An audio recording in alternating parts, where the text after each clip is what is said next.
champion season, the pinnacle of racing in South Africa. Africa's greatest horse racing event, the Vodacom Durban July.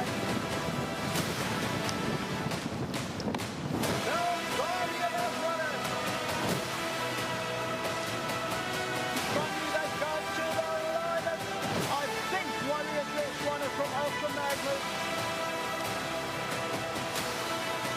And double mountain Dynasty Blossom. Between the two of them is shenanigans. That is going to go to Dynasty Blossom winner.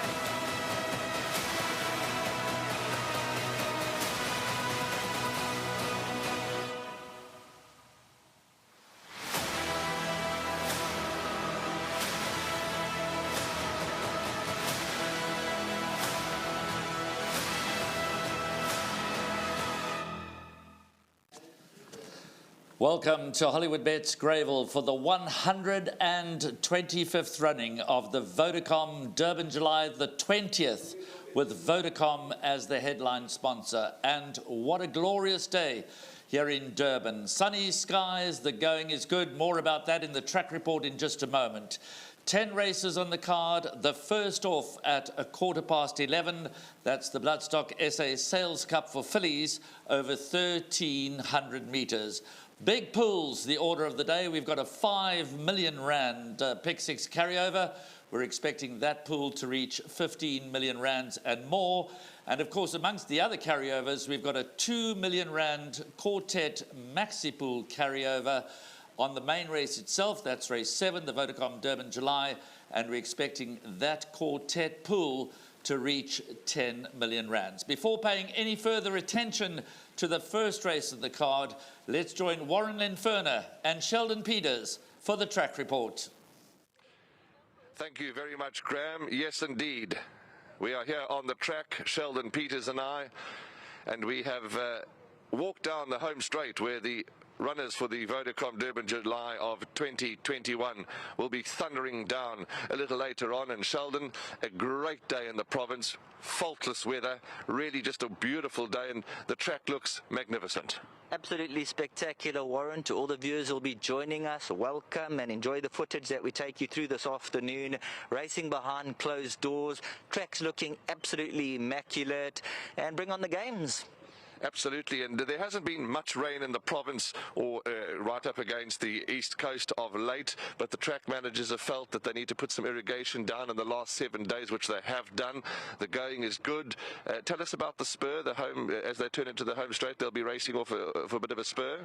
2.5 metre spur. The track condition is good, and they've had 20 mils of irrigation in the last 7 days. So looking at the track and having a walk on it this morning, tip-top condition, and this is the surface that you want on a day like this. Absolutely. So the weather is great. The weather's faultless. The surface looks magnificent. The tone is set. We're just missing the crowds. We're just missing the punters and the owners and everybody on course, but we're going to do our very best to bring them the best atmosphere we can from the race course to their homes.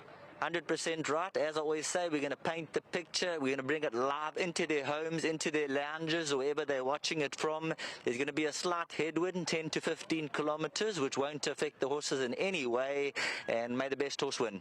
Absolutely. Well, there we go. That's a wrap from us. Glorious day here in KwaZulu-Natal. All set for a wonderful day's racing. Let's go back to the studio where Graham Hawkins waits.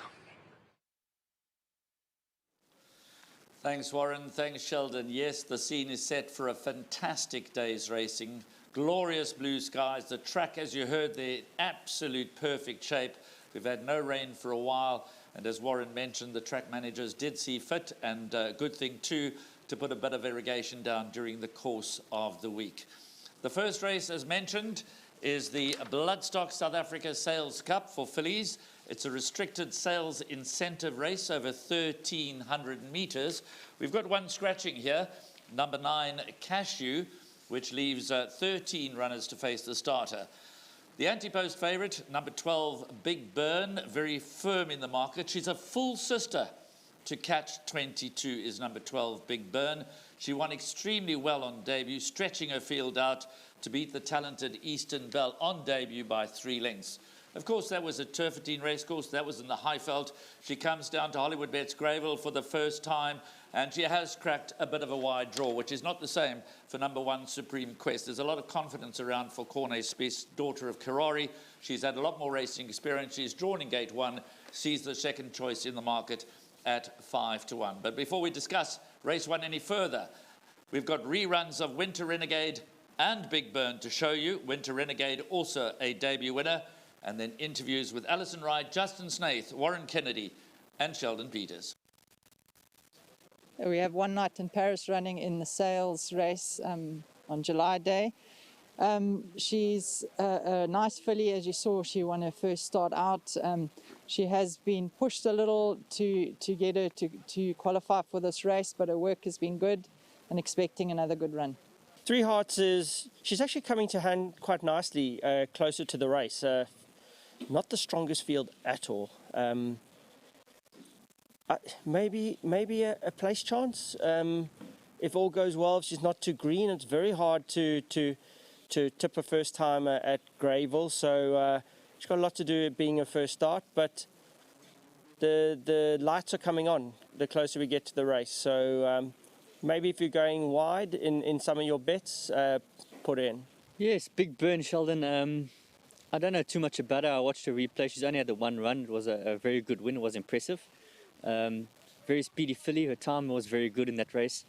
I'm expecting a major run from her in what I feel is not a very strong race, but they are still young horses and they're improving at different rates. But she looks like she's a filly that could be ready for this. Wonderful to be out at Summerveld. We look forward an entire year for the Vodacom Durban July, Africa's greatest horse racing event. Let's get straight into the action after having a chat, doing all the interviews, the lowdowns, and this is going to be where we get the information. Race number 1, it's over 1,300 meters. And just to give you a bit of a guide, I thought 8-1 about number 1, Supreme Quest from the Corne Spies stable could be a bit of value. I think she has shortened a bit in the betting. There's still some 6-1 available. Coming out of 2 feature races, the Ruffian Stakes and also the Nursery, of course, finished 3rd. Just under a length and a half to Under Your Spell, who came out to win a grade 1, is drawn best of all. So in the first race, some value about number 1, Supreme Quest. Out of the feature race form, I think this is a runner who could run an absolute cracker. Then talking about number 12, Big Burn. We did the interviews with Warren Kennedy. I interviewed him. The word from the stable is this is very, very useful. That is the current favourite, the horse to beat. So number 1, Supreme Quest for me, the value. But of course, number 12, Big Burn. That's the horse they all got to set their eyes on. Nice to hear Sheldon Peters' comments there regarding the runners in the first race, the Bloodstock South Africa Sales Cup for fillies. As we've mentioned over and over again, this is a restricted sales incentive race over 1,300 meters. 2 races in that program today and another 2 races next month on the Highveld. Big Burn, full sister to Catch 22, impressive on debut. First run at Hollywood Bets Greyville. First run from a very poor draw at Hollywood Bets Greyville, whereas a market rival, Supreme Quest, who's got a lot more racing experience, is handily drawn in gate 1, and there are many, many very shrewd punters who are backing number 1, Supreme Quest, to in fact lower the colours of number 12, Big Burn, but chances also to a few others. These 2-year-olds are open to improvement at different rates on an ongoing basis. But to have a look at them in the paddock, it's now my great pleasure to introduce our team there, Warren Lenferner and Dees Dynand. Thank you very much, Graham. A very good morning to you and a warm welcome to absolutely everybody and my colleague and good friend Dees Dynand with me in the paddock. Lovely to be here today, Dees, although a bit sad that the fact that it's behind closed doors, but we're racing and that's the most important. Good morning to you, and how are you, Dees? Yeah, good morning to yourself, to the team, and to all the viewers that have tuned into this live broadcast. And remember, there is a link that Gold Circle has provided where you can watch the entire stream live, the encore stream, which is going to be absolutely fantastic, where you're not going to miss any of the action. But it feels like deja vu for me. I know last year we raced on the 25th of July due to the levels of restriction that the country was in. But with the President's announcement last week, I think one has to say hats off to the operator in the province, which is Gold Circle, along with the sponsor Vodacom and the NHA, for keeping the show alive and keeping the show on the road. Absolutely, Dees. I agree with you. Hats off to everybody concerned, and we just have to stick by the rules, and that we will do. And we'll get today's race meeting, and we look forward to giving you as much information as we can wherever you're watching this broadcast. Absolutely, wherever you are from around the world, we welcome you, and sit back, relax, and all of us today will be your hosts, and we'll take you through today's race meeting. Let's go, Dees. The horses are in the ring for the first race, which is a Bloodstock South Africa Sales Cup. It's for fillies, a non-black type event over 1,300 meters. And let's talk about horse number 12, who's there at the back of the picture. Number 12, Big Burn, an elusive Fort filly for Paul Peter. Warren Kennedy, yes, is drawn deep, but Dees, that debut winning performance was nothing short of breathtaking. Yes, and she was slightly green as well, so just the way she got the job done first time out, with the way she raced, she was a ball of speed from the word go, but running around and still winning by 3 lengths. I think she could have won much easier. That run would have brought her on a ton. Paul Peter, Warren Kennedy, they've had a fantastic last 11 months, and it's the final furlong now to the end of the season. You can see the strike rate, Warren, jockey and trainer. 312 rides Warren has had for Paul, for 57 wins, so it's quite a high strike rate. That's win percentage. And this filly, the draw will have to be a concern for the followers of this horse, but the one positive about a horse like this is that she will overcome the draw with ease. But how much of gas she's going to use will be whether she's going to have enough over the final 400 or not. So if she gets a soft lead, no doubt she's a filly to beat. Number 1 is Supreme Quest, a Karari filly for Cornet Spies, owned by Cornet Spies Racing. Warren Chetty, Seren Govender and Anthony Suhr. Lyle Hurtson's going to ride from gate 1. There's that form, Dees, third to Under Your Spell. She looks well. She's passing in front of us here. She's not the biggest horse we've ever seen, but she looks good. I know she's all heart, and I have it on good authority from the yard that she's doing superbly well. They cracked a good draw. They could have gone for the fillies race later on today. That's the Golden Slipper, but they opted to go for the sales race because of a good draw. We'll speak about the form lines when we preview the race, but you're right. She's got graded form lines that she brings into the race from a last start in the nursery, and of course a penultimate start in the Ruffian Stakes as well. Those form lines are looking good, they're looking bright, they're looking strong, and she must have a solid chance of winning. D's the first race. The field for the first race are exiting the parade ring, as we can see by our lovely visuals. The race is due off at 11:15. Get your bets on timelessly. Some lovely visuals coming through from the parade ring. Sadly, not nearly as full as it normally is on this big cracking day, but behind closed doors, and we're going to do our very best to make you have a happy day and hope it's a profitable one. Craig Peters is the race caller for races 1 to 4, and Sheldon Peters, his son, will take over from races 5 to 10. So without any further ado, from Dees and myself, Craig, good day to you. And a very good morning, everyone, and to the team as the runners for the first race, Fillies Bloodstock South African Sales Cup, about to leave the parade ring. We're on the turf throughout as the runners are about to come out onto the track. We're about 11 minutes away, and your favourite is number 12, Big Burn. That's at 320. A marginal favourite, though, number 1, Horse in Picture, Supreme Quest, is at 360.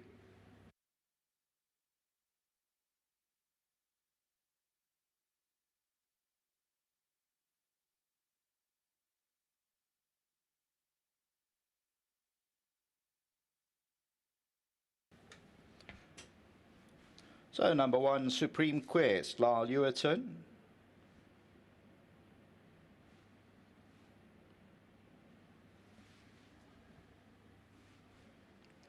Number 2, Winter Renegade, Muzieni. 5, One Night in Paris, Serena Moodley. 4, Fearless Lady, fights with the rider, Louis Mkwatwa. Number 3, High Flyby, Stuart Randolph. 6 is Future Princess, Kelvin Habib. Number 7, Winter Journey, Keegan de Mello.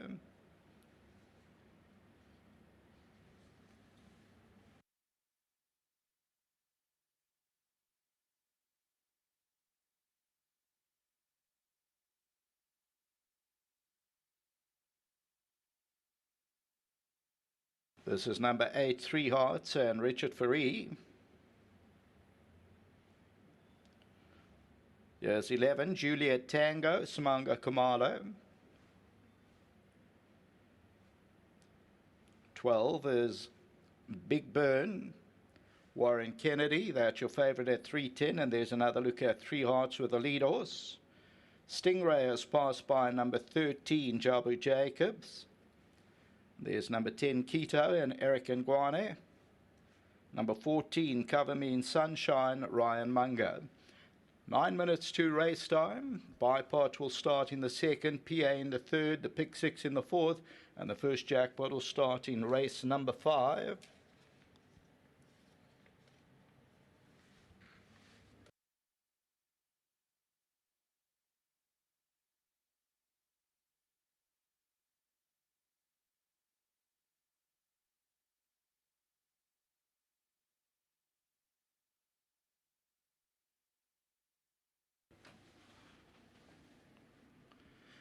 And a very good morning and welcome to Hollywood Bets Greyville. We've got our 10-race program, the Vodacom Durban July, of course, the highlight. We're on the turf throughout the day. Perfect conditions for racing. Perfect conditions for racing. We're looking there at the 2,000-meter marker and then swinging onto the 1,400 and coming into the stage. The weather is fine. The wind, there is no wind to talk about. A 5 to 10 kilometer northeasterly headwind, but as you can see, they're pretty still at this stage. No rainfall the last 7 days or 24 hours, and there is an average penetrometer reading of 23, a 2.5 meter spur on that turf when they come home, and the track condition is good. So all in all, fair day's racing. It's going to be excellent day's racing, and let's go down to Dees and Warren. Thanks very much, Craig. Yes, indeed, a glorious, glorious day on the East Coast. And the first race, Dees, is a couple of minutes away. And already, although there's nobody on course, you could just feel the vibe, Dees. You could feel the atmosphere. These horses have come in the ring, and there's just a sudden spark here, Dees. Yeah, you know, looking forward to it now. But the exotics will all begin from race number 2. Bumper pools this afternoon on our betting menu. Carryovers galore. Looking forward to the pick 6, which will begin in race number 4, Warren. And the time to jot down there, don't be caught napping. Estimated pool, 15 million. All that will begin at 1 o'clock. But in race number 1, over this 1,300-meter trip, maybe you can do a deposit into your account, a winning deposit, that is, after you try and get the quartet here, because I think you're going to get a useful dividend. I mentioned Supreme Quest. I'll come back to the form line. A penultimate start in that Ruffian Stakes. Under Your Spell went on to run 4th and then went on to win the Group 1. Alan Robertson, Heaven's Girl, was there. She was a subsequent winner of the Group 2 Nursery. Bella Chica came from that form line. She has since won back-to-back for the Fortune Yard. And then last time out in the Nursery, where she was certainly not disgraced, beaten 7 lengths. From that form line, Desert Miracle was very strongly fancied later on this afternoon as one. Under Your Spell, we mentioned, and a certain Cold Fact, who's an odds-on favorite in race number 9 this afternoon, where we raced alongside Turpentine, came out to win as well. Don't be concerned about the distance. She's a half-sister to Supreme Orator, who got a mile comfortably. So, from the draw, with the champion jockey-elect, the Corne Speciat, quietly confident that she can pull this off. I think around 7-8 to 1 when they initially priced her up was generous odds. Oh, it was generous odds indeed, Dee. She's a big runner. She is looked good in the paddock. She's bred by Gold Star Stud, and she'll have a lovely smooth run in transit from Grade 1. Outstanding chance, winning chance, number 1, Supreme Quest. Let's move on to number 2, Winter Renegade, the filly by What a Winter for Paul Matchett and the Capnius family, Muzi Yeni. Fastest finishing on debut. There have been no runners out of that form line since the card was printed. And a good performance to make a winning debut. Do you scope to build on that? The fact that there was very little interest in the betting market suggests that she may have just come under the radar from the yard, not showing them winning work back home. But when they save it for the track, then you can take a lot of positives out of that winning debut. And she's got a pedigree that is 5-star. She is a half-sister to Vars Vicky, a 5-time winner, got 14.50. Sabah got a mile. Kayla's Dream got 1,800 meters. So one would think in time, the further the better for this Gary Player stud-bred daughter of What a Winter. Muzi Yeni is hoping for a big afternoon. He's got some great rides throughout the day. He's had a wonderful season, and he'll be hoping that Vodacom Durban July can be the same. And the draw is a plus as well. How much is improved from 1 run to 1-2? I haven't had a word with Paul Matchett, but I'd expect that run would have brought her on. D's number 4's Fearless Lady, a Lingari filly. Sharon Kotzen, yes, there's prize money up. It's a sales race. But the point is to travel from Port Elizabeth, not easy. So she's got good form, this filly. She is returning off a bit of a rest. How do you see her running here? And Louis Makotwa, well, as I think Justin Snaith said on one of the panels during the week, a very talented, up-and-coming young rider is Louis Makotwa. Would you be shocked if this filly won? Well, firstly, I have to welcome Sharon Kotzen from Gqeberha, because she's having a good run at Fairview. Louis Mkotla, you mentioned, he's also having a wonderful run. Really nice to see her take the initiative and bring a filly down that qualifies for the sales race, and we wish her all the best. Can she win? The race will tell, but quartets and trifectas, she does get my vote. Number 5 is One Night in Paris for Alesh Naidu. He owns this Gimme the Green Light filly. They put the money down on debut. She won. She had to get into a bit of a tussle, D's, and you know, she exerted herself on debut and she won. That was just 12 days ago. Could this race maybe come a little bit too quickly for her? I think, you know, the fact that she won in open company lends a lot of positives to what she brings into the race, because she had to get the job done. She was sitting midfield. Yes, it was on the poly track, but she had to go and fetch the front runners, which she did. And Indo Marvel is, you know, no slouch. She's going to win a maiden from the Guard Puller stable.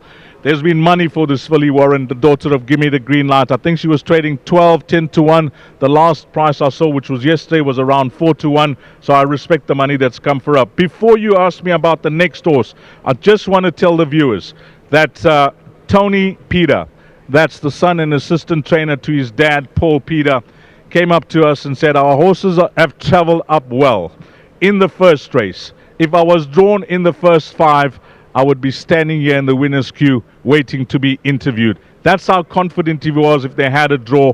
He says that she's really well back home. She is a ball of speed, so she will overcome the draw, but it could catch her out, as we mentioned, over the final 200. But a lot of confidence from that camp. Yeah, very much so, Dees. And, well, that's good information, and I'm glad you disseminated that. So that's number 12, Big Burn. Let's go back to 7 Winter Journey. Huge improvement from run 1 to run 2. You included this in your quartet? Yes, on the way she progressed from 1 run to 1-2, you mentioned 19 lengths to be beaten 2.5 lengths, and these 2-year-olds, we know they can make fools of all of us, the way they can. Some can improve more than others. It's such a rate, and this filly a case in point. So she now goes around the turn. She's been down the straight at Scottsville. Yeah, Wayne Badenhorst and Barbara Kennedy will be hoping for a good run from her. Number 8 is Three Hearts. We heard from Justin Snaith. Nice type of horse. Not going to be easy from that draw over this course and distance for the first time, but include her into your quartets. Number 11 is Juliet Tango. Now, here's a filly that was well fancied on debut. She came from off the pace. She ran an absolute cracker. I think she's going to be right there when the whips are cracking. And if you can recall, first time out, the stable brought 2 runners to Hollywood Bet Scottsville. Alma won on the day. And then when Andrew Fortune was interviewed, he said that we have taken the double into Juliet Tango, and we're hoping that she can deliver. Up to a point, they may have been counting the cash that day. She was run out of it very late. She was only a length behind Aisling. Andrew Fortune and Ashley Fortune on course, and I must compliment trainer Ashley Fortune on the fantastic outfit. She's really living up to the theme of this year's Vodacom Durban July, and having a word with them, all the runners are in a good space. They're hoping things fall into place, and this filly must have a trifecta quartet chance if Supreme Quest or Big Burn are not up to the task at hand. It wouldn't surprise me to see this filly win. Yeah, couldn't agree with you more, Dees. Couldn't agree with you more. But we've done our time. They're loading for race 1 on Vodacom Durban July Day. Behind closed doors, we hand you Craig Peters. I Fly By is stepping forward. Supreme Quest is in. Fearless Lady, Future Princess, Keto, Stingray, Winter Renegade,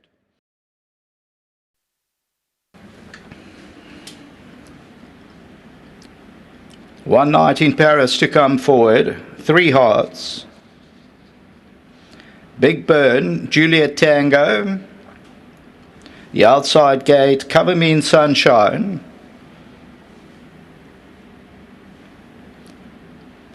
Three hearts goes in. She Set, Juliet Tango. One Night in Paris, 1,300 metres, Vodacom Durban July Day. They sent on their way.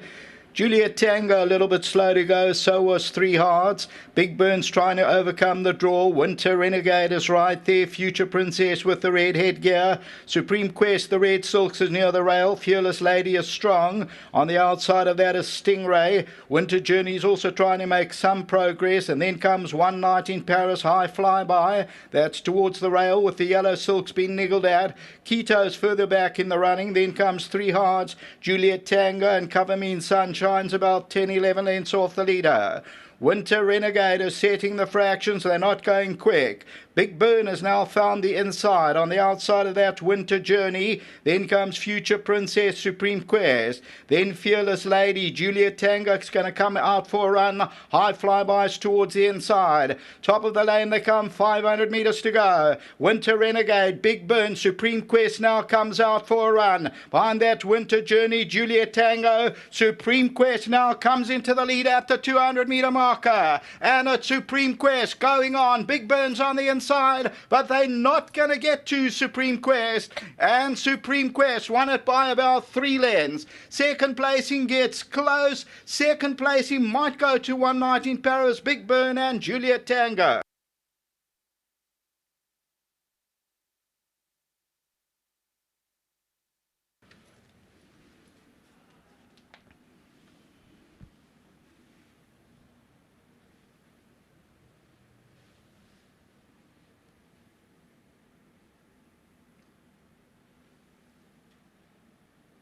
Number 1, Supreme Quest, ends up tote favourite at 270. And this the Kirari for Cornet's Piece Racing, Gold Star Stud and Cornet's Space, Lyle Lewitson, and they end up winning by about 3 to 4 lengths.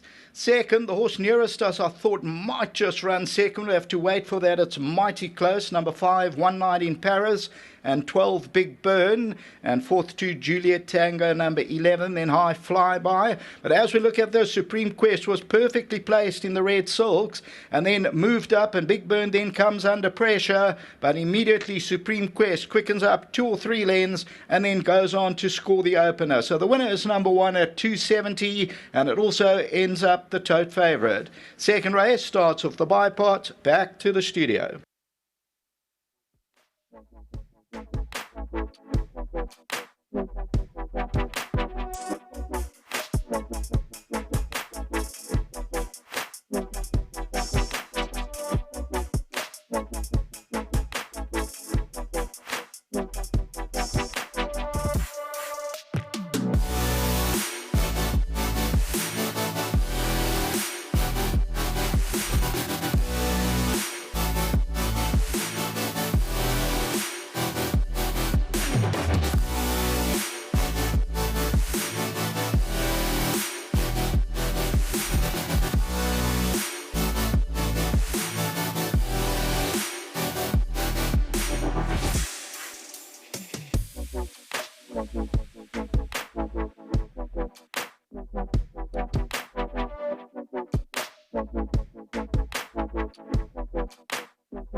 The first race on Vodacom Durban July Day has been run and won by the very well-backed Supreme Quest from the Cornet Spies stable. Lyle Hudson has done duty for the team. And let's talk about the owners, because they're not with us today, and we think of each and every owner that are glued to their TV sets and that are glued to their devices. Supreme Quest is owned by Cornet Spies Racing Pty Limited, Warren Chetty, Soren Govender and Anthony Sewer. Congratulations to each and every one of you and your families, and enjoy this victory. Modaseke Rala is the gentleman that looks after Supreme Quest, and he takes home some cash from Bloodstock South Africa, the groom's winning prize, and he takes home R1,000 on behalf of Hollywood Bets and Gold Circle, R1,000. Congratulations to you, Modaseke. Well done. Thank you. Let's get Lyle in first. Well, Vodacom Durban July Day, hit one belongs to you. Well done. And tell us about the race, because she's won oh so well. Yes, she has. She's got all the form to back up a performance like this. I did think she was the best horse in the race, with experience as well, which helps. She had the plum draw. The bend was always going to help her sort of stay in touch with the race, and there was just a lot of positives for her to go and pull it off, but she's done it very well, and it just shows that she's on the up, and was in great condition today. So well done to Mr. Spetters and the whole team. It's fantastic to get these opportunities, so thank you to him and his patrons. They deserve all the accolades, so well done to them. Lyle, she's handled the 1,300 metre trip today with aplomb. Could she go further in time? She's got the speed when she turns it on of a sprinter, but she absolutely switches off in a race and wastes no energy. So I believe she could get the mile. I jumped off and I said she's a Guineas type of filly, the way she relaxes and quickens. So yeah, bright future. Tell us about the rest of your rides, because you've got some competitive races coming up, and I don't expect you to go through each and every one of them, but 2 or 3 rides that the punters must include. Race 1, I've got a good ride. No, Warren, you know what? They're all here for a reason today, and they're doing well at home. There's no excuses, you know. I do believe that they can all raise their hand and give a shot. So I'm looking forward to a competitive day. It's very hard. If I can have another win, it'll be outstanding. But to be competitive all day will be thrilling. Well, congratulations to you. Well done. We wish you all the very best today. It's really such a great day, and we wish you all the very best. There is a trophy for you. You know, we can't shake, we can't do anything, but please help yourself to your trophy, and there's a photographer or two that'll take some lovely photos of you. Thanks very much, Warren. Just well done to Vodacom for sponsoring such a lovely day, and for Gold Circle, despite the times, to host an event like this. And just back to the horse, she's a lovely individual. To Mr. Spess's team, I really appreciate the opportunity, and of course to Kuda, thanks very much. Congratulations. That's Lyle Hudson, ladies and gentlemen, winning rider of race 1, Supreme Quest. Let's get Cornet Spies in. Congratulations to you, Cornet. Well done. You've drawn first blood on today's big day. And well done. This horse, this filly, she's done you proud here. For sure, Warren. Look, it's always the day that we want to shine on, and the stables really come well just in time. So a big thank you to our whole team at home, Francie, Charlene, my dad, all our grooms, everybody that's contributing, and a huge thank you to them. And you know, thanks to the owners, although they can't be here today. I'm sure they're all here in spirit, and Anthony, Warren and Seren, I'm sure they're jumping up and down with joy. And she's really a nice filly, this one, Warren. We're looking forward to having a lot of fun with her. And you know, hopefully this is just the start of many more big things. Obviously our sponsor, Hollywood Bets, we're here at Hollywood Bets Greyville, and you know how I love to win in Hollywood land. And a great thank you to our sponsor and all our supporters watching from home and cheering us on. Much appreciated, and wishing everybody a lovely day's racing. Cornet, we're just about out of time, but in your opinion, your next best runner on the day? Warren, I'll give you 2. We obviously going with William Robertson in the next race. He's a serious colt. If he takes to this track, he'll give us a big run. And I think Sing for Rafa, she won the Group 1 a month ago, and I think she'll give a good account of herself again today. So follow those 2. There's your trophy. I thank you for your contribution. I wish you, your family and your stable and all your owners all the very best. Congratulations. That's Corne Spies, and of course the last trophy that's left on the table is Corne. Maybe just raise that one for photographs as well for them, and take them both for the owners and the trainer. That's absolutely glorious. Wonderful. And that trophy belongs to Warren Chetty, Seren Govender and Anthony Sewer. And in your absence, we miss you, ladies and gentlemen, and we wish you all the very best. Well done with Supreme Quest. 1, 12, 5 and 11. Those are the numbers that you're going to need. Race 1 has come. Race 2's up next. The atmosphere is electric.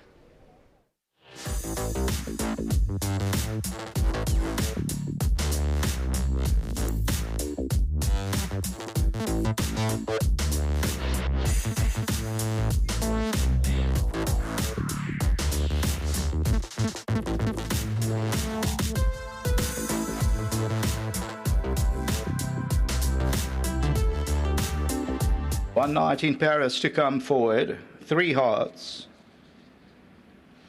Big Burn, Juliet Tango. The outside gate, Cover Me in Sunshine.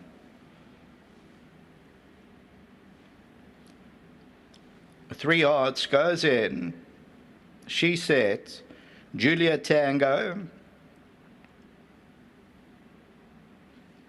One night in Paris. 1,300 metres, Vodacom Durban July Day. They sent on their way.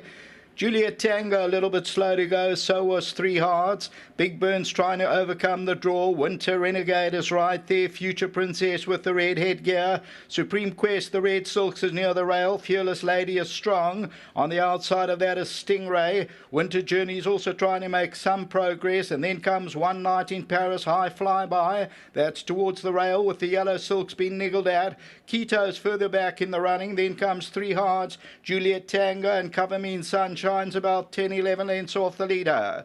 Winter Renegade is setting the fractions. They're not going quick. Big Burn has now found the inside. On the outside of that, Winter Journey. Then comes Future Princess, Supreme Quest. Then Fearless Lady. Juliet Tango is going to come out for a run. High Flybys towards the inside. Top of the lane they come. 500 metres to go. Winter Renegade, Big Burn, Supreme Quest now comes out for a run. Behind that, Winter Journey, Juliet Tango. Supreme Quest now comes into the lead at the 200 metre marker. And it's Supreme Quest going on. Big Burn's on the inside. But they're not going to get to Supreme Quest, and Supreme Quest won it by about 3 lengths. Second placing gets close. Second placing might go to One Night in Paris, Big Burn and Juliet Tango.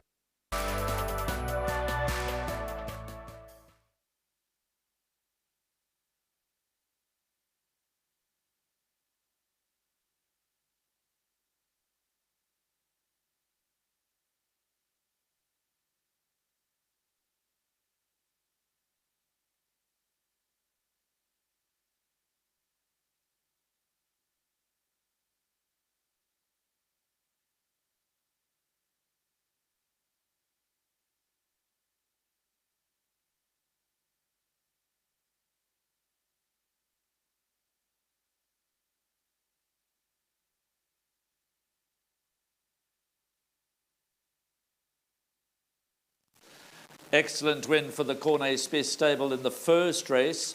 They're looking for a quick double. They saddle number 13, William Robertson, in the second race. Lyle Hewitson again on board, the 2-year-old son of Rafif. But whereas Supreme Quest had a good draw in the first race, William Robertson has to come out of a wide gate, drawn in gate number 13. The hot pot favourite here, of course, is number 6, Bard of Avon, who will race with a compression mask. Few changes to report for race 2. Number 6, Bard of Aden, to race with the compression mask. Number 8, Captain Lannister, is scratched. Number 14, Bold Captain, races with blinkers. Number 15, Rishon's Boy, the reserve runner, comes into the race to be ridden by Jared Samuel. And number 15, Rishon's Boy, will jump out of stall gate number 8. And you can scratch reserve 2, number 16, Full Go. The second race is another sales incentive restricted race. It's the Bloodstock South Africa Sales Cup, this time for the Golds and Geldings over 1,300 metres.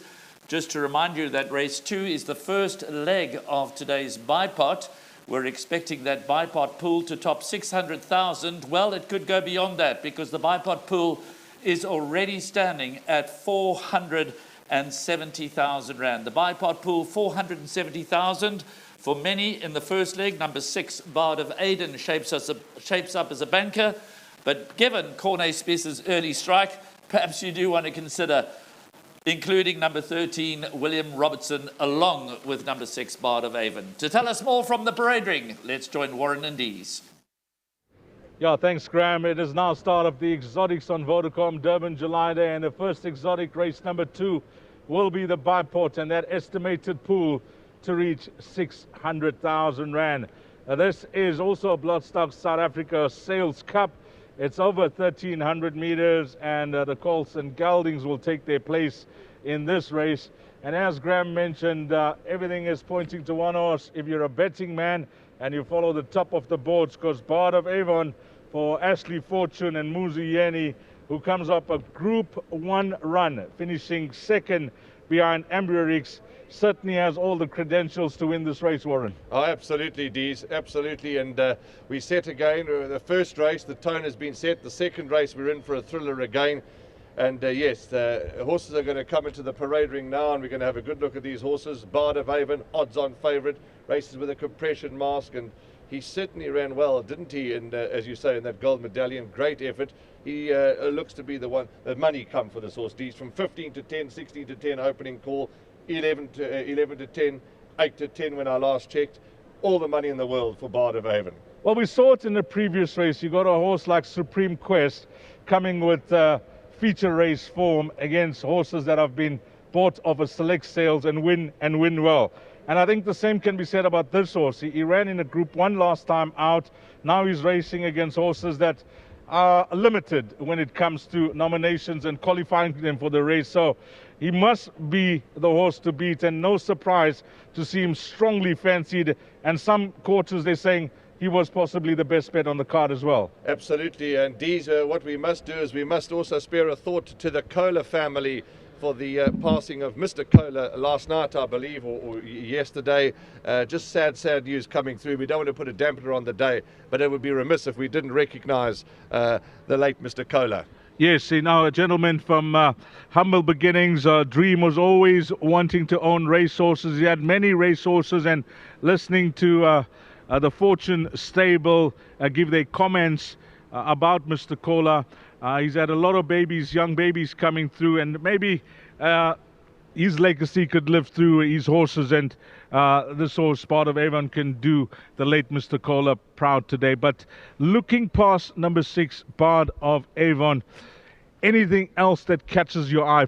Before you answer that question, what was Corne Spice's comments about William Robertson? A very good horse. He said he's a very good horse, and he's expecting a big effort, good horse.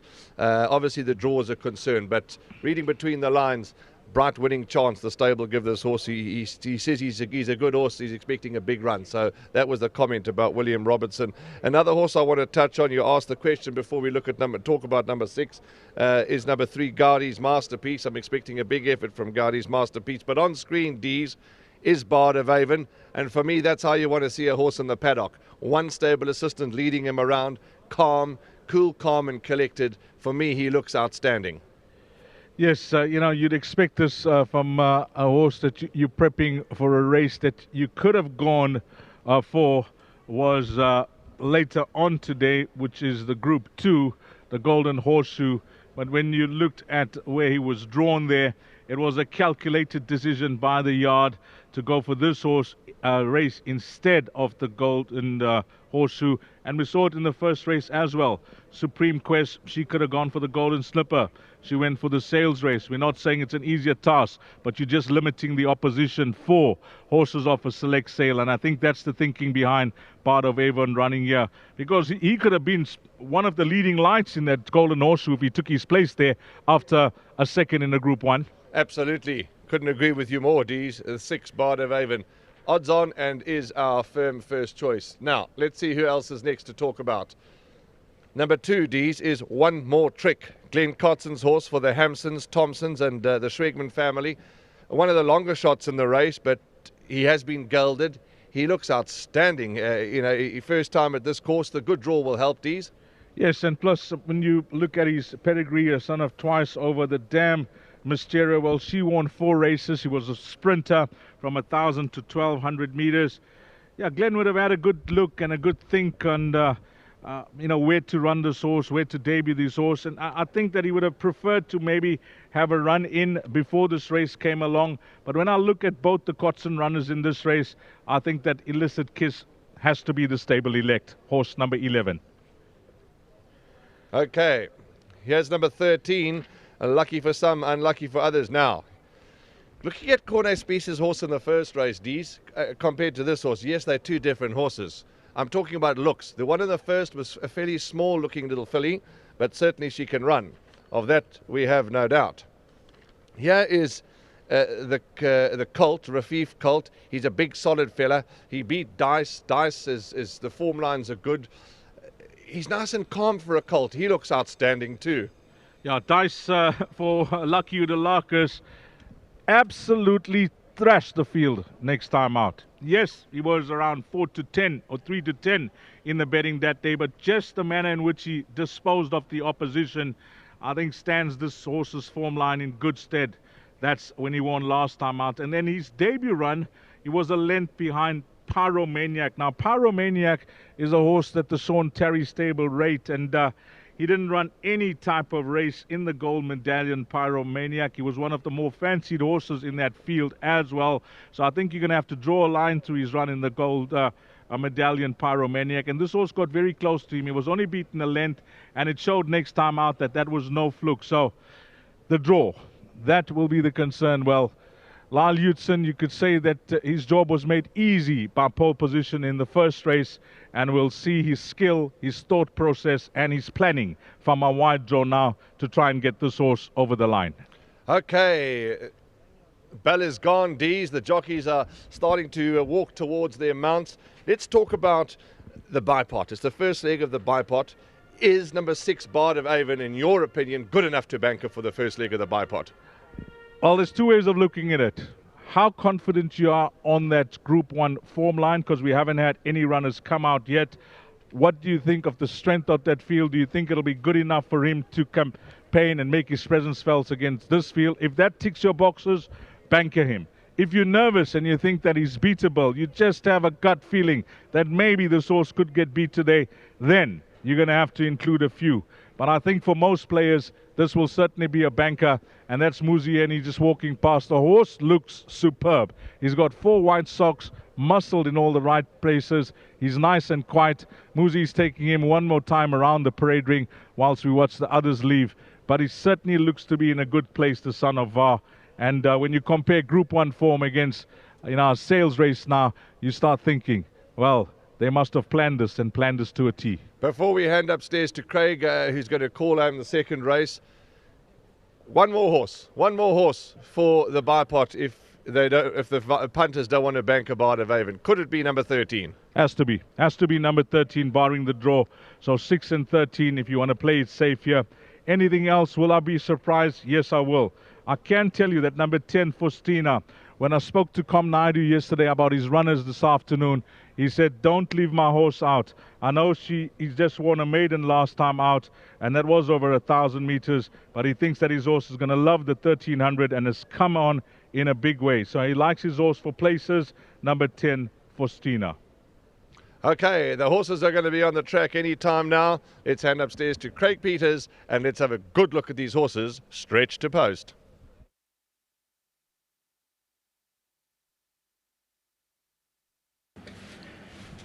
Second race, non-black Bloodstock SA Sales Cup, 1,300 meters.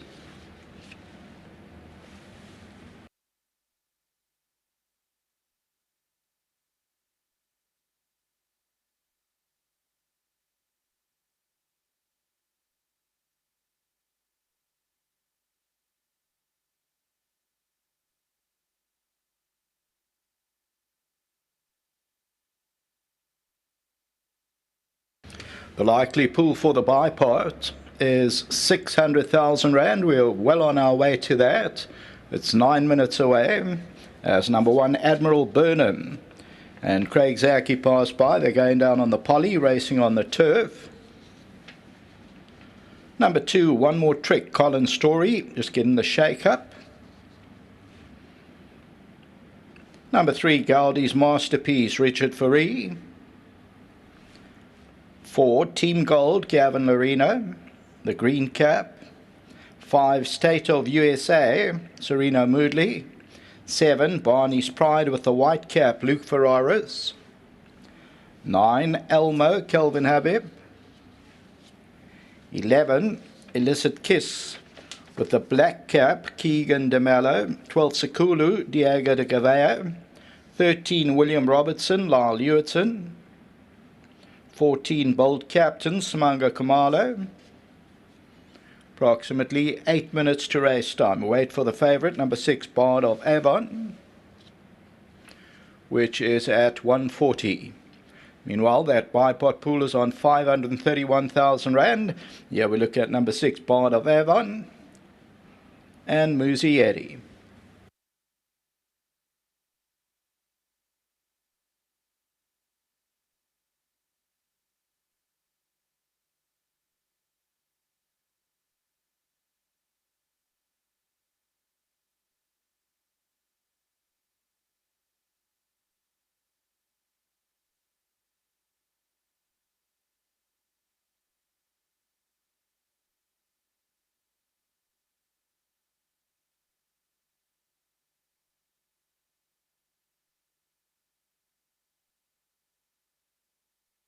"15, Rashawn's Boy, Jared Samuel.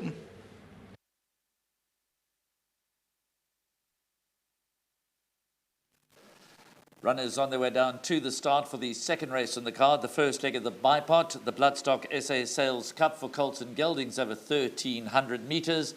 Number 6, Bard of Avon, who looked an absolute picture, is all the rage. He's deep in the red.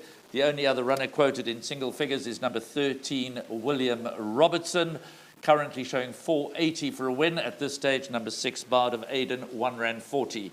The bipod pool with 5 minutes to go now stands at around the 550,000 Rand mark. So we're going to sail past the expected pool of 600,000 Rands. For many, the best bet on the card, and certainly the best bipod banker on the card, is number 6, Bard of Avon. But to tell us more, here's Warren Andes. Yeah, I like your confidence, Graham. I like your confidence. Graham's very bullish about this horse as being a banker in the bipod, one of the better bets on the card. And it looks that way, and I'm sure many that would have read the race the same way, coming out of a Group 1 form. The one thing is now he goes at Greyville, which can be a tricky course going first time round, but the plus is that he's drawn midfield, drawn 6, so it's not going to be heavy work for Muzieni, because I watched his debut win, Warren, at Turpentine, start to finish. His last start, the gold medallion, up with the speed, hit the front, caught very late by Vaughan Marshall's runner, Ambiorix. Do you have any concern with regards to the track? No, Dees, because I think that good horses can overcome, whatever you throw at them. But yes, he is. The fact of the matter is, you've just pointed, he is making his debut at this course. So, I'm just taking it on trust and on his ability that he'll go around here well. I was, like Graham, very big on number 6, Bard of Avon, and I'm still very big on Bard of Avon. However, after seeing number 13, William Robertson, in the paddock and hearing the comments from the yard, I'm a little nervous. So this could be the play in leg number 1. If you're not in the camp of horse number 6, then it's horse number 13. That's the obvious paddock pick from Warren Linferna. We spoke about the form lines during that parade ring preview as well for William Robertson. What it gave you what Corne Spies thought about the chances of this individual. He ticked all the boxes when it comes to the looks department. So 6 and 13 look to be the standout on paper. Of the balance, there's one horse that keeps catching my eye, and it's Justin State's runner called Goldie's Masterpiece. It was run at Durbanville and run in Kenilworth. That second, last time out, well, that was a run that was much improved. And here's a horse that's got a good draw. The stable starting to fire now.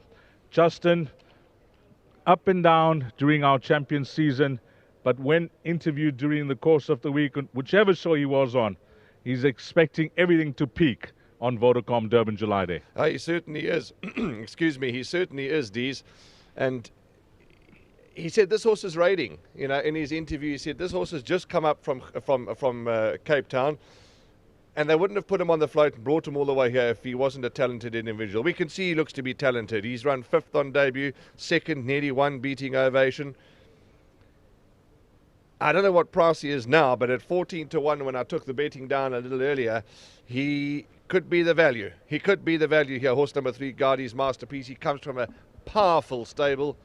For me, wherever Bard of Avon are and William Robertson are, Gaudi's Masterpiece is going to be right there snapping at their heels. Just a quick comment from Zietsman Oosthuizen, who's on course.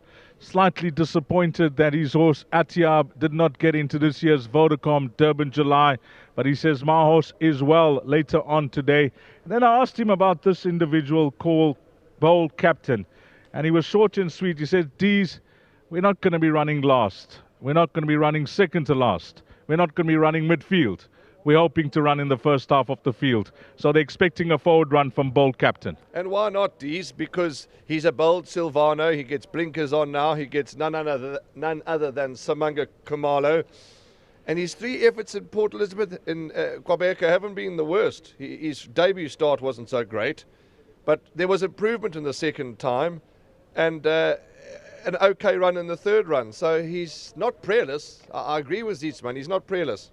Now, when you see riding arrangements with our horses, our jockeys that feature, on the national log, that's the top half, and you see Samanga Kumalo engaged for Zietsman Oosthuizen. He's not just taking a ride here. Obviously, there's been discussions behind the scene on the horse's ability, and the horse's chances, and the equipment change that could bring him on as well. So nice to see Samanga get a ride for Zietsman, and I'm sure they're hoping for a good run. Well, he's an outsider in the race. We're looking to try and boost that quartet dividend. I mentioned Com Naidu, quietly confident on Fustina. Don't leave that one out of the play if you're playing quartets. And Illicit Kiss wasn't too far behind Fustina. And this horse, I think, is a big improver in the rate. Sikulu, number 12. Comment? Yes, impressed me. Great colt by Cape Town Noir. I thought looked very well in the paddock. When running 3rd to Crested Eagle was a good effort. The stable have found form. Certainly number 12, Sikulu. I've included this in my trifectas and quartets. I'm expecting many more lengths improvement from him. There's a form update for Sikulu. Ran on the KZN Breeders' Day. Finished 3rd. 1.9 lengths behind Sean Terry's runner called Kuma. Diego De Veo rides number 12, Sikulu. Okay, that's about it when it comes to the field. That bipod pool Graham mentioned a long while back was getting close to 600,000 Rand. So we don't have a monitor with dividends and pools in front of us, but I'm almost certain that it's now sailed past that estimated figure. Everything pointing to number 6, Bard of Avon. The danger, who does have a poor draw to overcome, looks to be William Robertson, the combination that has kicked off Vodacom Durban July Day of Corne Spitz and Lyle Hewitson. And then Fustina, Illicit Kiss are the 2 runners that could feature, and I got a lot of respect for Gaudi's Masterpiece. Let's go to the call for race number 2. If you played a bipod this afternoon, best of luck, Craig Peters. Thanks, Dees. As Admiral Burnham steps up, State of USA, Elmo, Gaudi's Masterpiece is in, busy with William Robertson. Bipod is on 624,000 Rand. Illicit Kiss, the rider wears the black cap. Elmo is ready. So is Rishon's Boy. That's horse number 15 in gate number 8. But it is marked 15, Rishon's Boy. Sikulu. The grey Sikulu. William Robinson just backing away from the stalls. One more trick is ready, and Admiral Burnham. Bard of Avon stepping up.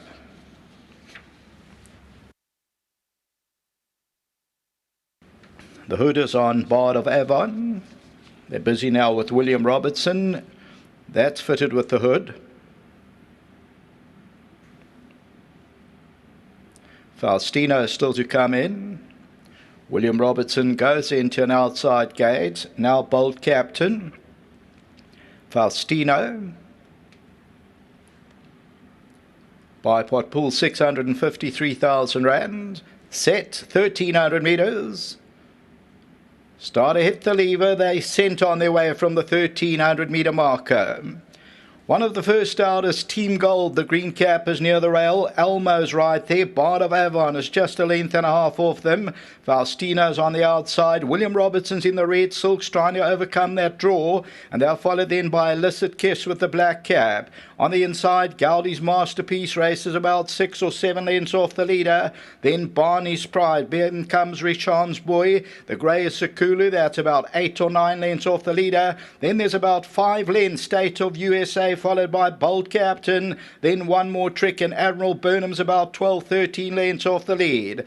Faustino's now moving around to take it up as they come for home. William Robertson's in the red. On the inside, Team Gold. Bard of Avon is near the rail. That's with the light blue silks and white. On the outside is Elmo, and further back in the run is Barney's Pride. 300 to go. Faustino, William Robertson down the inside of that Team Gold. Bard of Avon's trying to warm up. An Illicit Kiss between runners. Towards the outside is Elmo. William Robertson, now Team Gold. Bard of Avon. Gaudi's Masterpiece on the inside. And on the outside, William Robertson. Bard of Avon just at the front. Gaudi's Masterpiece rallies late. Bard of Avon won it. Gaudi's Masterpiece, then William Robertson.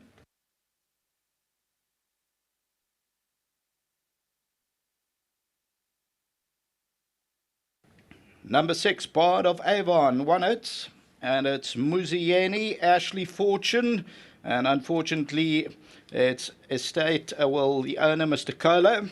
So he is now late, and then Fortune, Reynolds and Fortune, and Bard of Avon ends up winning it by a neck. Gaudi's Masterpiece will run second, third to William Robertson, and the fourth place will go to Team Gold. So Bard of Avon is about 4 or 5 lengths off them, went for the rails run, still green, and goes on to score. And number 6 on the tote pays 150, and it's showing up at 70 cents a place. So just take note of those dividends. 6 is the winner, Bard of Avon, and that wins it well. And this is the VAR from Richmond Highlands and is victorious. Until the running of the third, that bipod pool got to 659. Back to the studio.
The race, a second race on the program has been run, and we were treated to an absolutely thrilling finish.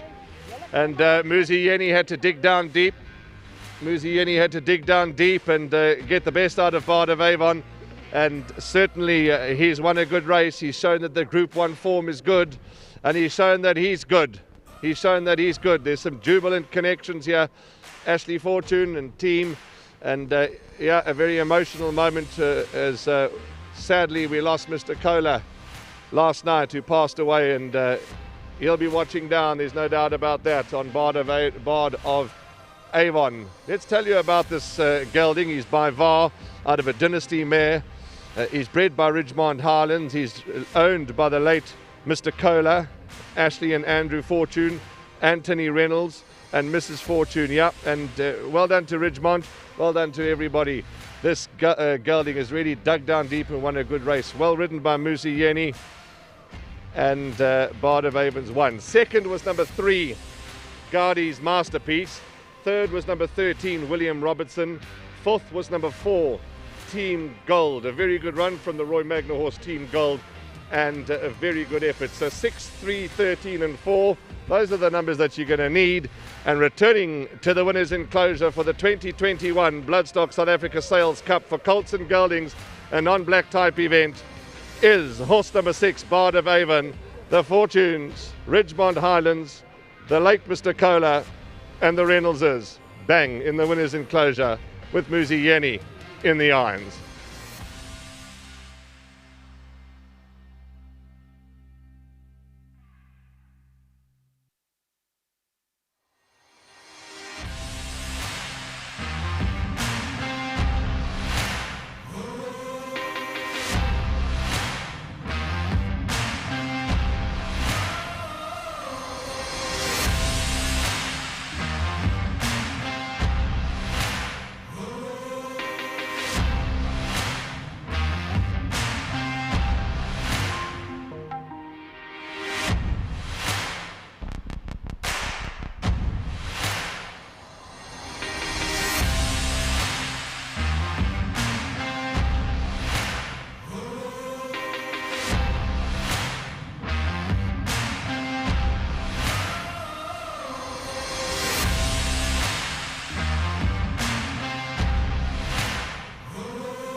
We are here to congratulate Bard of Avon for Ashley Fortune, Musi Yeni, Ridgemont Highlands, the late Mr. Kohler, and of course Mr. Reynolds, who own this horse, this very good VAR called Bard of Avon. But before we go any further, let us congratulate Itali Tombo, who is the gentleman that wakes up in the early hours of the day and sticks around until the late hours of the afternoon looking after Bard of Avon. Well done. Congratulations to you, Itali. You've got money from Bloodstock South Africa, and you've got money from Hollywood Bets and Gold Circle. Thank you. It's just wonderful for you. Congratulations and enjoy the cash. Yes, thank you very much. Thank you so much. Happy. Well done, and it's lovely having you here. Yeah. Let's get Musi Yeni in. I'm sure Musi's. We'll wait a bit for Musi. Well, let's talk to Bard of Avon's trainer while we wait for Musi. Ashley Fortune. Okay, he's here. Ash, sorry. My apologies, he's coming. And well done to all at Ridgemont, and as we say, just our heartfelt condolences to the Kohler family. We think of you at this tough time, and we wish you well, and we wish you strength. And of course to the Fortune family and to the Reynoldses as well, who own the smart gelding by VAR, and a lovely job done by Ashley Fortune with him.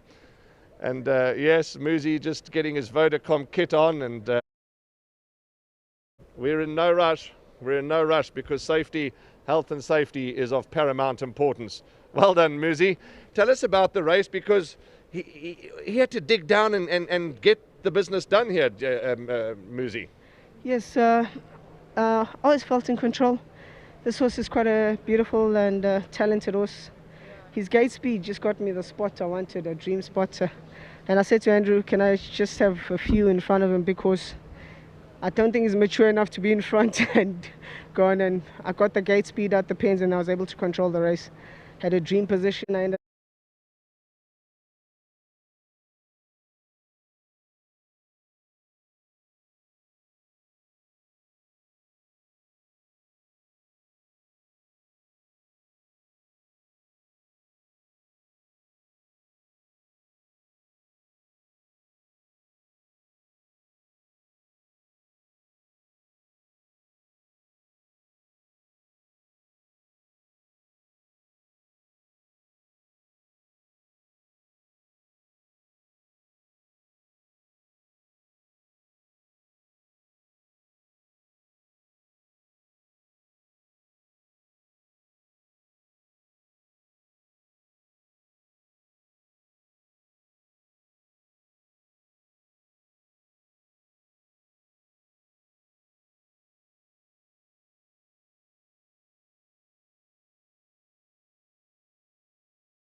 light blue silks and white. On the outside is Elmo, and further back in the run is Barney's Pride. 300 to go. Faustino, William Robertson down the inside of that Team Gold. Bart of Avon's trying to warm up. An illicit kiss between runners. Towards the outside is Elmo. William Robertson, now Team Gold. Bart of Avon, Gowdy's Masterpiece on the inside, and on the outside William Robertson. Bart of Avon just at the front. Gowdy's Masterpiece rallies late. Bart of Avon won it. Gowdy's Masterpiece, then William Robertson.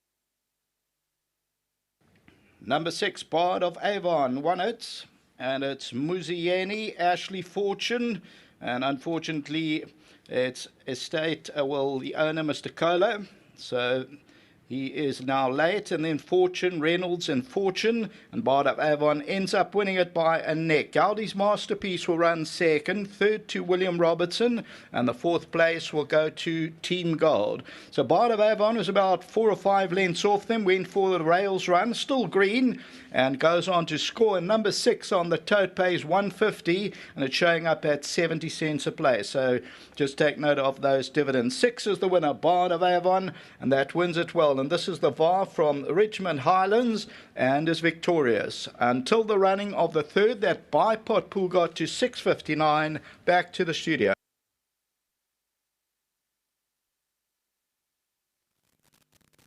Welcome back to the GTV studio. Well, it certainly wasn't plain sailing for number 6, Bard of Avon, the shortest priced favourite on today's card, but it got the job done. And popular bipod banker is home and hosed in race 2. Excellent run from number 3, Gowdy's Masterpiece, who only made the trip up from the Cape recently. Now we move on to the first leg of the place accumulator. It's race 3, the Hollywood Bets 2200.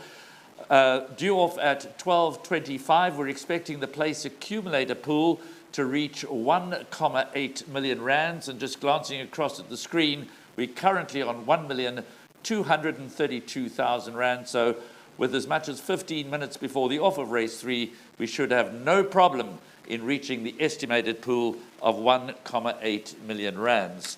Just to go through a couple of the card changes for the third race. This is the first leg of the place accumulator. Number 4, Pack Leader is the scratching, and that's the only change to report for the third race. The early favourite, of course, was number 9, Black Nap. He was an offer at 33 to 10. He's much shorter on the totalisator. He's at 2 rand a win and 1 rand 40 for a place.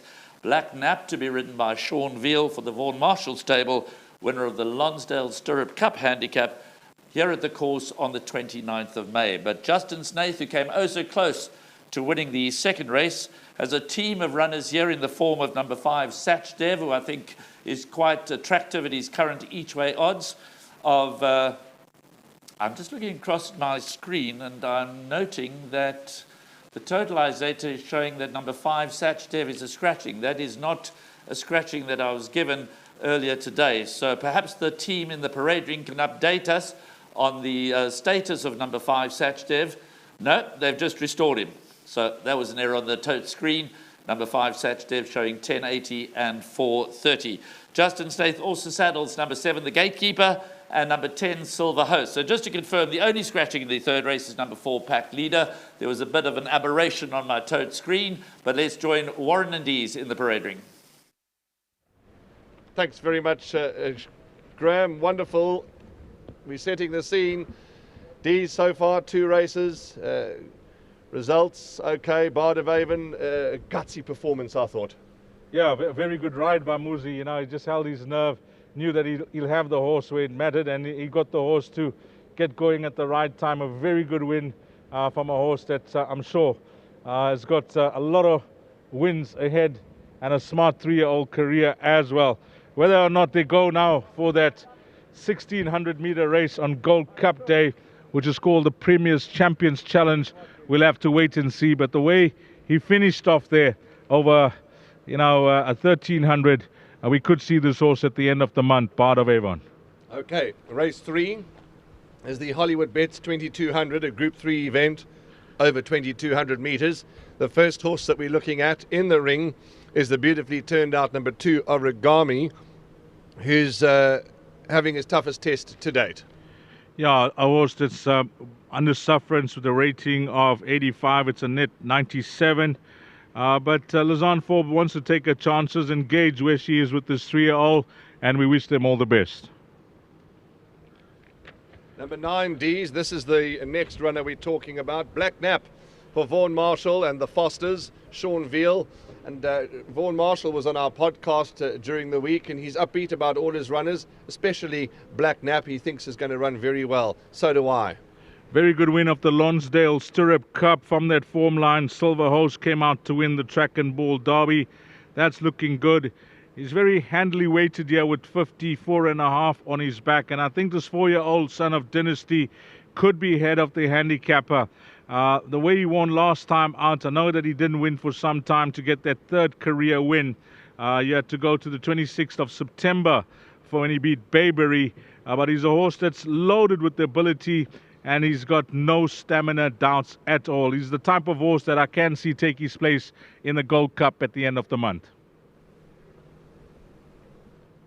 Our 7 is the Gatekeeper, a colt by Dynasty out of a restructure mare for Justin Snaith, Nick Johnson and Richard Ferree. And it was heartwarming to hear and encouraging to hear Justin Snaith mention during the week that finally the Gatekeeper's come back to himself and he's showing some tremendous work. He looks outstanding. Well, to run a horse in the Cape Guineas, in the Cape Derby, in the KZN Guineas and the Daily News says that you think highly of him. He's only a 2-time winner, Warren, but he's beaten Golden Ducat, and he's also started off his career very well over shorter. And now they've tried him over distance, and whilst he doesn't give you all the confidence in the world because he's been fancied at his recent starts by the stable to run good races where he's disappointed somewhat.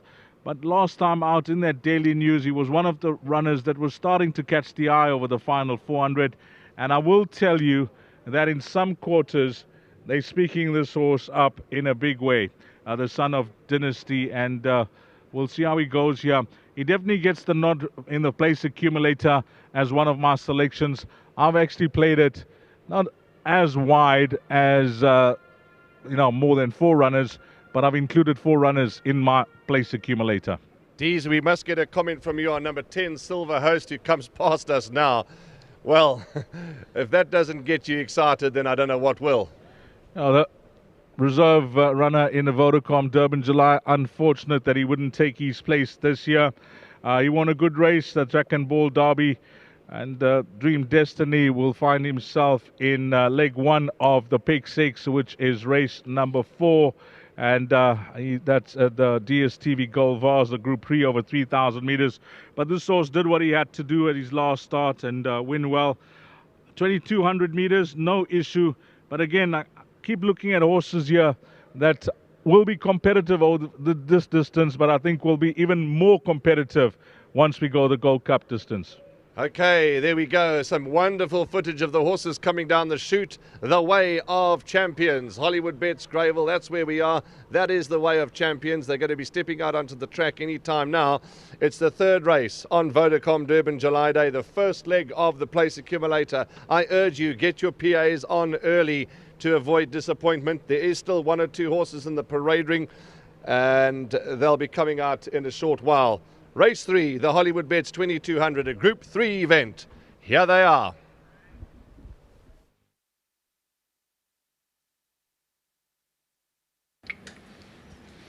Runners about to step onto the track. The current favourite, number 9, Black Nap, is at 250. Your place accumulator is approaching 1.4 million. There's 8 minutes to race time.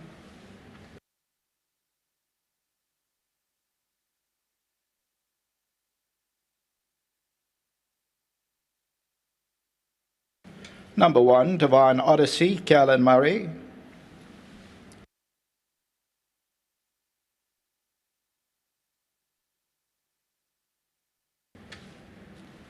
Number 2, Origami, Warren Kennedy.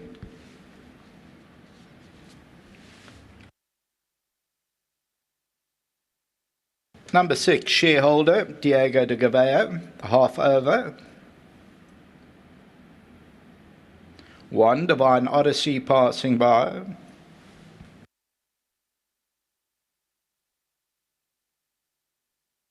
Number 6, Shareholder.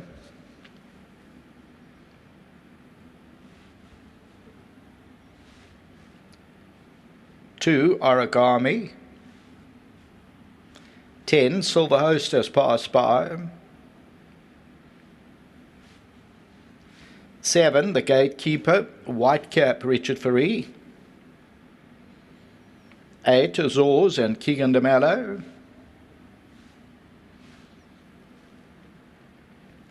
5, Sashdev and Muzieni, the Pink Cap.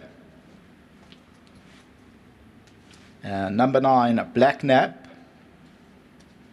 and Seanville.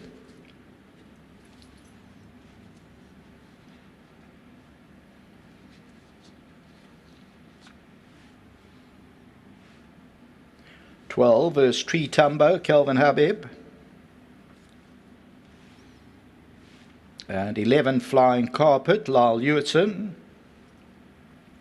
Here's Flying Carpet. Nice distinct colours on the way to the gate. Then number 12, Tree Tumbo.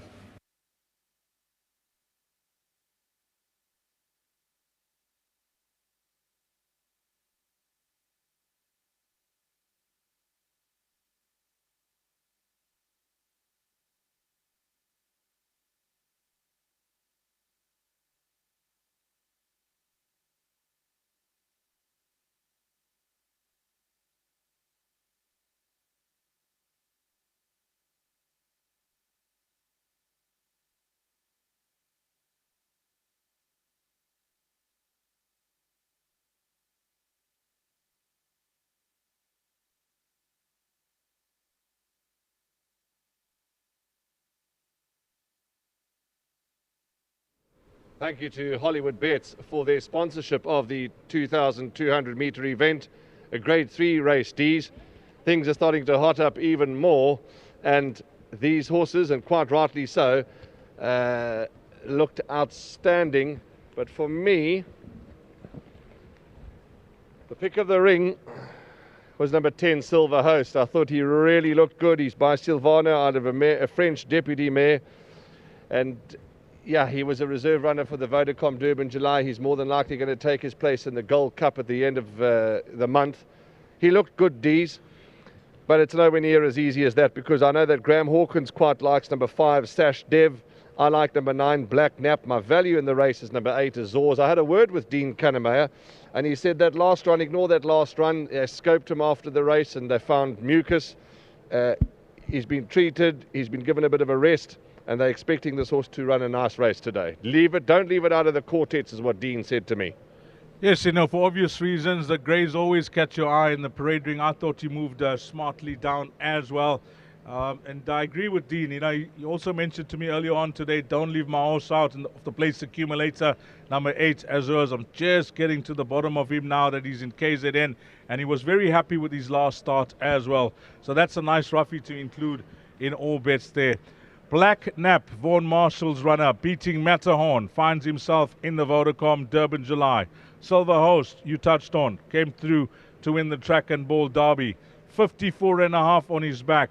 Now this horse, Sean Veal, has partnered him 2 times, so he's got to know this individual very, very well. And I know that his main aim could be the Gold Cup at the end of the month. But on his last win, he certainly set the standards here in this field.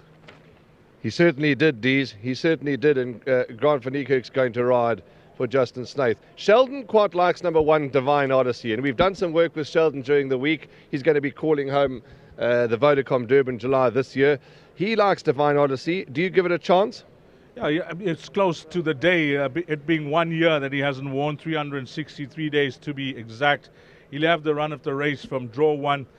His last 2 runs, I don't know if it was, you know, by plan that they've got him racing up handy or in front, and he's just tired over 2,000 and 2,400 meters.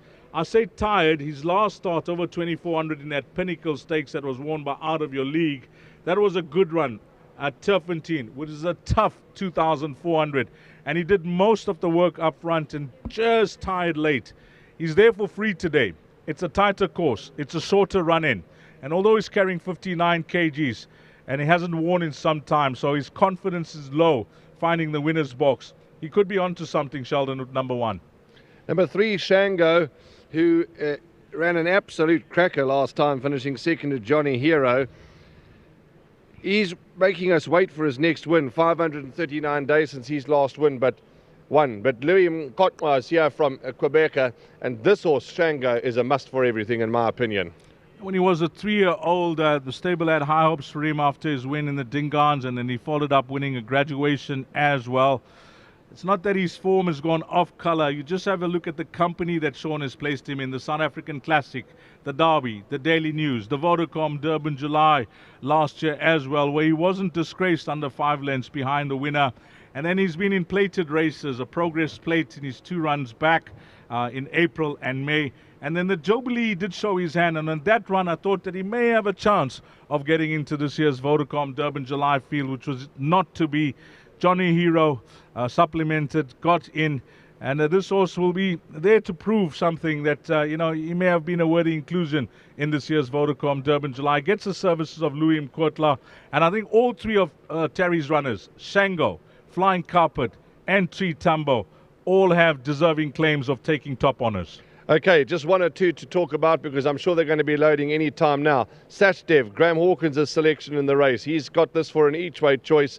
Do you like Sashdev? Well, the last time he was very costly to follow. It was a pick 6 that I know many guys that I was with that day were running in that pick 6, and he cost them, but it was maybe over a distance short of his best. Well, we'll see how he goes, number 5, Satches. But if you play the place accumulator this afternoon on Vodacom Durban July Day, all the best. Craig Peters with the call. Place accumulator approaching 1.5 million. They're busy with Divine Odyssey. The rider is waiting for the horse in the gates.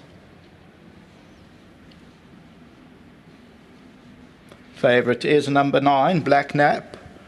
That's at 340. The gatekeeper's in. The rider sports the white cap.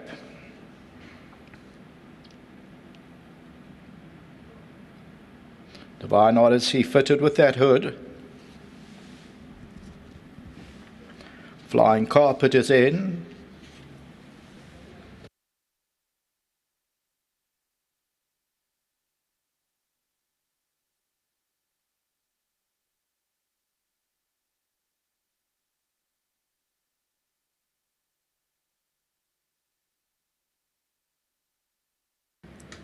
Trying to coax Divine Odyssey to gate 1. Gets there. Just to push it in. There's the rider, Callan Murray, getting into the irons. Silver Host coming forward. Sashdev, Shango, Azores.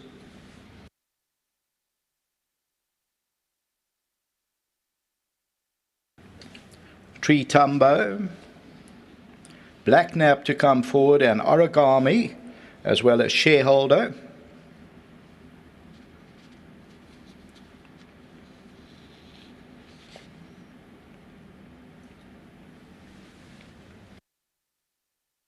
Shareholders in. Origami.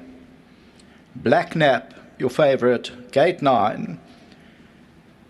2,200 metres, same distance as the Vodacom Durban July. They sent on their way.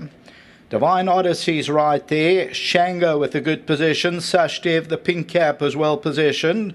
On the right-hand side, the gatekeeper. The grey is Azores. That's amongst the leading group. They're not going quick. They're followed further back in the run by Shareholder.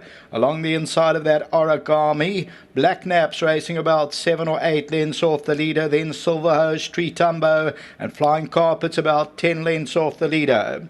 Azores found the lead, not going quick, leads it by 2 lengths. Divine Odyssey is second. Sashdev's in third position, then comes Shango. The gatekeeper's got the white cap on the outside, and then comes Origami. Shareholders, the widest of all with the orange sleeves and cap. As they move down to that 1300 metre region, then Black Nap, who wants to take hold of that bird. Tree Tumbo, Silver Host, and Flying Carpet. So the pace is an absolute crawl, and the gatekeeper now decides to go on. Shareholders second, then Azores, Sashdev, and Divine Odyssey. Shango is on the outside of runners. Origami's about 6 lengths off the leader. Then comes Black Nap. Tree Tumbo's the orange silks near the rail. Silver Host is the light blue second to last. And Flying Carpets in the back seat, 10 lengths off the leader.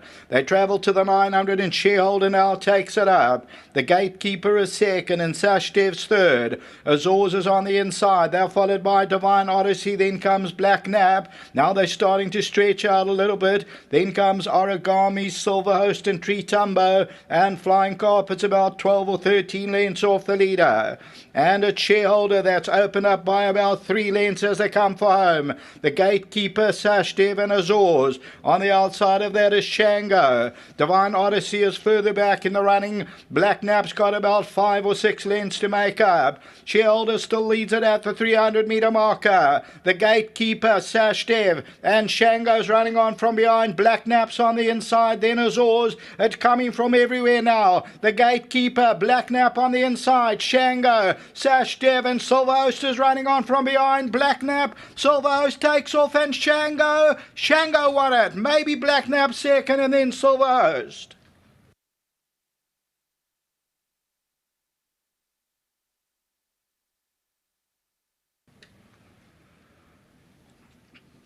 Number 3, Shango, Sean Terry, Louis Makotwa will just win it, and they win a close decision. That second place may be the horse on the far side, but wait for that. We'll have to wait for the judges. Very close between Black Nap and Silver Host nearest us.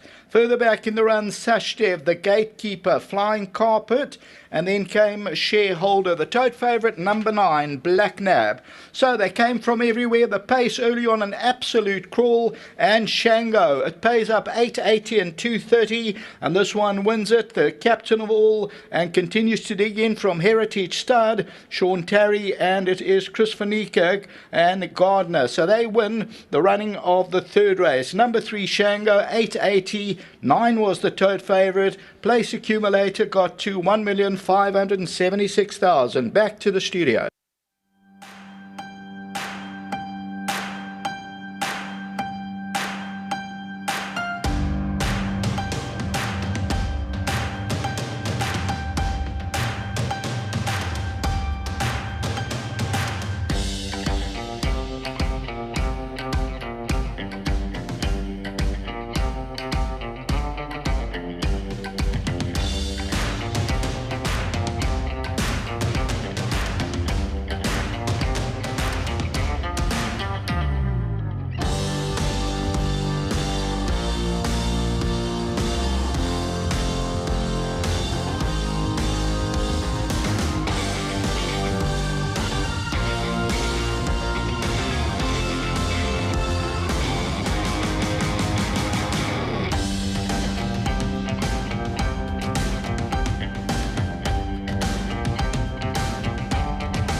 Well, we are treated to an absolute blinder of a finish here, and the judges committed.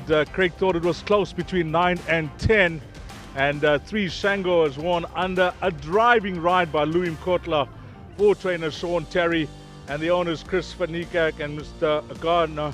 Well done to the guys. Second, horse number 9, and that's Black Nab. Third has gone to number 10, Silver Host.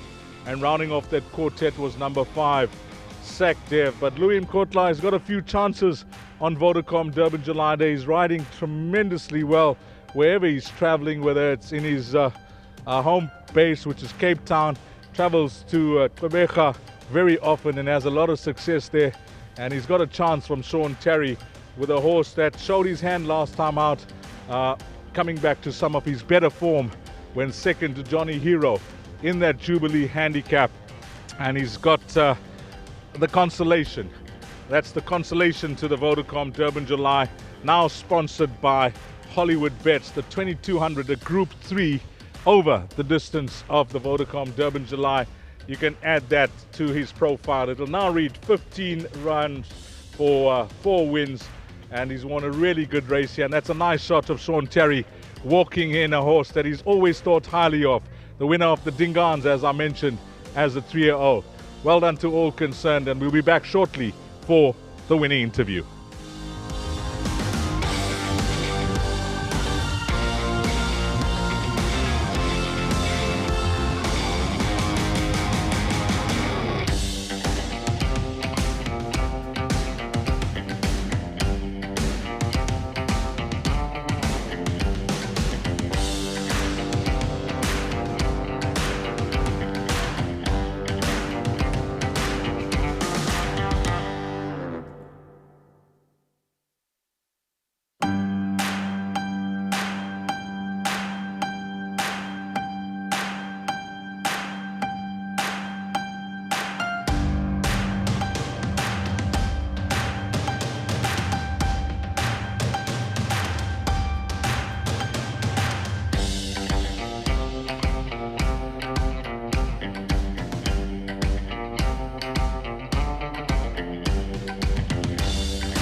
Well, a great finish to the start of the place accumulator, the Hollywood Bets 2200, a Group 3, and it's gone to horse number 3, Shango, son of Captain of All, Heritage Stud, the breeders. Well done to Chris van Niekerk and Mr. Bruce Gardner, jockey Louis Mimkotla, trainer Sean Terry, and then the gentleman that takes care of Shango, his name is Mzuoloko.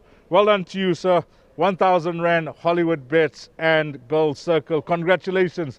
Outstanding job, my man. Well done to Mzoloko. First up, I think let's have trainer Sean Terry. Louis is here. Louis is in the house. He's here first.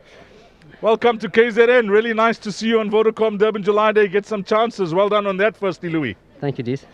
You're having a great run. You're riding a crest of the wave. We're all singing your praises wherever you're traveling these days.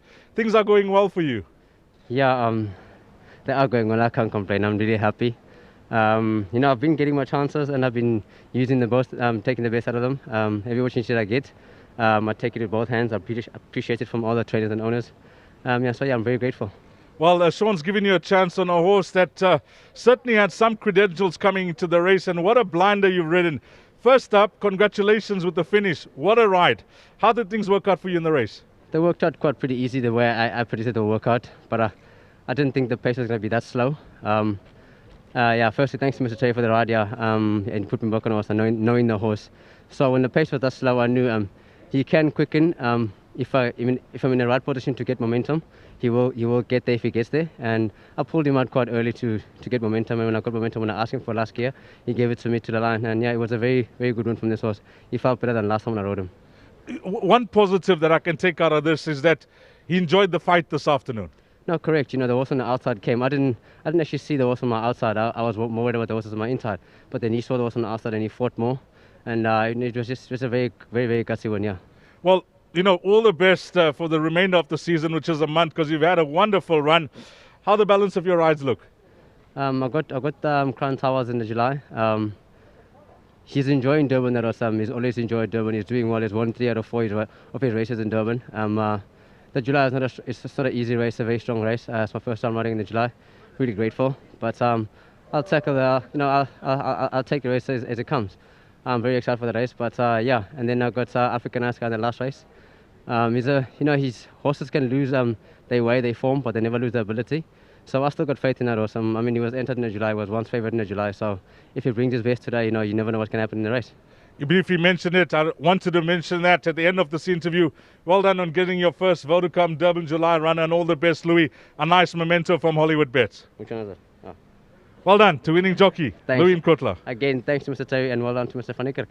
Okay, let's get Sean into the office. And I think first up, okay, there's some picks that they want to take, Louis. Well done. I don't know. We don't do this. You're in demand. Sean, I think first up, you would have been disappointed, for lack of a better word, that you did not get into the Vodacom Durban July, but that's the hand you were dealt. Yes, Dees, it doesn't matter how long you plan.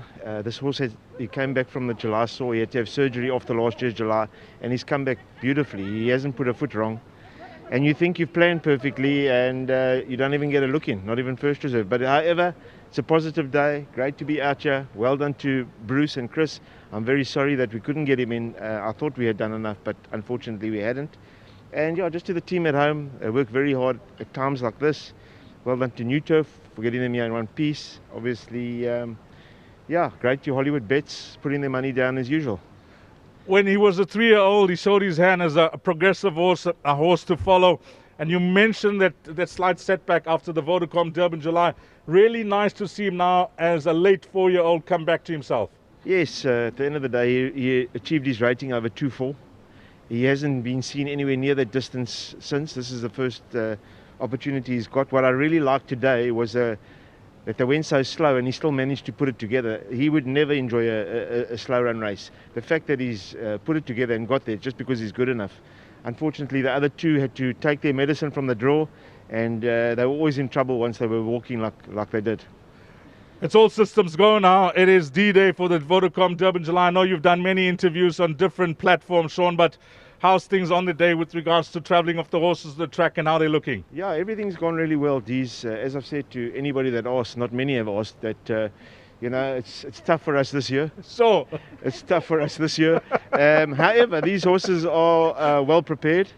The July, you need luck in running. It's not like the Red Sea is going to open up for all the fancied horses. And if we're in the right place at the right time, don't leave us out the quartet. All the best for the rest of the afternoon. Give our best to owner Chris Van Niekerk and to Bruce Gardner. A momentum for you as the winning trainer and for the winning owners as well. Well done to trainer Sean Terry. And he'll take home the laurels here in race number 3. The Hollywood Bets 2200 belongs to horse number 3, Shango. Up next, it's the big one, guys. Look sharp if you haven't played your bet yet. 5 million carried over to the Pick 6. Estimated pool is 15 million rand, and all that will begin at 1 o'clock. Don't go away. After we break for a short while, I'll be back with a very important presentation to a very special lady.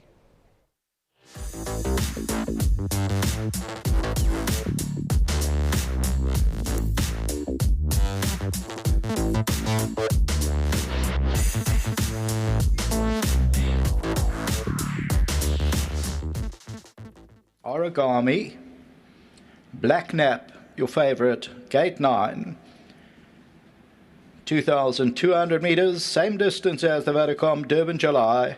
They sent on their way. Divine Odyssey's right there, Shango with a good position, Sashdev, the pink cap, is well positioned. On the right-hand side, the gatekeeper, the grey is Azores, that's amongst the leading group. They're not going quick. They are followed further back in the run by Shareholder. Along the inside of that, Origami. Black Naps racing about 7 or 8 lengths off the leader. Then Silver Hose, Tree Tumbo, and Flying Carpets about 10 lengths off the leader. Azores found the lead, not going quick, leads it by 2 lengths. Divine Odyssey is second. Sashdev's in third position, then comes Shango. The gatekeeper's got the white cap on the outside, and then comes Origami. Shareholders, the widest of all with the orange sleeves and cap. As they move down to that 1,300 meter region, then Black Nap, who wants to take hold of that bird. Tree Tumbo, Silver Host, and Flying Carpet. So the pace is an absolute crawl, and the gatekeeper now decides to go on. Shareholders second, then Azores, Sashdev and Divine Odyssey. Shango is on the outside of runners. Origami's about 6 lengths off the leader. Then comes Black Nab.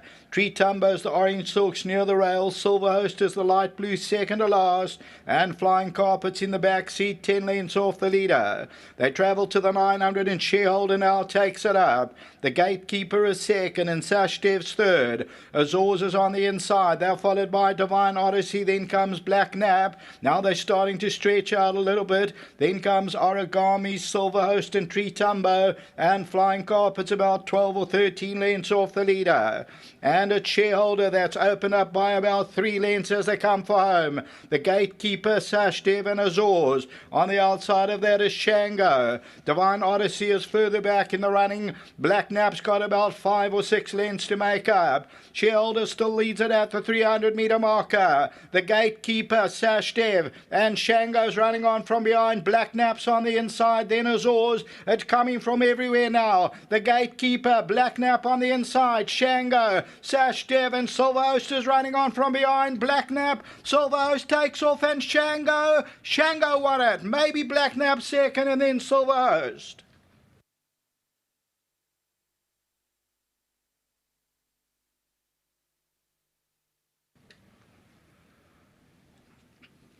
Number 3, Shango, Sean Terry, Louis McCotwell will just win it, and they win a close decision. That second place may be the horse on the far side, but wait for that. We'll have to wait for the judges. Very close between Black Nap and Silver Host nearest stars. Further back in the run, Sashdev, the Gatekeeper, Flying Carpet, and then came Shareholder. The tote favourite, number 9, Black Nab. So they came from everywhere. The pace early on an absolute crawl, and Shango. It pays up 8.80 and 2.30, and this one wins it. The captain of all, and continues to dig in from Heritage Stud, Sean Terry, and it is Chris Van Niekerk and Gardner. So they win the running of the third race. Number 3, Shango, 8.80. 9 was the tote favourite. Place accumulator got to 1,576,000. Back to the studio. Well, welcome back for a very special presentation, and it was supposed to be a surprise. Let me tell you that they planned this to be a surprise, but the lady that's getting the special award, Greyville, Hollywood Bets Greyville, is hometown, home ground for her. You can't keep anything away from her, and she got wind of it, and we had to calm her down, and we said, Anita, we wanted it to be a surprise, but it's unfortunately not now.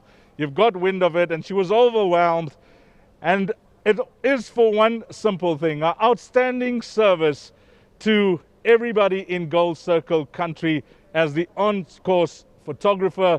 She is an institution when it comes to racing in KZN, but more importantly, when it comes to the Vodacom Durban July, I think this is my 21st year in a row.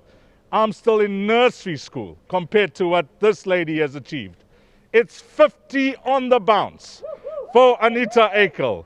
50 Vodacom Durban Julys in a row that she's attended.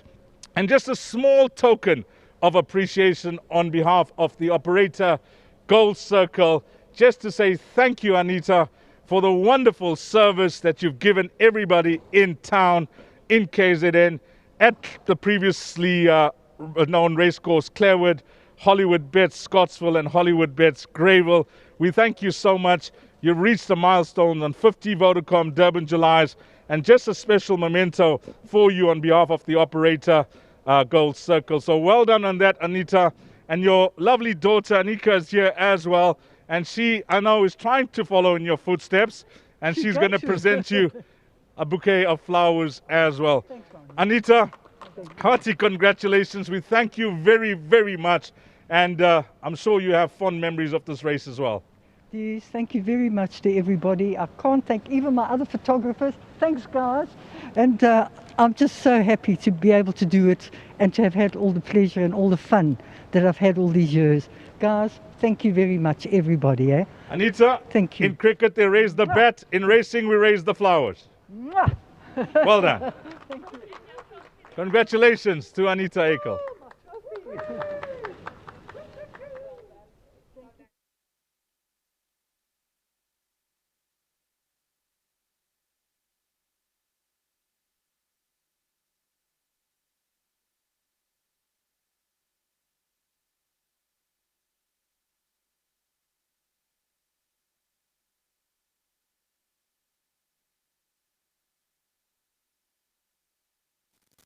Anita Akel's 50th consecutive Vodacom Durban July as the course photographer. That is something quite remarkable.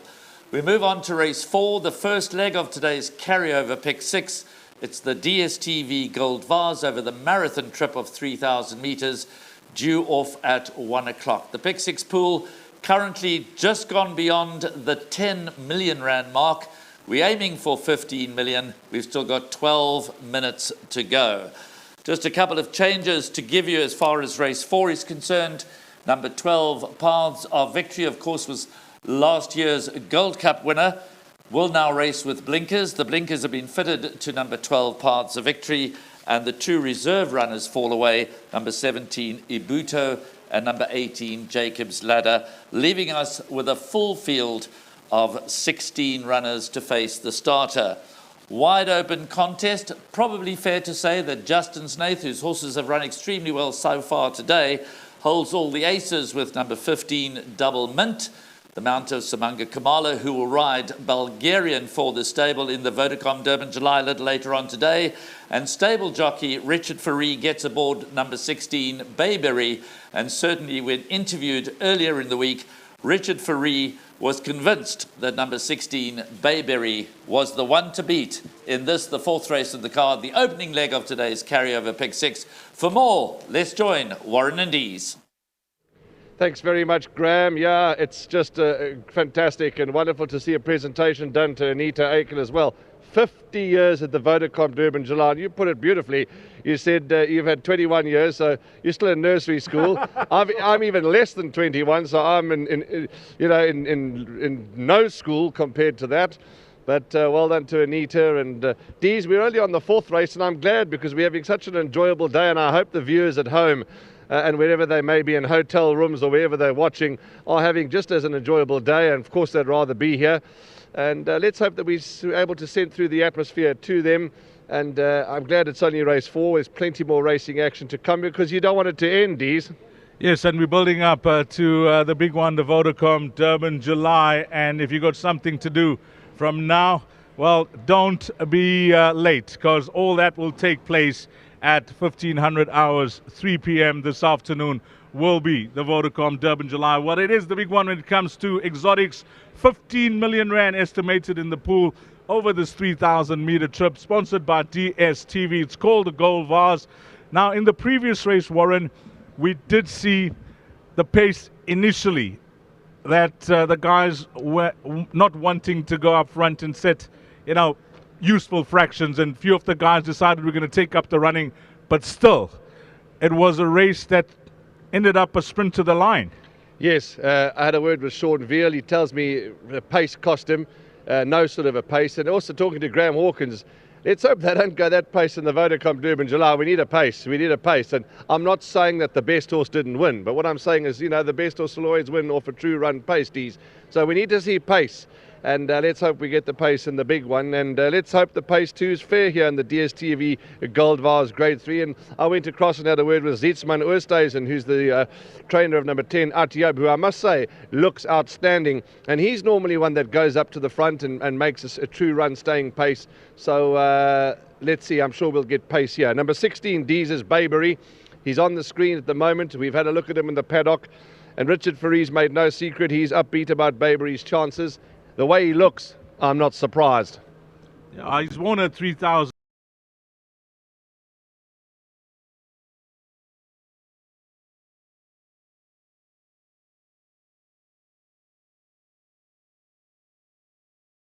Runners, the obvious known front runner in the race, the runner that runs his best races up front, is the source Atiab. Yes. He's now at a course which has got a shorter run-in, tighter course. And with Luke Ferraris up, they would have discussed and planned this race, because these other horses, they rather not be caught napping if this horse decides to go up front and sets a useful pace, because he seldom tires at the business end of the race and he can run all the way to the line.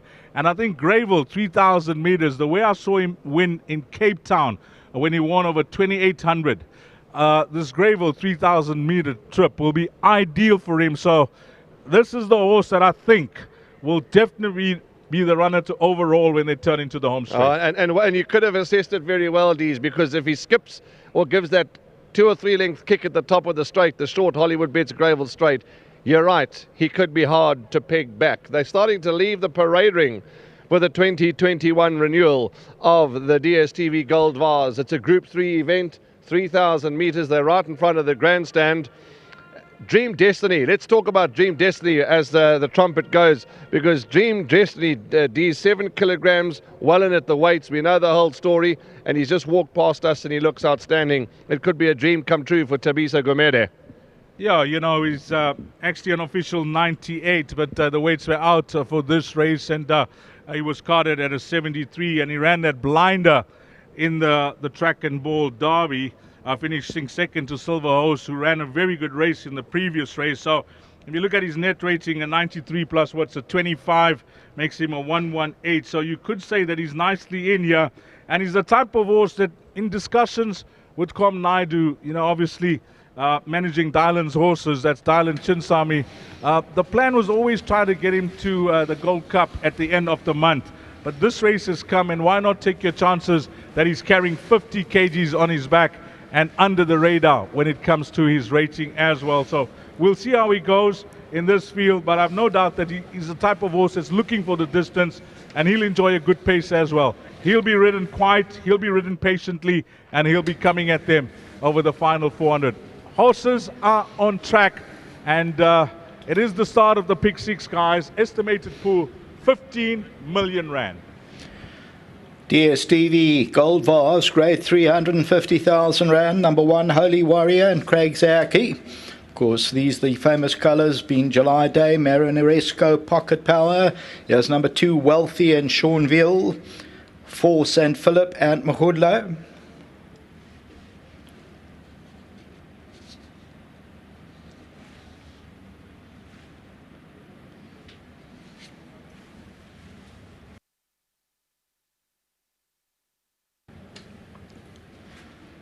Six, Payback the Money, will pass by shortly. Ashton Aries, 5, Dream Destiny, Thabiso Gumede, a half over. And then 6, Payback the Money.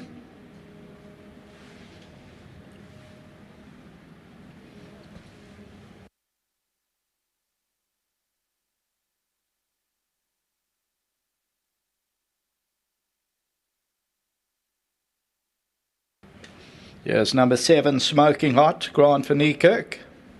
Before Noon is number 9, Serena Moodley. 10, Atiab and Luke Ferraris. 8, Merlin from Berlin, Muzieni. Yes, 3, Nabras, Lyle Hewitson, also famous colours of Igugu. Flickety by Far is 11, Tristan Godden. Paths of Victory, last year's Gold Cup winner, Head Up in the Air, Warren Kennedy. 13, Illuminate, Ryan Mungo.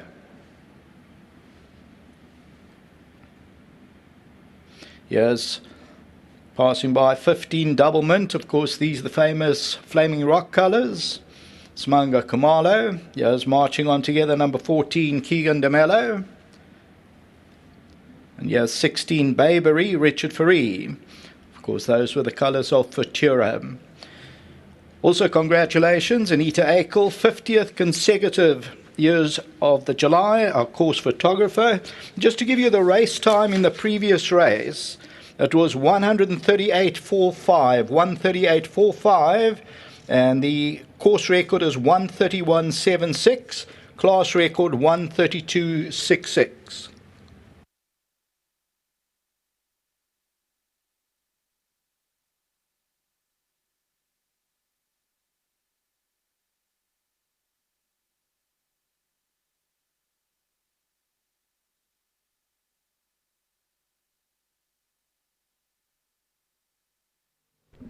Start of the Pick 6 now, and it is going to be a Pick 6 that you want to get involved in if you haven't taken a bet yet. So we wish you all the best structuring those perms.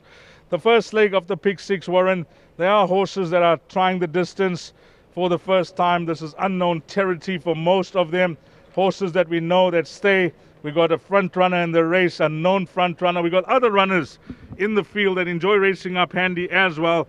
And then we got runners that will be looking for a true pace to make their run when they turn into the straight. It's a fascinating race to try and dissect how it's going to pan out. Very difficult, because when those gates open for most jockeys in these type of fields, it's plan A to plan Z. Absolutely, Dees. You know, let me just start off by telling you and the viewers how I've played it. I've taken 4 horses in a boxed exacta. Exacta is my favorite bet. I've gone 5 Dream Destiny, 10 Atiab, 15 Doublemint, and 16 Bayberry. Those are my 4 that I've boxed. I spent 180 Rand. Should it arrive, I'll get the dividend 15 times. I can't, decide between 10 Atiab and 16 Bayberry. They both looked outstanding in the paddock. They went down to the post well. So for me, I would never be so bold as to say it's a boat race, because there are so many others in with chances. It's going to be about pace. It's going to be about tactics. It's going to be about who's got the most power to stay. But one thing we know for sure, I do think that as they turn for home, I think Atiab's going to be in front. This filly interests me a lot. Number 7, Smoking Hot. I've watched her throughout her career, and Candice has done a wonderful job with her, prepping her for this race, racing her in feature races, the Aquanaut, the Spook Express, and then last time out, the Gold Bold, where I quietly fancy the chances for the places, because I did make Don't Look Back a good thing. Don't Look Back is the horse that just turned his career around once he went to Gauteng with St. John Gray. Now, the fact that she showed her hand last time out at 3,200 meters at Turfentine was no problem for her. And there were, some excuses where there was an objection as well. Number 14, I'm told, is scratch, guys. Marching On Together will take no part. That's the late scratching in race number 4. You can take that out, number 14. But coming back to Smoking Hot, there were some problems in the closing stages of the race. There was an objection as well. Don't Look Back kept the race. But the fact is, this filly carrying 54.5 kgs, she stays. She's got a jockey in form. She's got a trainer who raced successfully in KZN with a filly that stays. I'm leaning towards her as a massive runner and possibly my outright pick. Are you could be on to something, Dees. You certainly could with this filly Smoking Hot. We're told that the pick 6 pool is nearly on 18 million Rand. So there's still time to Doesn't surprise me. Doesn't surprise me, Dees. We've got some top quality action, and all that's left for us is to thank the punters, to thank the public, because they can't be here, but they're showing their love and their passion for the game. They're investing, they're punting, and we're nearly on 18 million Rand. I've got goosebumps. Now, when you get a carryover of 5 million and it's Africa's premier race day, these type of fools are expected.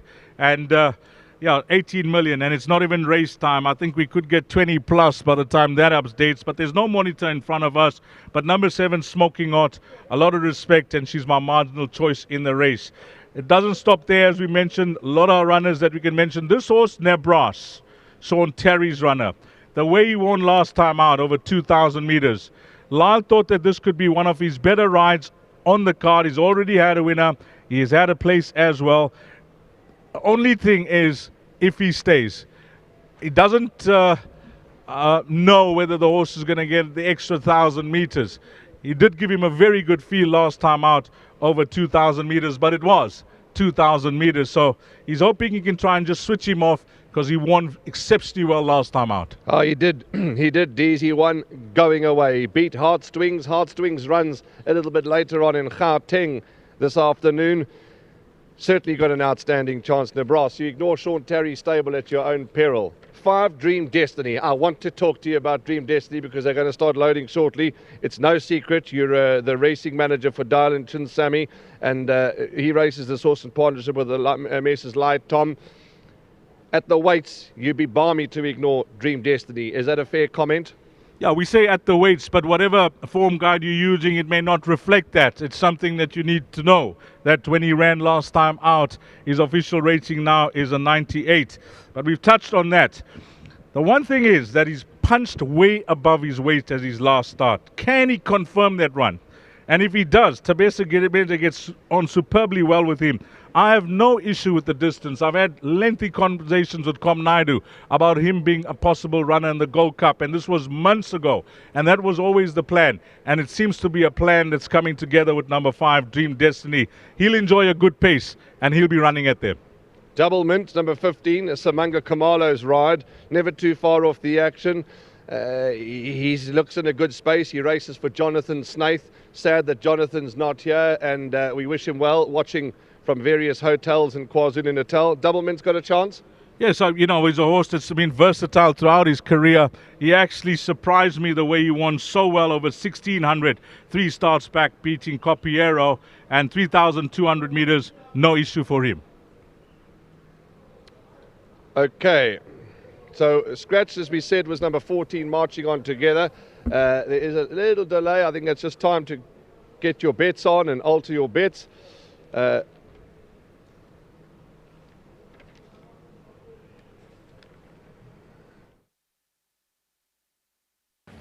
All right, they were just waiting for Marching On Together to return to the parade ring. It passed here about a minute ago and went up the chute, so it should be returning to the parade ring. That's just the reason why they haven't started the loading. But that pick 6 pool is just about on 18 million rand. Your favourite is number 16, Bayberry, and that's at 480. They're loading up now. Flickety by Far, Before Noon coming forward, Nebras, Dream Destiny, Holy Warrior. Double Mint to an outside gate. Merlin from Berlin, St. Philip, Atiab is in, Pay Back the Money coming forward, Wealthy to gate 2, Smoking Hot, Paths of Victory,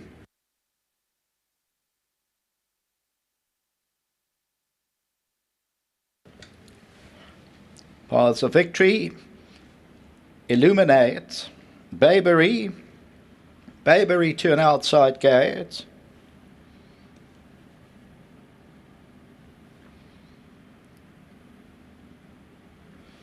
So it's Illuminate and Bayberry, the outside gates. And Smoking Hot to go into 7.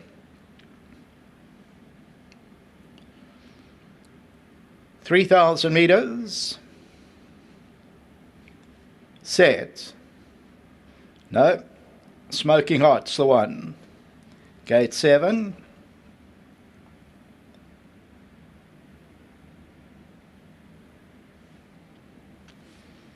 Comes up. Ready. Waiting for the all clear from behind. Just to close that gate. There it is. Their dispatch from the 3,000 meter marker. Smoking Hot is one of the trailers early on. Illuminate. Double Mint is right there.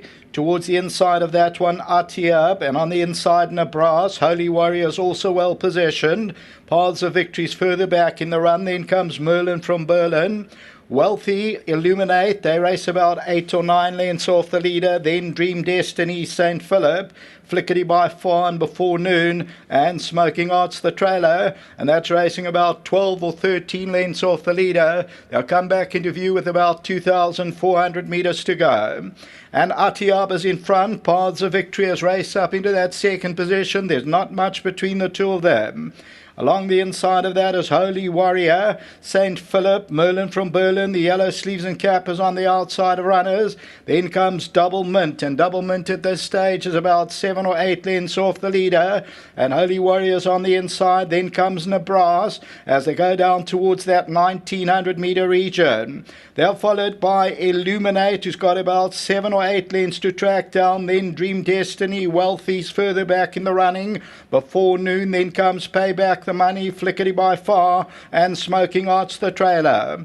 Paths of Victory goes on by 2 lengths. Back in second, Atiab. On the outside, Merlin from Berlin. Holy Warriors, the pink sleeves out the rail. Babery's on the outside. Then Nebraska and Double Mint. Wealthy's on the inside in the blue silks. Then Illuminate St. Philip. They're followed by Dream Destiny. That's about 12 or 13 lengths off the leader at this stage. Before Noon, Pay Back the Money. Flickery by far, and Smoking Hot's about 15, 16 lengths off the lead. And Paths of Victory gets away by 3. Atiaba's second, Holy Warriors third. Merlin from Berlin's in that 4th position. Then comes Nebraska. On the outside of that one is Babery, Double Mint and Wealthy. St. Philip, Illuminate, Dream Destiny. Then Before Noon, Pay Back the Money, Flickery by far, and Smoking Hot still about 15, 16 lengths off the leader.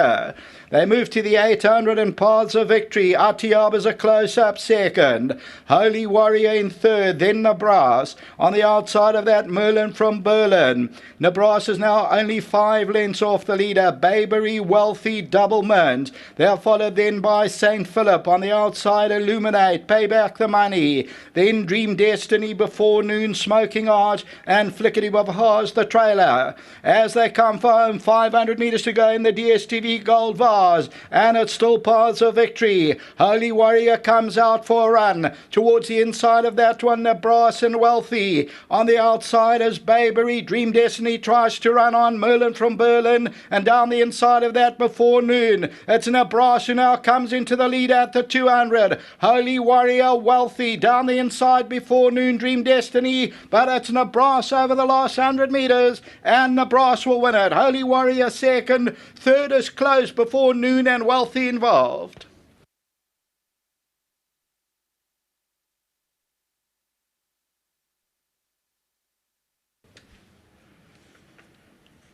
Number 3, Nebraska, Sean Terry, the Version Jeterix, is the winner. El Adiad, South Africa, and also bred by El Adiad, and wins its 3rd race from 13 starts. Number 3, it pays up 490 and 220. Will you believe that? 490 a win, 220 a place. Number 1, Holy Warrior, a big 540 a place. Before Noon runs into 3rd position. That's number 9, and that is paying 1250 a place. And Wealthy, 790 a place. What a quartet this is going to be. Toad favourite, number 5, Dream Destiny ran unplaced, and Atiab went wrong. So as they come to the last 100 metres, and Nebraska comes forward, and Nebraska races away from the opposition, from Holy Warrior, until the running of race 5, back to the studio.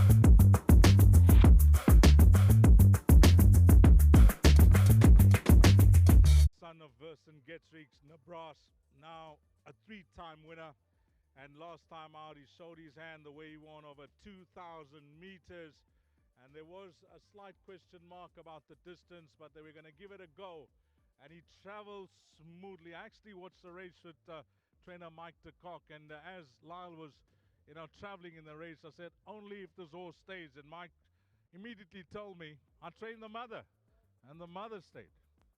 I have no doubt about the distance, and so it was. He's won a superb race here, Nebraska. Lyle Hudson, and of course his stable of Sean Terry, Al Dayat, Sheikh Hamdan bin Khalifa Al Maktoum, also the owners and the breeders, of course, racing in the colors of Al Dayat, South Africa. These colors we're very familiar with now in SA, and a tremendous performance from this horse. Wow. Travels so sweetly and got the job done in fine style. We'll be back shortly for the winning interviews and the presentation.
I think, and I said the value of the day, I think would lie in Nebras, because he's at his absolute best, and if he gets the trip, nothing will quicken with him. And that's exactly what we saw today. From a good draw, I had the rails run behind a horse I'd love to follow the whole way. Things went perfectly, but he also won it well. So a very good win. This was actually my derby ride last year, and the Thursday before he injured his leg and he was off for a long time. Then he came back and ran some nice races, and we opted to geld him. And it's grown to fruition to see what he is today. So yeah, he deserves this. He's a lovely horse, and been perfectly prepared by Mr. Terry and the team, so well done to them. Very familiar and famous colours those, so make you even more prouder. Always a privilege. Al Adiat's a big supporter of South African racing, and the yard's done well for them, so it's always lovely to have these winners in these silks. Big congratulations to them. Lyle, wonderful, lovely day so far. Congratulations. You're making many people happy. There's a trophy for you. You're going to have to speak to your good lady. You'll have to buy a second cabinet, I'm sure, because the trophy's coming thick and fast. Well done. Thank you very much, Warren. Just welcome to DSTV, and it was a lovely renewal of the race, so thank you to them. And of course, my sponsor, Kuda. It's 2 features today already. Well done, guys. Congratulations. That's Lyle Heertsen, ladies and gentlemen, the rider of horse number 3, Nebras. Well done to Al Adiat South Africa Pty Limited, and congratulations. And thank you for all that you do for South African racing. It gives me great pleasure to talk to Sean Terry as always. A wonderful race for you, Sean, finishing first and third. Congratulations to you and your team. Yes, really well done to the team.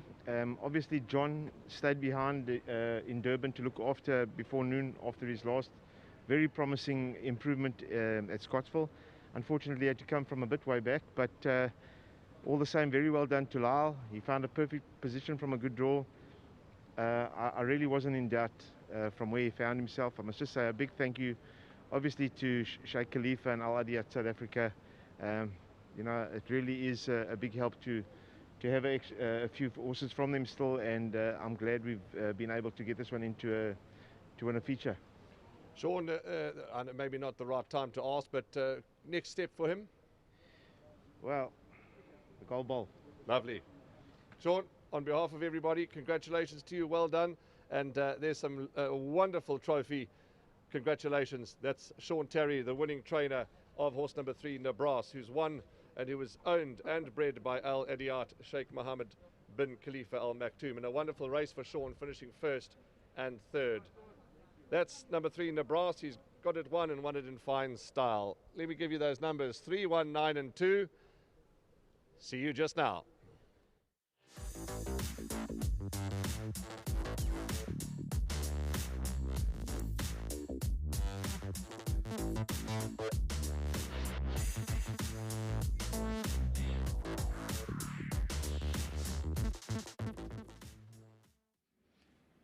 Illuminate, Bayberry to an outside gate.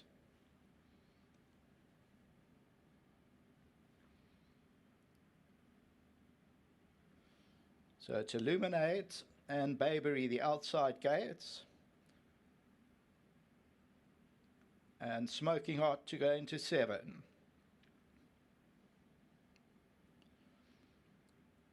$3,000 meters. Set. No. Smoking Hot's the one. Gate 7.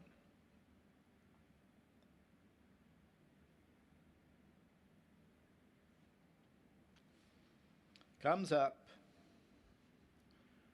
Ready. Waiting for the all clear from behind. Just to close that gate. There it is. Their dispatch from the 3,000 meter marker. Smoking Hot is one of the trailers early on. Illuminate. Double Mint is right there. Towards the inside of that one, Atiab, and on the inside, Nebras. Holy Warriors also well positioned. Paths of Victories further back in the run. Then comes Merlin from Berlin. Wealthy, Illuminate. They race about 8 or 9 lengths off the leader. Then Dream Destiny, St. Philip. Flickery by Fawn before noon, and Smoking Hot's the trailer, and that's racing about 12 or 13 lengths off the leader. They'll come back into view with about 2,400 meters to go. And Atiab is in front. Paths of Victory has raced up into that second position. There's not much between the two of them. Along the inside of that is Holy Warrior, St. Philip, Merlin from Berlin, the yellow sleeves and cappers on the outside of runners. Then comes Double Mint, and Double Mint at this stage is about 7 or 8 lengths off the leader. And Holy Warrior's on the inside. Then comes Nebras as they go down towards that 1900-meter region. They're followed by Illuminate, who's got about 7 or 8 lengths to track down. Then Dream Destiny, Wealthy's further back in the running. Before noon, then comes Payback the Money, Flickery by Far, and Smoking Arts the trailer. Paths of Victory goes on by 2 lengths. Back in second, Atiab. On the outside, Merlin from Berlin. Holy Warriors, the pink sleeves at the rail. Babery's on the outside, then Nebras and Double Mint. Wealthy's on the inside in the blue silks, then Illuminate St. Philip. They're followed by Dream Destiny, that's about 12 or 13 lengths off the leader at this stage. Before noon, Payback the Money, Flickery by Far, and Smoking Hot's about 15, 16 lengths off the lead. And Paths of Victory gets away by 3. Atiaba's second, Holy Warriors third. Merlin from Berlin's in that 4th position. Then comes Nebras. On the outside of that one is Babery, Double Mint and Wealthy. St. Philip, Illuminate, Dream Destiny. Then before noon, Payback the Money, Flickery by Far, and Smoking Hot still about 15, 16 lengths off the leader. They move to the 800 and Paths of Victory. Atiab is a close-up second. Holy Warrior in third, then Nebras. On the outside of that, Merlin from Berlin. Nebras is now only 5 lengths off the leader. Babery, Wealthy, Double Mint. They are followed then by St. Philip. On the outside, Illuminate, Payback the Money. Then Dream Destiny, before noon, Smoking Arch, and Flickery by Far's the trailer. As they come for home, 500 metres to go in the DSTV Gold Vase, and it's still Paths of Victory. Holy Warrior comes out for a run. Towards the inside of that one, Nebras and Wealthy. On the outside is Babery. Dream Destiny tries to run on Merlin from Berlin, and down the inside of that before noon, it's Nebras who now comes into the lead at the 200. Holy Warrior, Wealthy, down the inside before noon, Dream Destiny, but it's Nebras over the last 100 metres, and Nebras will win it. Holy Warrior second, third is close before noon, and Wealthy involved.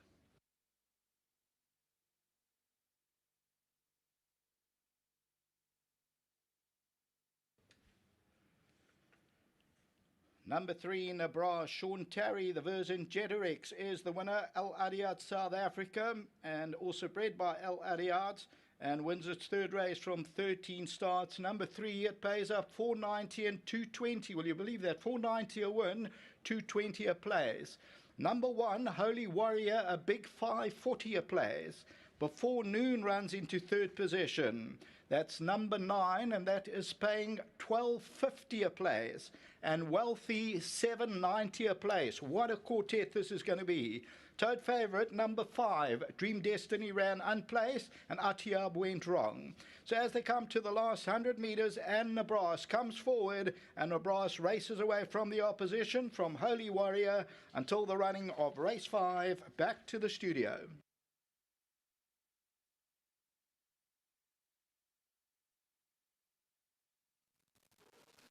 Welcome back to the GTV studio. Well, thus far on Vodacom Durban July race day, the Highveld trainers have ruled supreme. Corne Spes won the first race, Ashley Fortune the second, and of course Sean Terry the third and fourth races. And they will be looking to extend that sequence into race 5. Mike de Kock's only runner for the day is number 8, Desert Miracle, the hot favourite to win this, the 5th race in the card. The Zulu Kingdom Explorer, Golden Slipper, Grade 2 for 2-year-old fillies over 1,400 metres. But hot Sean Terry's on a roll, and he saddles number 12, Mbewu, who won oh so impressively on debut. And Sean Terry will be looking to win 3 in a row, races 3, 4 and 5. And there's no lack of support for number 12, Mbewu. Corne Spes, of course, saddles Eastern Bell, and Glenn Cotton will be looking to spoil the party for the Highveld trainers, saddling the second choice in the market, number 3, Kayleen, who's had good experience over the track and trip. Just one change to record for race 5, and that is the scratching of number 7. There she goes.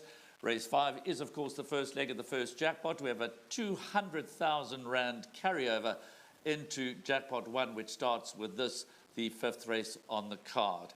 We're only about 13 minutes away from the running of race 5, the Zulu Kingdom Explorer Golden Slipper Grade 2 over 1,400 meters. Desert Miracle, let me say it again, Mike de Kock's only runner for the day, 2-year-old daughter of Dynasty out of that superstar Welwitschia, Imbewu from the first crop of William Longsword, racing in the silks of the Hollywood Syndicate, and Kayleen. Those are the three that dominate the betting for race 5. Let's hand you over to Warren and Dees in the parade ring.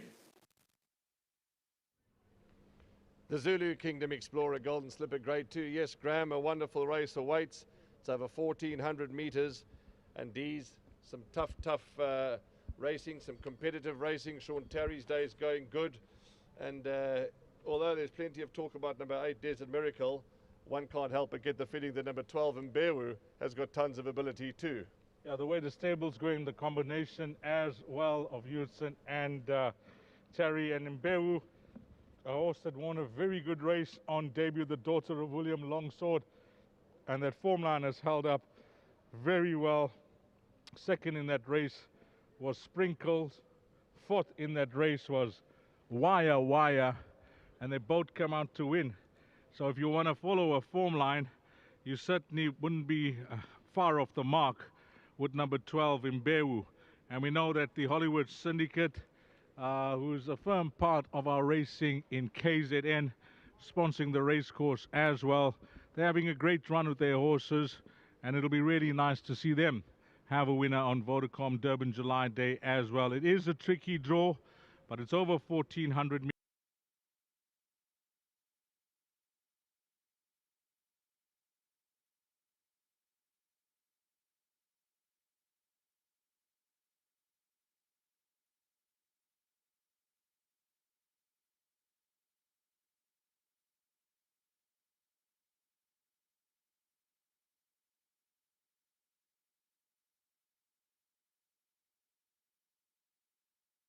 Out of a top mare called Welwitschia, Mike de Kock, Vilgebor's Drift, Mary Slack, wherever you're watching, ma'am, enjoy. Gavin Arena rides. And Dees, when this horse ran second to Heaven's Girl, I was in Gauteng, and Mike de Kock came across and he said, my filly, a good filly. He said, she'll be all right. She then has since won, and won very well. She's a big runner, winning chance. When we spoke about seating, when we started the race meeting on Vodacom Durban July Day, we touched on form lines. And one of the form lines that I did touch on was Heaven's Girl. And of course, that was in the nursery and the Ruffian Stakes. Well, this filly in the nursery, she was second to Heaven's Girl. And fourth in that race was Under Your Spell, a Group 1 winner, a winner of the Alan Robertson. And then you go to this horse called Cole Fact, who we keep going to the lucky last at Turfentine this afternoon as an odds-on favorite, also winning from that form line. And when the stable tried her over 1,400 meters last time out, she made it look very easy.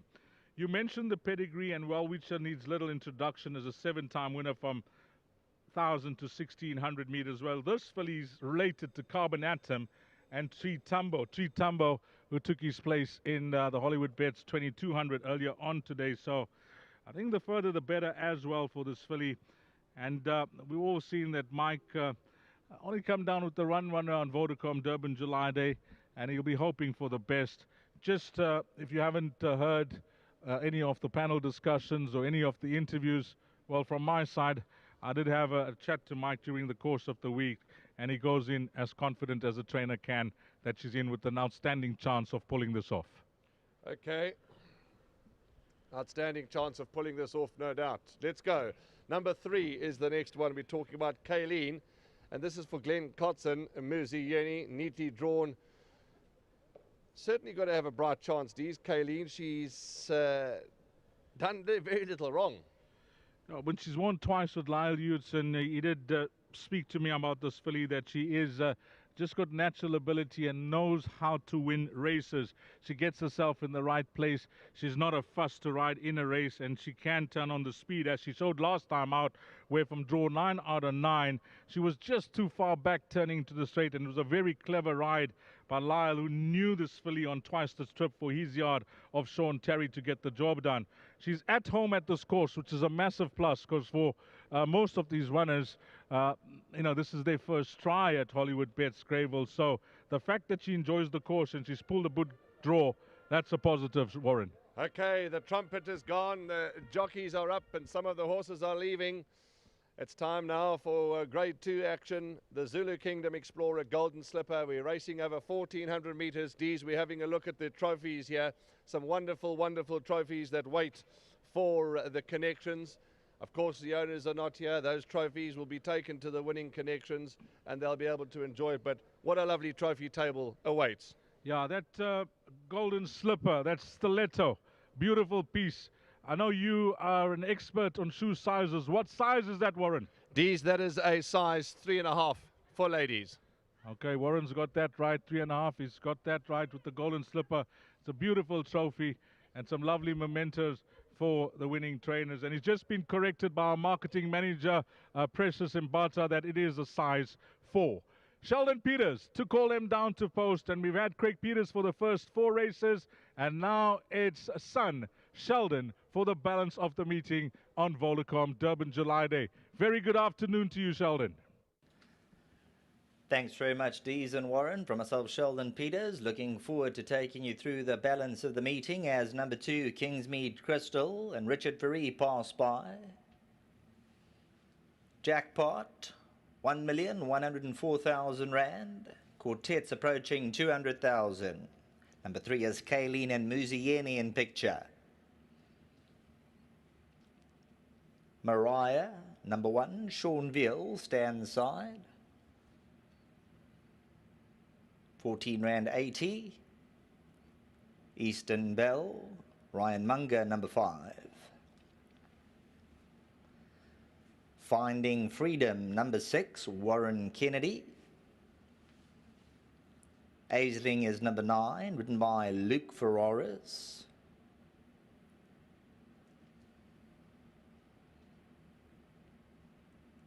Slowing down Aisling, approaching the 150. Opening Shower, Keegan DeMello. On the bounce, Opening Shower. Turn around.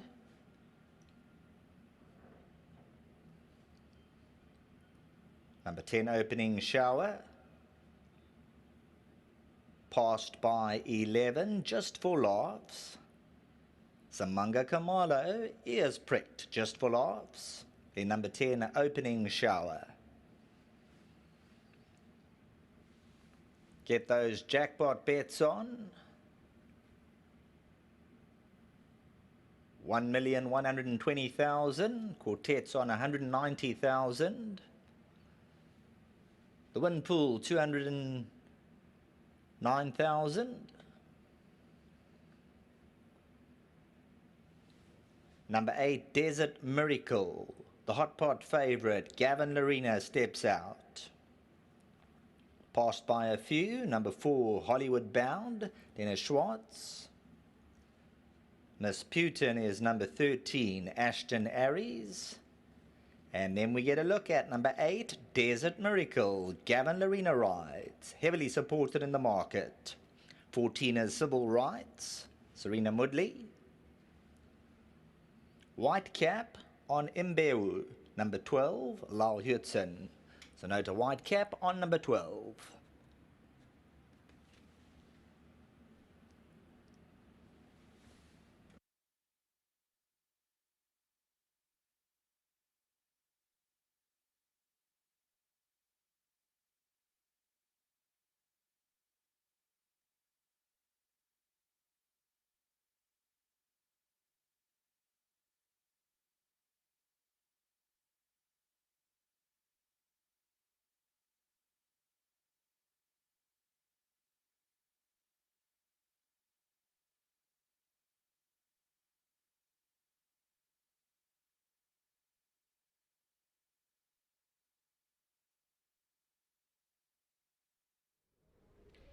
Welcome back to the parade ring area. It's time now for the Group 2 Ds, the Grade 2 Zulu Kingdom Explorer Golden Slipper.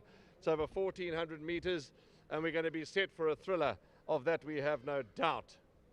Now let's talk about it. We know that the principal contenders look to be horses like Desert Miracle, Imbewu. Those look to be the two principals. And Kayleen. And Kayleen. But some might say that it's a one-horse race with Desert Miracle, and judging by the amount of money that's been put on Desert Miracle, now 8 to 10 when I last checked, it's a one-horse race for some people. But I want to start with one or two other horses. Let's start with number 1, Mariah, Karari filly, out of a second Empire mare. Lazan Forbes is the trainer, Suzette Fillions the owner, and Sean Veal's going to ride in Gate 1, so she'll have a lovely smooth run in transit. She's got to have impressed you on her debut win. And she's well related, and Lazan knows this family well. She's a half-sister to Mario, who's done so well for the stable in some feature races as well. So the further the better for this filly, the daughter of Karari. She'll have the run of the race and draw 1. The way I watched her win at Hollywood Bet Scottsville over 1,200 meters, the natural pace and speed that she showed early in the race, and the way she skips clear from the opposition. She looks to be a filly that's sensible, athletic, and knows what it's all about. First day at school, never easy, but she was a 10 out of 10 the way she got the job done. There's plenty more to come from her, and the one positive, if you are in the camp of Maria, is the obvious one, pole position. Kingsmead Crystal, you bumped into Alison Wright a little earlier on. She's got to jump this filly because she's got some ability. First time out, a lot of excuses that day at Hollywood Bet Scottsville. Things did not go according to plan from the word go, and she was starting to catch the eye over the final 400. Last time out, again, excuses, valid excuses, because you know, when you miss the break over shorter distances like 12 and 1400 meters, and you find yourself in the position that she was, and you got quality racing around you, it's always going to make it tough.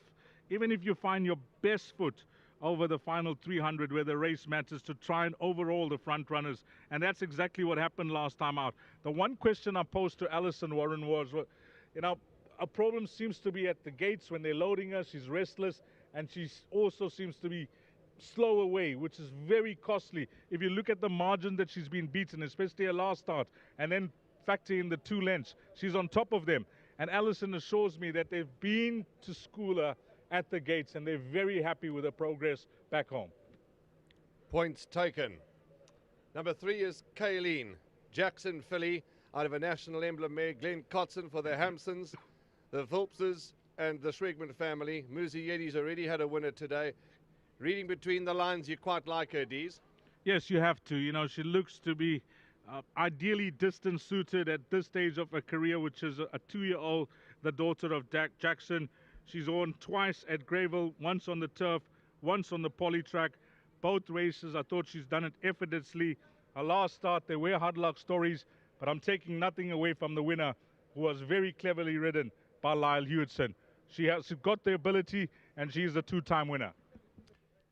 Number 6 is Finding Freedom, a filly by Elusive Fort. She's trained by Gareth Van Zyl and impressed me on debut, finishing 4th to twice the trip. That was in a little feature, the Devonair. It was a good effort, was the 5th fastest finishing. She had my shoe attended to, and I can't help but get the feeling that if she improves, which I think she will, she'll be in the money. Yeah, the word from the yard that this race may have come just too soon for her, but she is a progressive filly, and whatever the result this afternoon, she's a filly to pencil in and one to follow. He wasn't discounting her chances at all. All he suggested is respect. Desert Miracle, we've touched on her. Only runner for Mike de Kock. He is on course. She can follow up. They've put a ton of money on her, Dees. They've backed her like they know the result.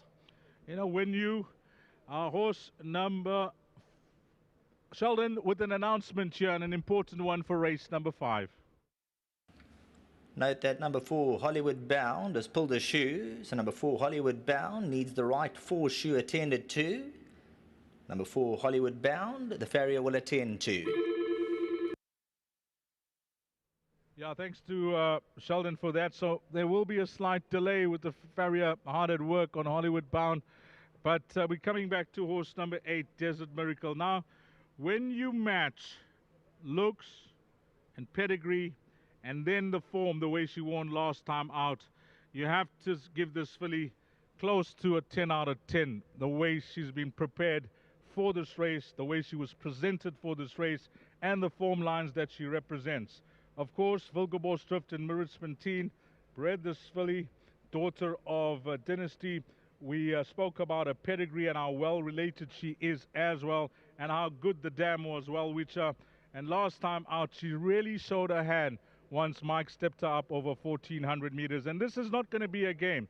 This is the type of filly that I could see at the end of the month in the Tiquini Stakes over 1600 meters. And if she wins this and wins that, she could be one of the leading lights for 2-year-old filly of the season. But she's no doubt the filly they all have to beat on what she's shown to date. Will she have a race on her hands? Yes, she will. Looking at her behind the pens, she walks with presence. She's got swagger about her. She just looks good behind the pens. She's soaking it all in, and certainly the one they all have to beat. Let's talk about two horses quickly, and I'm sure we'll get some time to talk about those two. 12 Mbewu, 13 Miss Putin. Those two sprinkles as Frank the form. Miss Putin, she shows that she's got some ability. What do you make of 12 and 13, respectively? Well, number 12 in Bearview, I mentioned that winning debut at Turpentine over 1160. The form line, if you missed that, Sprinkles, second, won. Fourth, Wire, Mike de Kock won. Sprinkles, by the way, trained by Paul Peter. She's a half-sister to Flawless. Now, Flawless has won all 3 races over 1600 meters. So the fact that this filly won so well over 1160, Sean must have taken a lot of positives out of that win. She is poorly drawn, but we've seen Lyle Hudson already had a double. We've had 4 races thus far. Sean Terry has had a double. He's won with Shango and the previous race, Nebraska. So it's looking good for this combination, the way the things have gone thus far. And the Hollywood Bets, well, this is their home turf. Where the Vodacom Durban July takes place, it's Hollywood country. This is Hollywood Bets Greyville, and it'll be really nice to see them have a winner. It certainly will, Dees. It certainly will. All right, they're behind the pens. They're going to start loading any time now. I think without any further ado, we welcome Sheldon. It's Sheldon in the hot seat for the rest of the day and for the big one. Sheldon, from the team downstairs, your colleagues, all the very best for the big one. And lovely to have you in the hot seat again. You had your dad earlier. We've got you now. Please, if there's anything else you want to add, let us know what you like for this race. And all the best for the big one. Thanks very much, Warren and Dees. Final opportunity to get involved in your bets. You'll see number 4, Hollywood Bound. Ferry is attending to the right 4 shoe. Currently a 33 rander on the tote, 5 rand 50 the place. So roughie number 4, Hollywood Bound. The farrier is attending to this individual. Number 8, Desert Miracle, 1 rand 50. Hot pot favourite. Race 5, Zulu Kingdom Explorer, Golden Slipper, Grade 2, 250,000 rand, up for grabs, 1400 metres.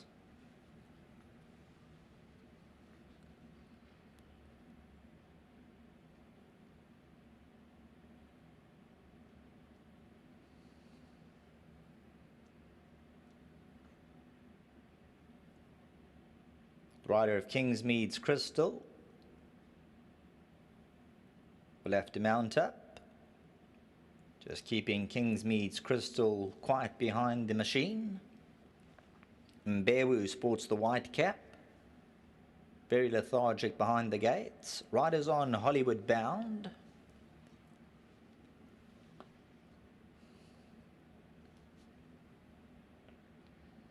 Race time.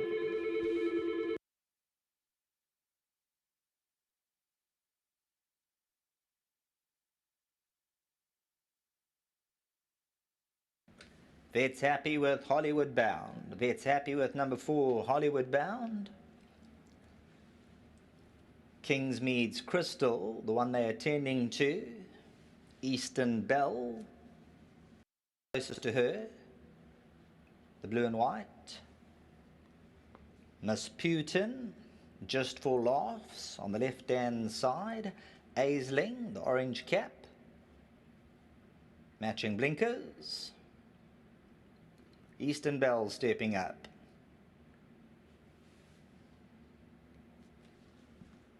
Aisling's ready. Hollywood Bound's turn. Just for laughs. Kingsmead's Crystal, the riders aboard. Richard Ferree. Opening Shower. Finding Freedom. Mbewu. Favourite Desert Miracle. Black Body Red Cap. Gate 8. Desert Miracle at R1.60. Jackpot over R2 million. Mariah. Pole position. Gate 1. Locked, loaded, 1,400 metres, they sent on their journey. Kingsmead Crystal slow about a length and a half, Mbewu the white cap towards the back of the field. Aisling on the outside, the orange cap, pinged the machine, Eastern Bella's right there. Civil Rights is making a move around them, over racing for the first few hundred metres, just for laughs also overdoing it. Kayleen is tucked up at the 1,000 peg, only 3 lengths off, and Desert Miracle out in the fresh air, the red cap on the right-hand side, Black Body. Mariah's at the rail, Kingsmead Crystal's following her through. Finding Freedom's got about 6-7 lengths to make up, Opening Shower with 700 metres left to go. Miss Putin towards the back end of the field, Mbewu the white caps around them makes a length. About to be homeward bound, 600 to go, Aisling by 3 parts of a length. Civil Rights. Favourite Desert Miracles on the right-hand side. The red cap now moves up. Top of the lane, 400 to go. Gavin Larena says, go on, Desert Miracle. Moves up under the hands, hits the front, goes a length clear. Aisling's on the inside. Hollywood Bound's trying to close in. Desert Miracle gives a beautiful kick past the 200-metre marker. She's got fire in her eyes. You can clear the runway. The talk of the town's home by 7. Desert Miracle, eye-popping stuff. Kayleen may be second, Hollywood Bound. Mbewu's in photos for the minor spots, but number 8, Desert Miracle, with a devastating turn of foot for the punters. Number 8, Desert Miracle, from the powerful Mike de Kock stable. Vilgerbos Drift, the Slacks, who also bred the dynasty. Turning for home, Gavin Larena knew what he had under him, and Desert Miracle, the money poured onto her. Wins it very impressively. Kayleen. Then came Hollywood Bound, just for laughs, maybe ahead of Mbewu on that. Then Civil Rights. 300 metres to go, Desert Miracle came gliding into the lead. Poetry in motion, hit the front. You'll see just lugs towards the outside for a stride or two as they go into the shadows, but the rest of them are certainly chasing shadows. One-way traffic, Desert Miracle, back to the studio.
Welcome back to the winners' enclosure, and we've just seen Desert Miracle trounce her opposition. I can't wait to talk to Mike de Kock about her, because she's shown today that she's something very special. But before we go any further, Alois is the gentleman who looks after this star filly, and he takes home some money on behalf of Hollywood Bets and Gold Circle, and of course from KwaZulu-Natal, Zulu Kingdom Explorer. Well done, you take home some money. Congratulations to you, your filly looked outstanding. Well done, Alois. Oh, thank you very much. Thank you very much. I think Gavin Lorena is still making his way. Let's talk to Mike then, if you're happy with that. Gavin's here comes Gav. Sorry, Mike. He's running. He's running out the jockey room. I've never seen Gavin run before.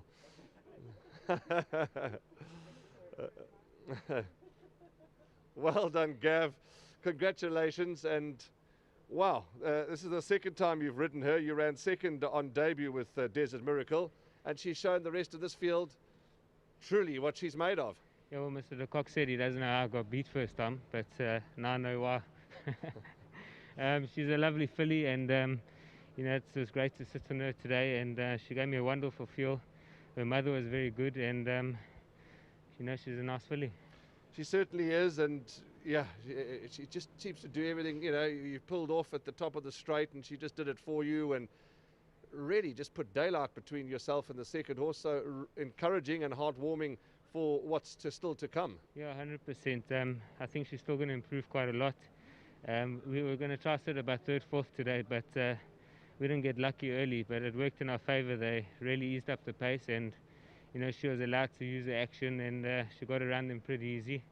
But her kick was lovely, and she maintained it well. How's the mood for the rest of the day? Comedy Ding, of course, you're riding later on. We're getting closer and closer to the big one. How are the nerves? Everything okay? Yeah, all good, all in order. Looking forward to it. My weight's in a good place, and it's going to be a great race. Wonderful, Gavin. Here's some trophies. Thank you. Just a big thank you to Mr. de Kock and his team. They've done a fantastic job with this filly, and she's improved with every run. And to Mrs. Slack for all her support, and she's bred a great one here, so big thank you to her. Congratulations. That's Gavin Lorena. There's your trophy, Jockeys trophy. Please lift it up. They're the photographers. Let's get some wonderful memories for the owners who can't be with us today. But well done to you, Mrs. Slacker. I know that you'll be watching and a little unwell, but we wish you well with this Desert Miracle Dynasty filly. Well done, Michael. Let's just alter the microphone so we can hear what you have to say. And congratulations. You trained well. Witchy, of course, her dam, and you've now training the progeny. Wonderful. Congratulations. Yeah, you start to feel your age once you start training the progeny of dams, but she was a fantastic racehorse herself. Placed a Group 1 level, Group 2 on a really good filly, and this filly has shown us that she's sort of every bit what the mother was, and possibly a bit more. To be honest with you, I've been disappointed every time she got beaten. But she just made steady progress, and I think also just wanted the turn. But I mean, the last start she won really well. The start before, or I think, yeah, the start before, she had a filly like Under Your Spell behind her that came out and won. The form's all there. I think Cornet Species filly that won the first today also did the form no harm. Yes. So very progressive, fantastic for Mary. This is one of her great brood mares on her farm, and her patience and massive expenditure in the game has come into fruition. Michael, I remember chatting to you at Turffontein some time ago when Desert Miracle ran second to Heaven's Girl, I think, and you said to me she's proper, and I remembered that, and as you said, she's now, since then, is unbeaten since you passed that comment. Well done to you and your whole team, because she's now living up to exactly what you thought. Yeah, absolutely. I always said from day one before she'd won, she's a Guineas filly, so she got beat down the straight, but since she's been round the turn, she just got better and better. The pedigree will suggest that. So hopefully she'll continue in the same vein, and we can get down to the Cape for the Guineas with no aggravation. But I just want to say well done to Gold Circle for getting this day off the ground. I mean, it could have been, and a lot of us would have understood if they pulled the plug. Massive effort. I know it's tough for them. No people. Yeah, it's extremely sad. However, the upside is at least we're racing. Yeah, absolutely. And one runner, one winner. You've gone about your business as always in your professional manner. Well done to you. Here's your trophy. There's the. Might ask you just now to lift up the golden slipper. It's quite heavy, but you're a strong man for the cameras. Well done to you, Michael, and your whole team. It's just fabulous. And of course, well done to Wilkeborgsdrift Pty Limited. There we go. Congratulations, Michael. Desert Miracle. Well done to Mary Slack, Mrs. Mary Slack from Wilkeborgsdrift. She's bred this, she owns it, and she'll be absolutely thrilled. Desert Miracle has won, and won oh so well. One runner for Mike de Kock on Vodacom Durban July Day, but he's shown us all he's in town, and he's won a very good race here with Desert Miracle. The numbers 8, 3, 4, 11. We're inching closer and closer to the big one, the Vodacom Durban July.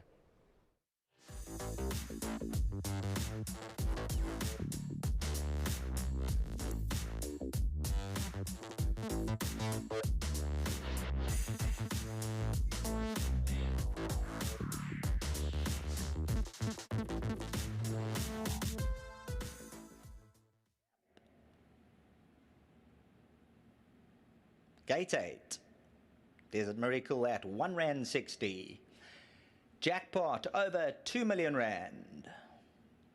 Mariah. Pole position. Gate 1. Locked, loaded, 1400 meters, they sent on their journey. Kingsmead Crystal slow about a length and a half, Mbewu the white cap towards the back of the field. Aisling on the outside, the orange cap, pinged the machine, Eastern Bella's right there. Civil Rights is making a move around them, over racing for the first few hundred meters, just for laughs also overdoing it. Kayleen is tucked up at the 1,000 peg, only 3 lengths off, and Desert Miracle out in the fresh air, the red cap on the right-hand side, Black Body. Mariah's on the rail, Kingsmead Crystal's following her through. Finding Freedom's got about 6-7 lengths to make up, opening shower with 700 meters left to go. Miss Putin towards the back end of the field, Mbewu the white caps around them makes a length. About to be homeward bound, 600 to go, Aisling by 3 parts of a length. Civil Rights. Favourite Desert Miracles on the right-hand side. The red cap now moves up. Top of the lane, 400 to go. Gavin Lorena says, go on, Desert Miracle. Moves up under the hands, hits the front, goes a length clear. Aisling's on the inside. Hollywood Bound's trying to close in. Desert Miracle gives a beautiful kick past the 200-meter marker. She's got fire in her eyes. You can clear the runway. The talk of the town's home by 7. Desert Miracle, eye-popping stuff. Kayleen may be second. Hollywood Bound. Mbewu's in photos for the minor spots. But number 8, Desert Miracle with a devastating turn of foot for the punters. Number 8, Desert Miracle from the powerful Mike de Kock stable. Wilkeborgsdrift, the Slacks, who also bred the dynasty. Turning for home, Gavin Lorena knew what he had under him, and Desert Miracle, the money poured onto her. Wins it very impressively. Kayleen. Then came Hollywood Bound, just for laughs, maybe ahead of Mbewu. On that, then Civil Rights. 300 meters to go. Desert Miracle came gliding into the lead. Poetry in motion, hit the front. You'll see just lugs towards the outside for a stride or two as they go into the shadows, but the rest of them are certainly chasing shadows. One-way traffic. Desert Miracle, back to the studio.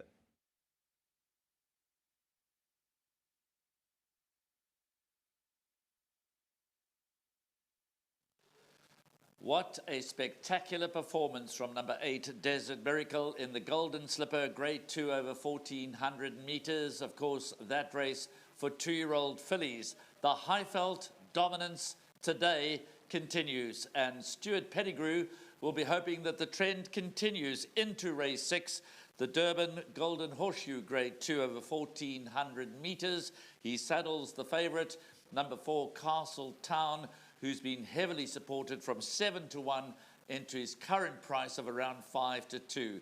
He's a beautifully bred son of Silvano out of the Fortwood mare Queen's Bay. He's only had the one start.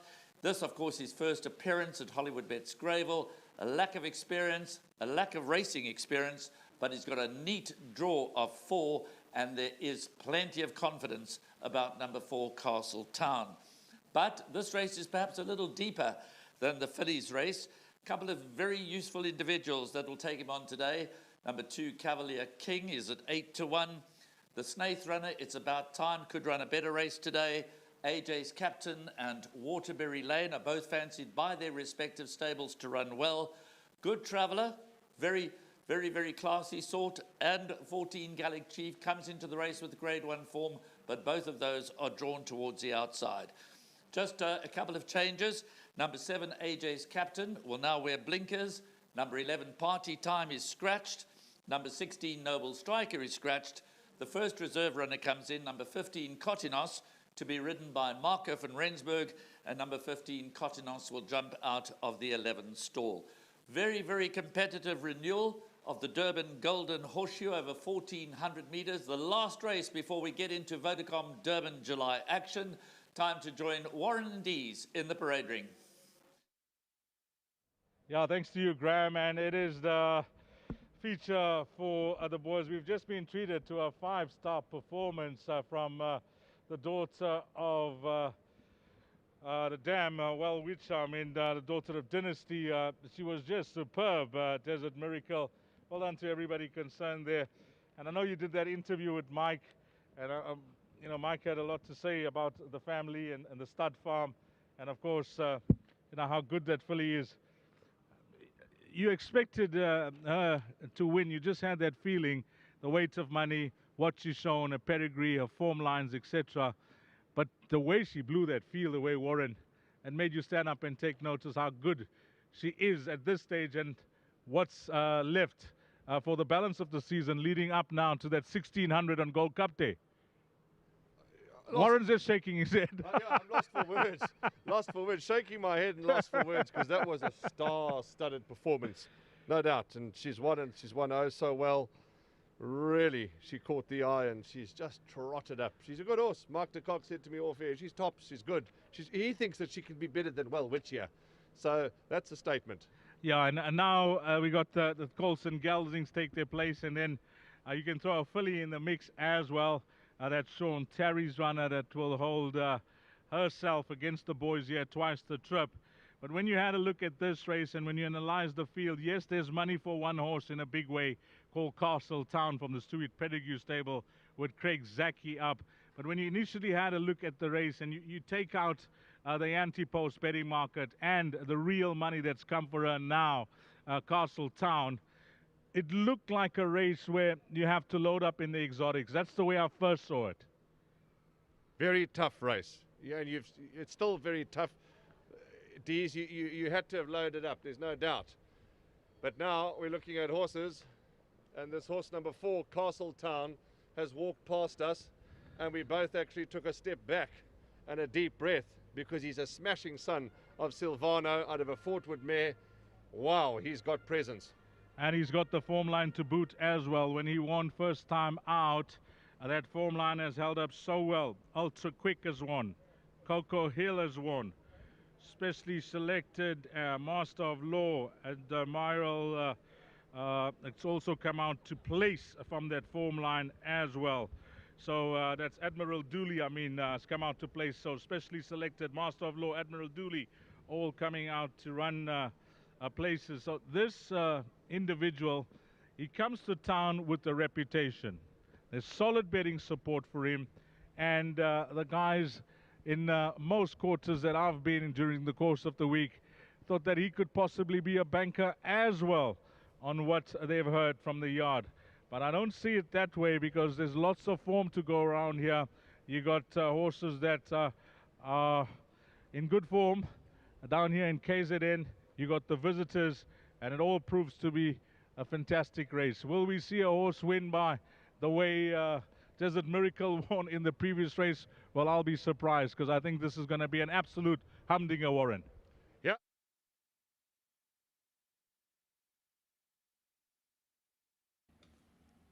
On track, number 12, Good Traveller, Grant van Niekerk. The Gold Circle sponsored National Appeal, taking down Good Traveller. The Durban Golden Horseshoe Grade 2, 300,000 Rand. As they say, Durban, the warmest place to be. Number 2, Cavalier King, Muzieni. On a loose rein.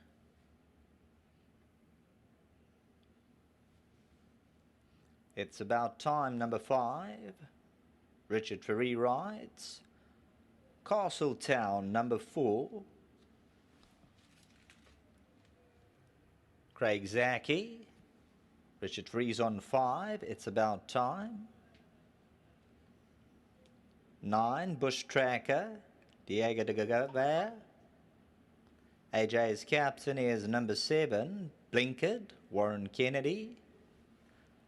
Waterbury Lane, number 8, Keegan de Mello. Head halfway down, number 14, Gallic Chief, Samanga Kamalo. Gets Gallic Chief to relax. The filly, twice the trip, is number 3, Lal Hudson.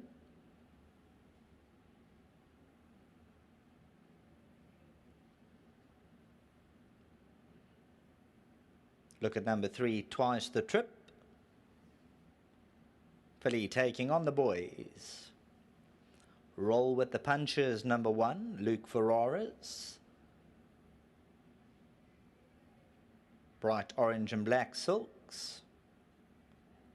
Roll with the punches, number 1, 13.90, 4.30 the place.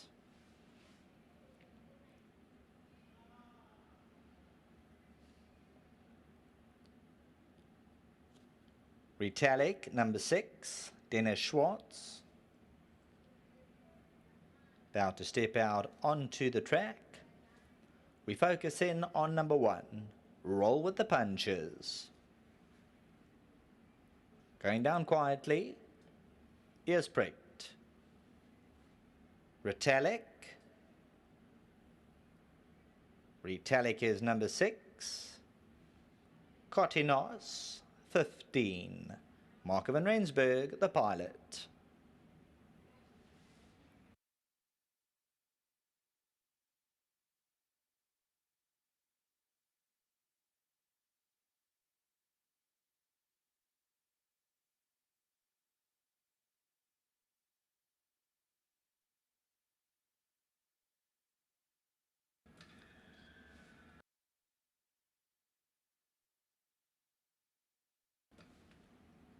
Appears 2 runners still to pass by. 10, Honakalani and Gavin Arena. Arnhem Land, number 13, and Ashton Aries.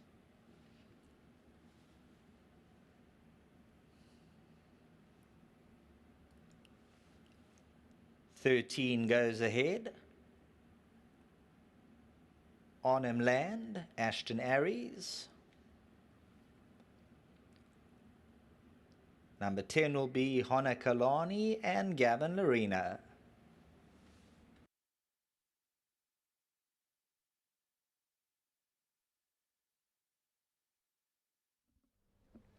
Well, the horses for the 6th race, the Durban Golden Horseshoe, a Group 2 event, are on their way to the start. And D's, we haven't got too much time, but we're going to give our selections and talk about horses that we like. And we have to start, well, first of all, no, we don't have to start with Castletown. What I did have a look at in the parade ring is the horses of Roy Magnus. And he's got Retallic, who looked outstanding. He's got Roll with the Punches, who looked just as outstanding. And he's got Cotinos, who also looked outstanding. And when his horses walked past, I made eye contact with Roy Magna, and he gave me the thumbs up and a bit of a wink. So telling me, I'm glad you're looking at my horses because they look well, and they did. So I think all 3 of Roy Magna's horses have to go into the quartet. What about Mr. Roy Magna at his age? He looks tremendous. I actually walked over and complimented him. From the time I started to now, he hasn't changed in a day, Mr. Magna. So we wish him all the best here. Of his 3 runners, the runner I think that I like of the 3 will be Roll with the Punches. Got the draw, and last time out was a good run behind Pyromaniac. And of course, Luke Ferraris teaming up with Roy Magna. And I had a quick chat with Luke and just wished him well on his trip now that he goes to Hong Kong. And he tells me he actually leaves on Wednesday. This early. I didn't think it was going to be this early, but he says it's a long process getting there, lots of protocols, etc. And we wish him well. He's just been tremendous as an apprentice and as a jockey, and the success that he's having, he'll be hoping to end it off on a high with Rainbow Bridge. All the best, Luke Ferraris. A loss to South African racing, of that I have no doubt. But let's go. We've spoken about Roy Magna's horse. Let's talk about Sean Terry's horse, twice the trip, who's twice the winner in her last 2 starts. She takes on the boys. I'm not too fussed about that, are you? Well, if you take out Desert Miracle, who was in a race of her own in the previous race, well, she ran a blinder in the previous race, didn't she? So she comes from Kayleen's form line, twice the trip, who ran a very good race in the previous race, considering that they were all on top of each other, barring the winner. She's got a sex allowance, 57.5. She's nicely drawn. I think you'll get a good run from her. Castletown, smashing looking son of Silvano out of a Fortwood mare. There's been 7 runners, 2 winners out of the form line, where Specially Selected was beaten by Castletown. The money was down on that occasion, and on looks, he for me is the one they all have to beat. It has to be a form line to follow up in Gauteng with Ultra Quick winning, Coco Hill winning. These also Specially Selected, Master of Law, Admiral Dooley, all coming out to run second, not just placing. It's a super form line to follow up in Gauteng. You mentioned he's a son of Silvano, and you spoke about Queen's Bay. Well, she was an 8-time winner from 1450 to 1800 meters. The siblings, State Trooper was a sprinter. He was my captain of all. And Royal Utopia, who was my Ideal World, only won from 1800 to 2200 meters. So this horse is only starting up his engine over 1200. He's a horse that's going to be a big factor once they step him over ground. And this 1400 meters is a first step in his career where they try him over an extra furlong after winning so well over 1200. Now, Dees, let's talk about number 5. It's About Time for Anthony Peter and partners, the Oratorio Gelding, Grey Gelding. It's About Time ran 10th, okay, 10 of 13, I'm aware of that, but only 5.5 lengths to Ambiorix. We've already seen Barn of Avon come out from that Ambiorix form line. Could It's About Time be the value? I think if you just have to ignore that last start from this individual, the jockey reported something amiss with the horse. The vet did the inspection and nothing came out. So I don't know what went wrong last time out, but obviously that was a Group 1. Ambiorix, we saw that form line from that race, hold up with Bard of Avon winning earlier on today. But when you look at that gold medallion run, the one runner that stands out in this field has to be Gallic Chief, horse number 14. But for the draw, we'll leave that to the very capable Samanga Kumalo and Garrett Van Zyl. Young Garrett Van Zyl has tasted success at the highest level quite early in his career. He knows when he sees a good 2-year-old. We remember Vinici fondly, and he rates this horse and rates him in a big way. Talking about that gold medallion form line, Good Travellers there, number 12, 3 lengths off Ambiorix. He can bounce back to very best, and in fact, if he had to win, I wouldn't be shocked at all. He looked outstanding in the paddock. Grant van Niekerk rides again, and he's had 2 rides in this horse for a win in a 7th. You've got to respect him. He looked good, the Visionaire. I don't know what happened last time out. He seemed to just fall asleep for 3/4 of the race, and when it was over, then he started to get his mind on the job. So that was not the Good Traveller that we know. When he won the Godolphin Barb, he won it with authority. I think Grant, who's partnered him his last 2 starts at Scottsville, will definitely have a plan from a wide draw here on number 12, Good Traveller, and I'd expect him to be in the shake-up as well. D's AJ's captain, number 7, listening to Warren Kennedy's interview on our show, he said he was quite disappointed and gutted with AJ's captain's last run, and I thought it was quite good, finishing 4th, just under 4 lengths to Cosmic Highway and the Gatecrasher. So it just shows you how they rate this colt by Futura. They've put blinkers on him today, and just by that comment alone gets me excited. When you speak about AJ's captain, and you have to speak about him in the same breath with Waterbury Lane, there was really not much that separated both these horses last time out. They both seem to make their runs at the same time. Of course, AJ's captain finishing just 3 just over 3.5 lengths behind the winner. Waterbury Lane just in front of him. They've gone with the blinkers, so I think that answers your question that Warren was a bit disappointed that the horse wasn't as wide awake as he expected him in the race. They've gone with the blinkers to sharpen him up, get his mind on the job, and that could be a move in the right direction. D's, they're going to start loading any time now. 100 Rand given to you, 50 Rand for a win, 50 exactas boxed. How are you going to play? Well, if the guys are standing in the queue, my outright choice, barring the draw, is number 14, Gallic Chief. So that'll be the horse that I'll rove in trifectas and quartets. Castletown, lot of respect. Number 1 is Scratch. That will take no part. Roll with the Punches is out. A late scratching. If you were a supporter of Roll with the Punches, you included this horse or you've taken some bets with him. Of course, the exotics you can't change now, but if you've played a bet with Roll with Punches, you are entitled to a refund. Unfortunate for Roy Magna, who had 3 in the race. He now only has 2. Sheldon with the call for the 2021 running of the Durban Golden Horseshoe, a Group 2 over 1,400 meters. Joining us with Castletown moving in, the Pink Silks. Cavalier King next. The filly Twice the Trip is ready. It's About Time. Retallick, AJ's captain. Good Traveller to move forward. Cotonos. 1,400 meters. Runners set in motion. AJ's captain just got squeezed slightly along with Waterbury Lane, Cotonos. They the last 3 early on. Gallic Chief came out like a speeding bullet in the green silks, and Gallic Chief and Samanga Kamalo 2.5 lengths clear. Retallick's eager on the right-hand side. Black Cap of Bush Trackers towards the inside past the 1,000 zone. Cavalier King, the orange silks of Good Travellers around them, Twice the Trip to the inside. It's About Time mid-pack. Arnhem Land on the outside. Castletown and the pink silks at the paint gives them 8 or 9 lengths start. AJ's captain 3/4 of the way back. Then we have Waterbury Lane further back in the running. Honakalani, Cotonos way back.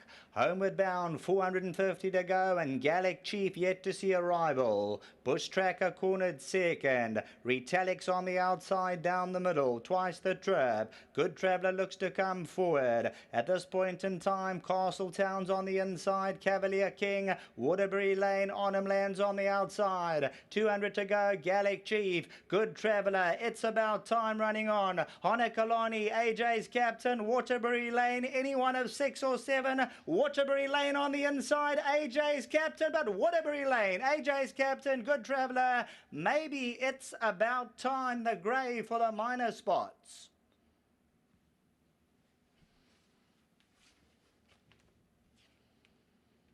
How's this for a finish? Number 8, Waterbury Lane, the soft falling rain, Dean Cannemeyer, Keegan de Mello for the Rat Race, Vilgerbos Drift and Ritzfontein, AJ's captain second, Good Traveller.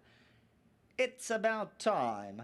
Castletown on the inside, Honakalani and Twice the Trip. They spread right across the turf coming to the 200, but 4 off the left-hand side. Waterbury Lane, number 8 at 9 Rand the win, 250 the place. There you can see at that stage there were 6, 7 of them having a real go, but Waterbury Lane will have the final say, and number 8 Waterbury Lane gets into the winner's queue.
Well, it's just fantastic that Dean Kannemeyer has come through here to win on Waterbury Lane, the son of soft falling rain. And Dean, you know, we're going to chat to you in the interview, but what a performance from your horse. Yeah, very, very excited. His last run was a very good run in the Gate Crasher. Ran on strongly and it was a bit rough at the early stages, but I thought if he reproduces his last run, he's going to be a big runner. Well done, yeah, Dean. You can lead your horse in here because the son of soft falling rain has put in the performance of his career thus far. And he showed his hand last time out, which was the Gate Crasher Stakes. That was a great run behind his stable companion, Cosmic Highway. But Keegan DeMello has timed this to the T. And well done to the Rat Rays who are hoping for a big afternoon. They've got Rainbow Bridge coming up in the big one, the Vodacom Durban July. Wilgeborst Drift and Maritzfontein, it's their name behind the pedigree of this horse. They bred this individual and he's put in a sparkling performance, a 5-star performance. And that's a nice shot of Keegan DeMello coming into the number 1 box. And that's Nicolette Roscoe, the assistant trainer. That's Julius. Julius Fromley, part of the Kannemeyer yard. Well done, Keegan. Great stuff. Hearty congratulations to all. We'll be back shortly for the winning interview.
Well, the pace was certainly on. It was a true run race, and they were coming down the lane at Hollywood Bets, Greyville, and Keegan DeMello has timed it to the T for Dean Kannemeyer and the Rat Race bred by Wilgeborst Drift and Maritzfontein, the son of soft falling rain. And the gentleman that takes care of this individual, he's done an outstanding job for his horse. His name is Isaac, and 1,000 rand from Gold Circle and Hollywood Bets. Isaac, brilliant. Well done to you.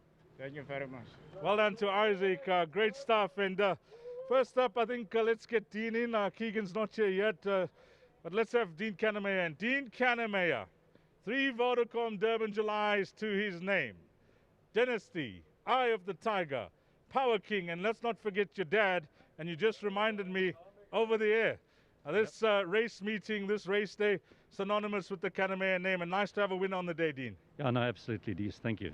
Fantastic day. Yeah, some great racing, top horses, and yeah, competitive racing. So well done to everybody at Gold Circle and Vodacom and everybody involved. Yeah, great day, and of course, the July coming up, and it's one of those races that everybody wants to win. Unfortunately, we didn't make the cut this year, but we'll be back. Last time out in the Gate Crasher Stakes, the stable companion Cosmic Highway is very highly thought of, and this guy didn't disgrace himself behind the stable companion that day, Dean. Yeah, I thought it was a very good performance. First, I would like to say well done to Mr. and Mrs. Rattray. I'm sure they're watching.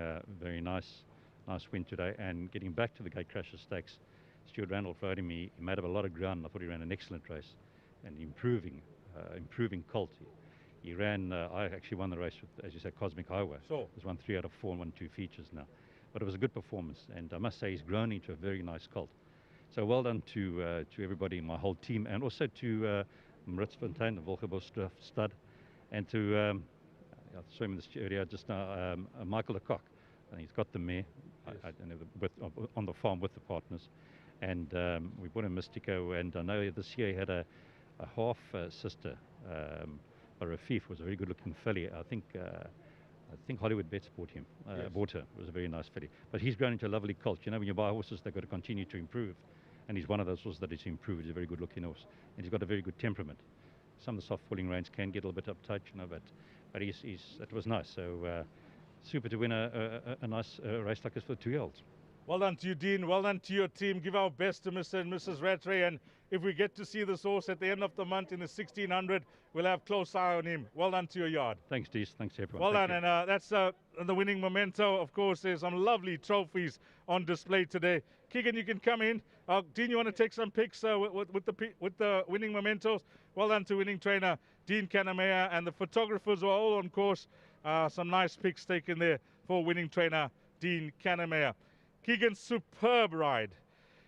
We often speak about false run races and pace catching horses out. This race, you could see that the pace was on and the best horse was going to win. Yeah, look, when they go decent pace, you're always going to have the best horses winning, and just showed today he's just a cut above the rest. He's still very green and immature, so he's still got a lot of maturing to do, and he'll come on from this. Last time you won the race with Cosmic Highway, who the stable rate to who you rate. It was really nice to see him step up from their third to winning this time round. Yeah, look, he was always going to step up and enjoy this trip. And you know, his first run, he did things quite backwards. He went to the front, and his first run after a break, and he came back and he needed that run. And the next time Stree rode him and gave him a chance, and he really ran on nicely. Today was his peak run, and I'm not surprised to be standing here today. When you look at the performance and the way things worked out for you, his turn of foot was supreme. Yeah, look, he was always going to have to come from a bit off them. You know, unfortunately, I got done a little bit out the gates, and I took my medicine from there. But I always knew he had a nice turn of foot, and main thing was just getting a clear run, and he got the clear run. Like I said, he's still running around, so a win full of merit. That's a winning memento for the winning jockey, Keegan de Mello. Congratulations. And then I'm told Nicolette's going to just come there for a photograph for the winning owners, Mr. and Mrs. Rattray. Last word, Keegan? Yeah, just well done to Mr. and Mrs. Rattray. Thank you very much for the support and the support you give to the yard. We really appreciate it. Mr. Kannemeyer, thank you very much. And obviously to the rest of the team, well done.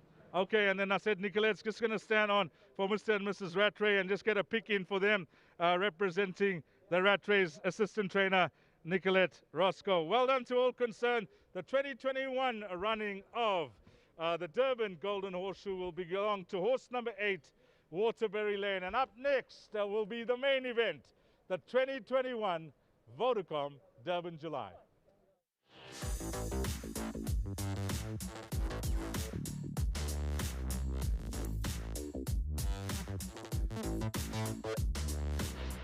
Knots, 1400 meters.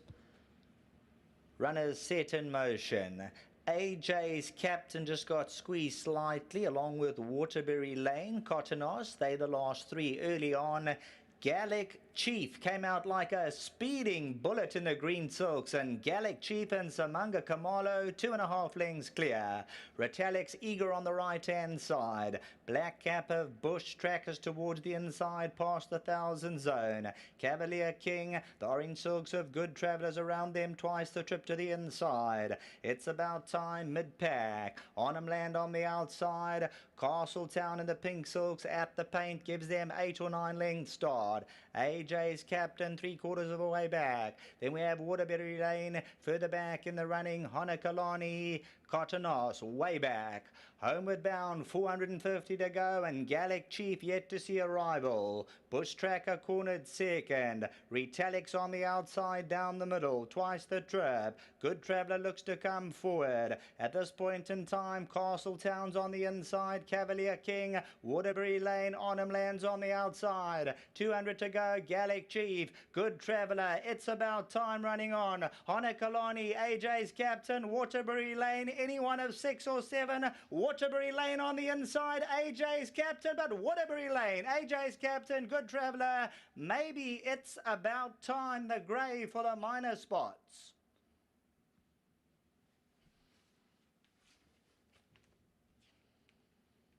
How's this for a finish? Number 8, Waterbury Lane, the soft falling rain, Dean Cannemeyer, Keegan de Mello for the Rat Race, Vilgerbos Drift and Maritzfontein, AJ's captain second, Good Traveller.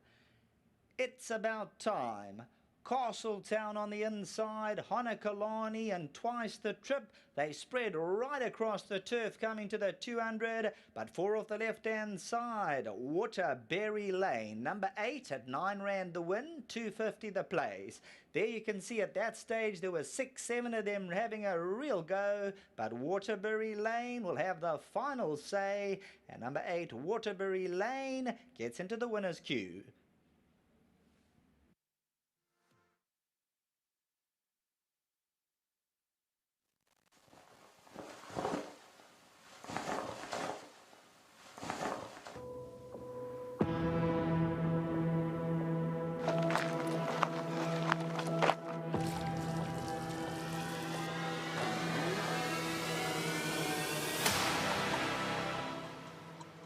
Welcome to Durban.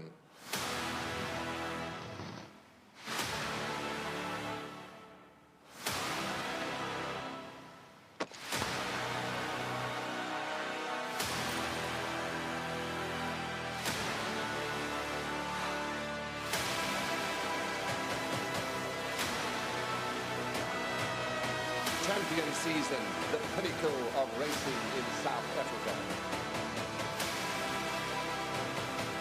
Africa's greatest horse racing event, the Vodacom Durban July. Now, Barney and those runners. Strongly they come to the line. I think Warrior Dress runner from Ultra Magnus. And double mountains and a steep blossom. Between the two of them is Shenanigans. That is going to go to Dynasty's blossom runners.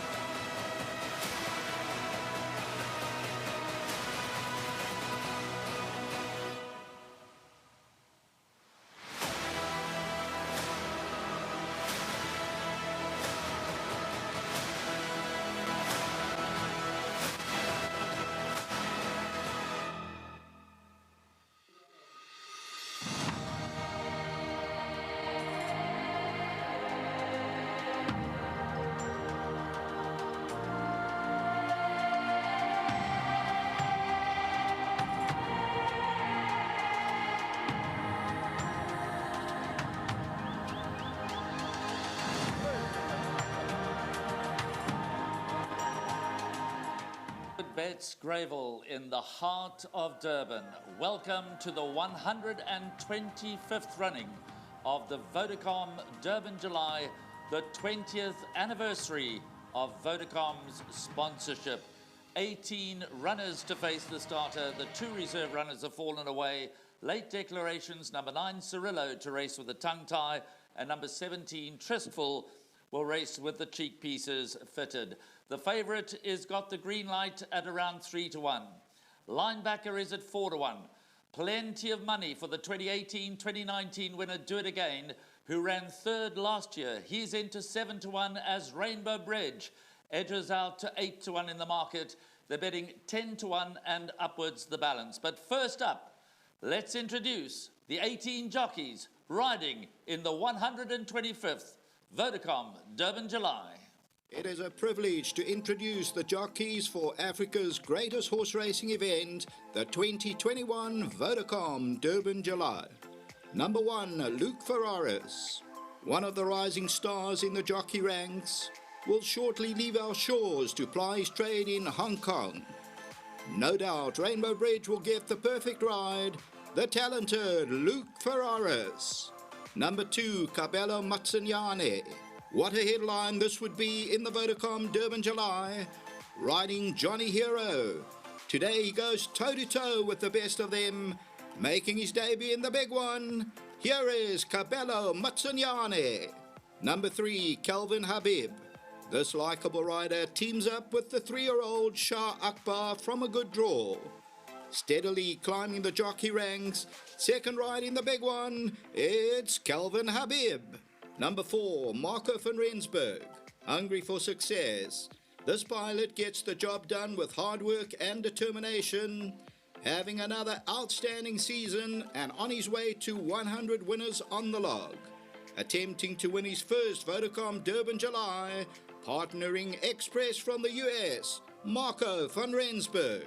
Number 5, Louis Mkwatwa, one of South Africa's fine young prospects, steps into the big arena today, riding Crown Towers. At the top of his game, he'll be dreaming and beaming. Approaching his 100th winner for the season, introducing Louis Mkwatwa. Number 6, Seanville. Today he partners the fancied 3-year-old Rascallion from a favourable draw. His visits to the number 1 box have become a regular occurrence in KwaZulu-Natal, hoping to lift the ultimate prize, former KZN champion apprentice, Seanville. Number 7, Grant van Niekerk. This fearless pilot continues to impress. On the verge of 100 winners for the season, a win strike rate of 22%. Riding the 3-year-old linebacker, the outstanding Grant van Niekerk. Number 8, Keegan de Mello. This talented competitor has ridden over 100 winners for the season and holds a top 8 on the log. Clearly at the top of his game, partnering Sovereign Spirit, his 4th ride in the Vodacom Durban July, it's Keegan de Mello. Number 9, Lyle Hewitson. On the verge of 250 winners, has ridden himself into the hearts of the racing fraternity and has firmly established himself in the top echelon of South African riders. About to be crowned champion rider for the 3rd time, aboard Cirillo, I present Lyle Hewitson. Number 10, Warren Kennedy. His mission is to dash for the elusive sash. He meets all the criteria which makes a jockey a big race winner. Riding the filly that is unbeaten on, she's a keeper. I give you the current South African champion, Warren Kennedy. Number 11, Smango Khumalo. Relive the finish of the 2013 Vodacom Durban July. This was the pilot aboard Heavy Metal. One of the best known names in the jockey ranks, going for his 2nd win in the big one. Riding last year's winner, Bulgarian, former South African champion, Smango Khumalo.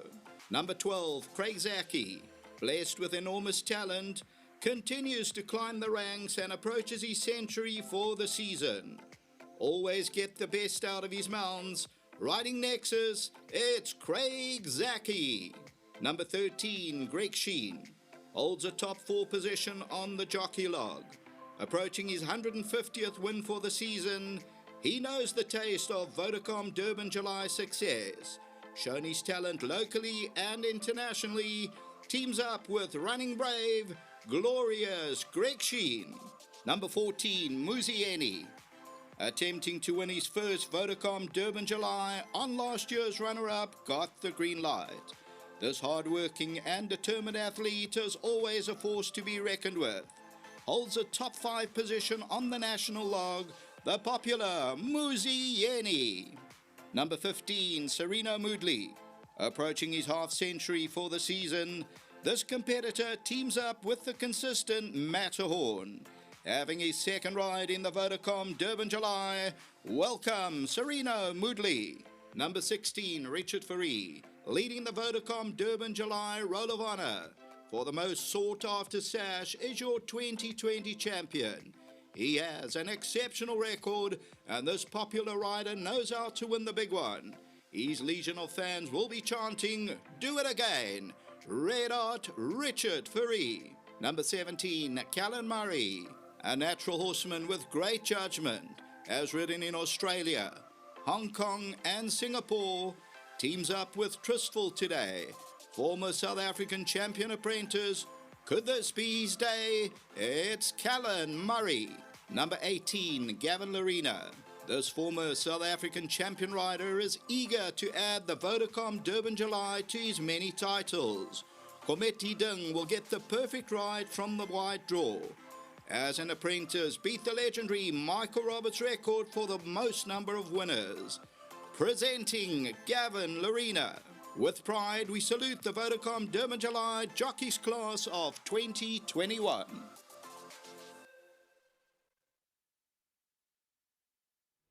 That is the class of 2021, and D's, we've just had the privilege of standing right here at the exit to the jockey room and the entrance to the parade ring. Each and every rider that's taking part in this year's Vodacom Durban July, they upbeat, they happy, they got smiles on their faces, and the games are about to begin. Yeah, it's all about BMT, and all these guys were quite composed, just walking out of the tunnel and coming into the parade ring, and they all had smiles on their face. They're all excited to be here, obviously. We'd have loved the crowds, but that's not to be. But may the best man win.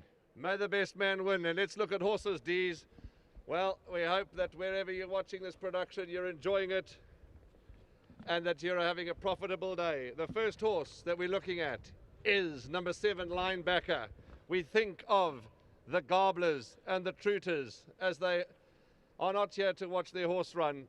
Linebacker, he looks outstanding. Grant van Niekerk, he walked out of the tunnel smiling from ear to ear, and look at what his mount looks like. He's a leading 3-year-old, if not the best 3-year-old in the country. His profile says it all. He was unlucky in the Cape Guineas when he was second to Dean Kannemayer's horse called Russian Rock. In the Derby, he showed his class, beating his stable companion, Rascallion. Then to KZN, winning the KZN Guineas and following up with a superb performance in the Daily News at his last start. His jockey goes on record saying, "I am the horse to beat." His trainer's got 2 of the 3 3-year-olds in the race, Rascallion being the stable companion, and of course the other 3-year-old being Kometi Ding, who will be partnered by Gavin Larena. The talk is big about Linebacker. The support has been there, consistent support for him throughout, from the anti-post until he won the Guineas, shortened, won the Daily News, shortened further, and the last time I saw, he was joint favourite with Got the Green Light.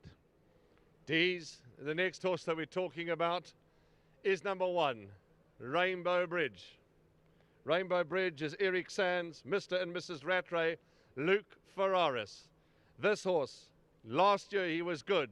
His conditioner tells us this year he's even better. 60 kilograms is naturally a concern, but he can run, and he can run very, very fast. Highest rated horse in the field at the top of the weights, giving the entire field weight, is Rainbow Bridge. But you mentioned what a year he's having, what a 2021 he's having. After his second in the Queen's Plate behind Jet Dark, he's put that behind him. He's come out to win the Cape Met, the Drill All Stakes, the Gold Challenge, won them all in facile style. He's built up a wonderful relationship with jockey Luke Ferraris, who leaves our shores to go to Hong Kong, and he leaves on Wednesday. He's had a wonderful run at the highest level, winning feature races all over the country. Luke, we wish him well, and could this be the perfect goodbye to South Africa for jockey Luke Ferraris and the Rattrays? Let's not forget them. They won the previous race. They're yet to win the Vodacom Durban July, and these colours are an institution in South African horse racing. Missing You Syndicate, the nominee there is Rob Knapper. She's a keeper. The filly by Gimme the Green Light, Gareth van Zyl, a young man having a runner in the Vodacom Durban July. Warren Kennedy's going to ride. She's got solid form. She's got top quality form, has this filly by Gimme the Green Light. This is obviously her toughest test to date. She looks like a bag of nails. She looks so fit. She's going to run well, no matter what. 2 of the fairest sex take their place, the other being the mare, Running Brave.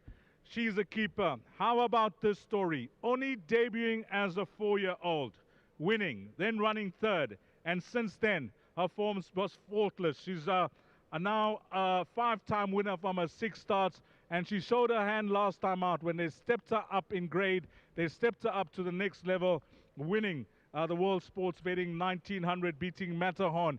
Yes, she's thrown in the deep end. Well, she was thrown in the deep end last time out. a confident trainer, young confident trainer says, I got my feet firmly on the ground. I know it's a mighty task for her, but it's always been my plan to have a runner in the Vodacom Durban July. And here we are for trainer Garrett van Zyl. Number 18 is Comet Didung, a colt by Elusive Fort for Harold Crawford and Michelle Ricks. Mr. Ashwin Reynolds, Gavin Lorena. Gavin Lorena walked past us. We asked him, how are you feeling, seeing that he had to lose some of the weight? And what were his words? I'm feeling $1 million. I haven't felt better. Gavin actually walks around 56 kgs. It is a tough ask to bring these jockeys down to low weights, especially losing around 3 kgs. But Gavin's got a commitment to a horse that he's selected, Comet Didung for Michelle Ricks. And just to put it out there, 125 years as an owner, no person of color as an owner has won this race. Ashwin Reynolds owns Comet Didung and Got the Green Light is owned by Hassan Adams, Darlin Chinsami and Joe Soma. So there's a story in a story. There is indeed, Dees. Most of the horses for the 2021 Vodacom Durban July have left the parade ring. Ladies and gentlemen, young and old, wherever you may be watching this production from around the world. Yes, around the world. We wish you well. We hope that your bets are going to be on in time.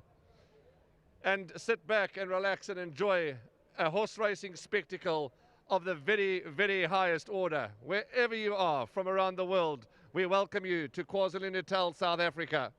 We now present you the field for the 2021 Vodacom Durban July.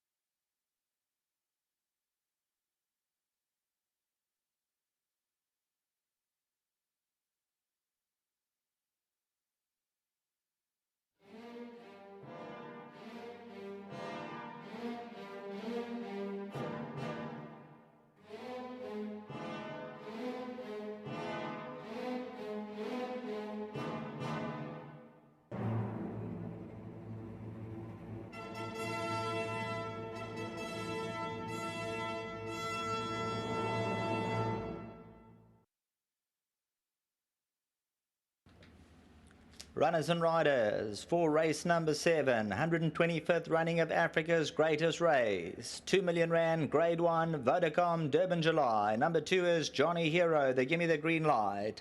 Kabela Matsanyani for Tyron Zaki, who went close with Smanji Manji. Number 6 is Rascallion from the powerful Vaughan Marshall stable. Sean Wheeler's the pilot. Second in the Cape Derby and Daily News. Number 3 is Shah Akbar, passing by number 1 Rainbow Bridge. 7 rand 70 Rainbow Bridge. Number 2 is Johnny Hero. Number 6 Rascallion, Bryn Wrestle, Mark Sherfliff.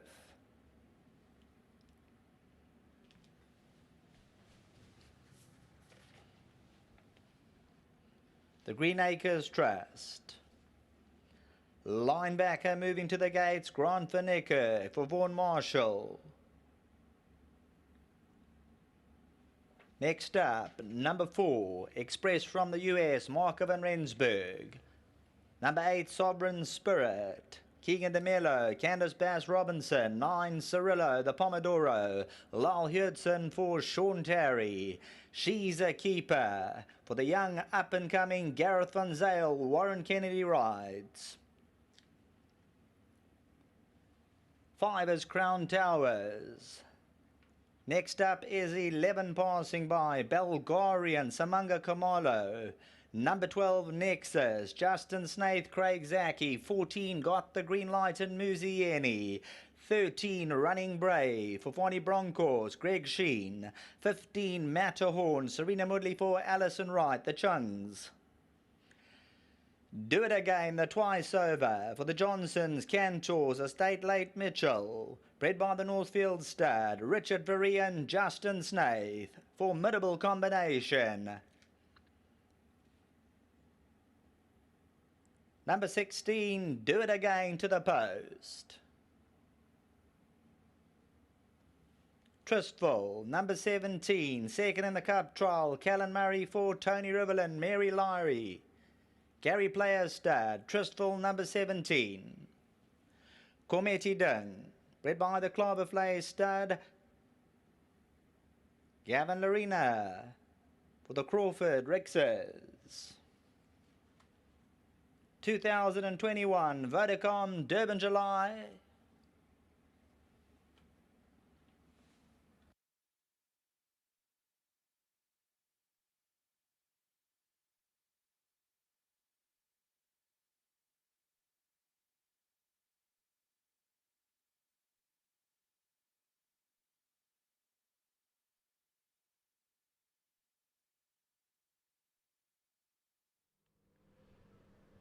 The Vodacom Durban July field for 2021 have gone past the front of the grandstand. They're on their way now to the starting point, 2,200 meters Ds.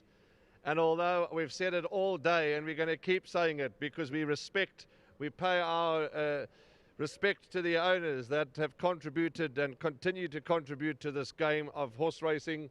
They're not here today for the safety of everybody, but we just hope that they can feel the atmosphere that we can feel here on course in their lounges or in their hotel rooms or wherever they may, because the vibe, despite there only being a handful of people here on course, is electric.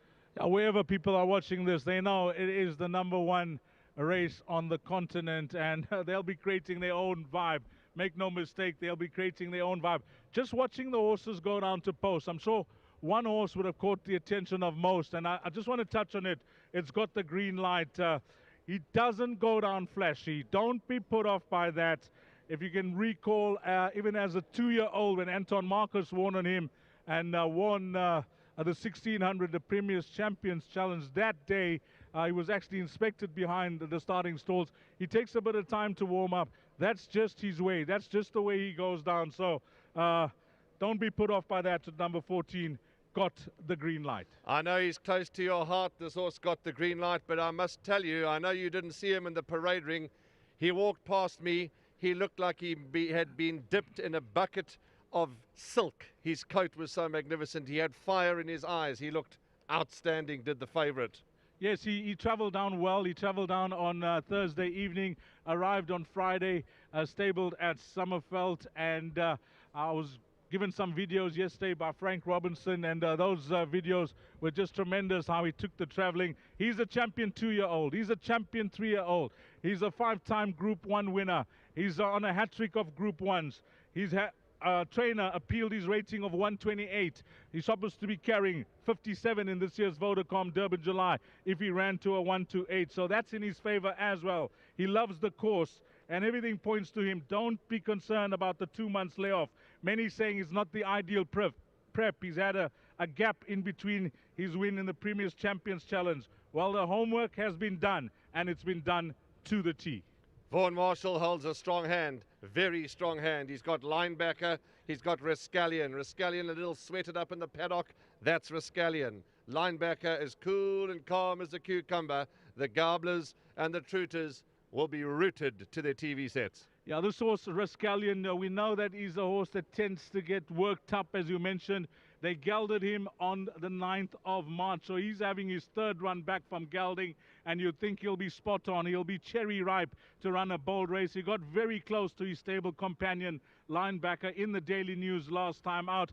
Is he the pick of the 3-year-olds? Well, Cometi Dung could have something to say about that, and he's got Gavin Larina, who's won almost every feature race around the country, including a jockey championship, but he's yet to taste success in the Vodacom Durban July. And for Gavin to get down to this weight of 53 kgs, tell you how desperate he is, how he wants to win this race, and he may have picked the right horse. He may have picked the right horse. He looks outstanding. The Crawford Rex team have gone through their preparations and gone about their business in a very quiet and humble manner. Gavin Larina looks outstanding, and so does Cometi Dung. This horse, Rainbow Bridge, now top weight, looks tough for him. But when you look at the way he's been going and the way he's been racing and how he's been winning his races, would it surprise you to see him give the entire field weight and win? Wouldn't surprise me at all. Not at all. I think he's good enough. Not going to be easy, Dees. Not going to be easy. but I wouldn't be surprised at all if Rainbow Bridge were to win. What a race it would be for him to win, for Mr. and Mrs. Rattray, who are desperate to win the Vodacom Durban July. He's had 3 tries. 2019, he was second to do it again. Last year was the only time in his career that he finished out of the top 4, went 6 behind Bulgarian. Let's see how he goes first time round. Bulgarian, last year's Vodacom Durban July winner. Not the ideal prep, one would say, but his trainer thinks differently. According to Justin Snate, who's won this race 5 times. 5 times and going for 4 in a row. He's making this race his own. Justin Snate says, my horse is supremely well on Bulgarian. You can see that. He looked outstanding in the paddock, but Dees, they're loading. They're loading. Have the last word, Dees. It is the main event. It's the 2021 Vodacom Durban July, a race that makes dreams come true. Sheldon Peters with the call.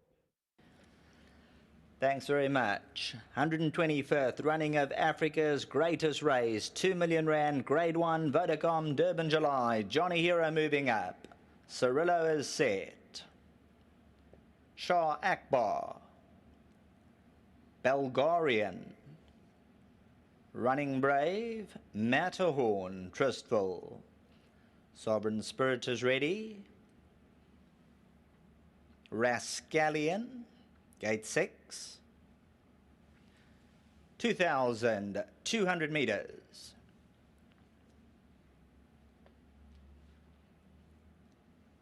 Kometi Dung, Nexus is ready.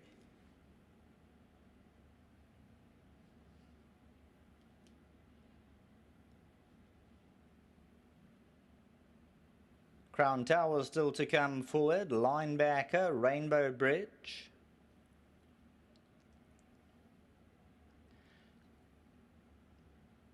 Got the green light in Muzieni, barrier 14.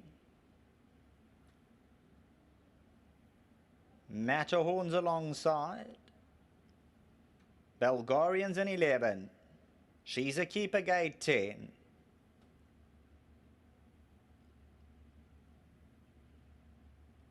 Working with Do It Again.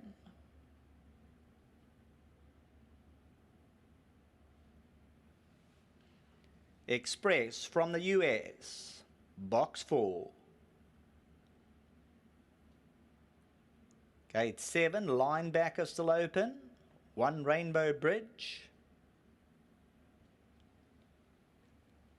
The team working with number 16, Do It Again, Richard Ferree. Now we focus to the left-hand side, a linebacker, Rainbow Bridge. 2,200 meters, Vodacom Durban July Grade 1, and they're off and racing from the 2,200 meter marker. Giving them a chance to settle down. We know Crown Towers is a known front runner, and he's fueled up early on. Tristful on the right-hand side is going to look to overcome the draw, and Tristful's making big, long, lengthy strides to move around. Shah Akbar's right there at the paint. Running Braves on the outside. Johnny Hero's only 2.5 to 3 lengths off them.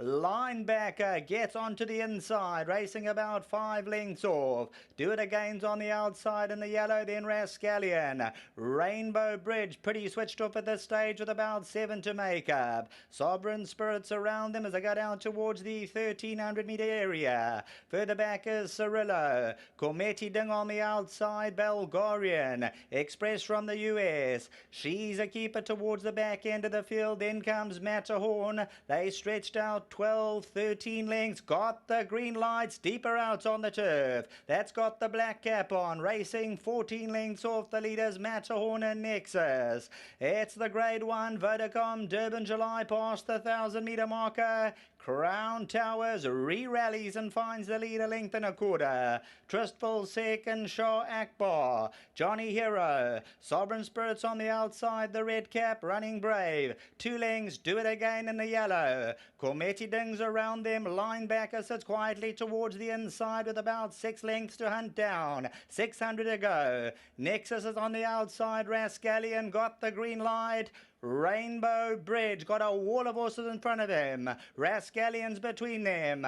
Vodacom Durban July Grade 1 homeward bound, 400 to go. Crown Towers. Cormetigan comes home. Do it again's looking for a way through. Got the green light to the outside. Linebacker Sovereign Spirit. Cormetigan on the outside got the green light. Linebackers on the inside. Cormetigan and Linebacker got the green light. A three-way go, but Cormetigan has his head in front. Cormetigan, brilliant stuff. From in second, Linebacker got the green light, and do it again. Cormetigan, full of energy late on. Gavin Larena brings home the glory.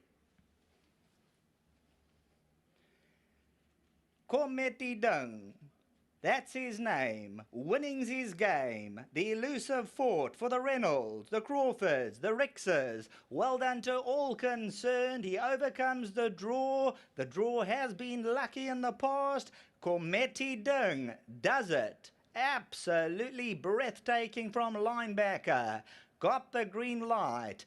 Do it again. Then came Rascallion, Sovereign Spirit, Cirillo, Rainbow Bridge. 300 meters to go. Cormetigan moved up towards the outside with got the green light. Between runners, Crown Towers, no extra. Do it again. Linebackers giving it his all. Cormetigan, the elusive fourth though, is powering on, and he'll take the first prize. Well done to all concerned. Gavin Larena had to get down to the weight of 53 kilograms. Cormetigan, linebackers on the inside. Got the green lights on the outside as they dive for the glory in Vodacom Durban July. Number 8, Cormetigan, will come out trumps. There's the victory salute from the winning pilot, Gavin Larena.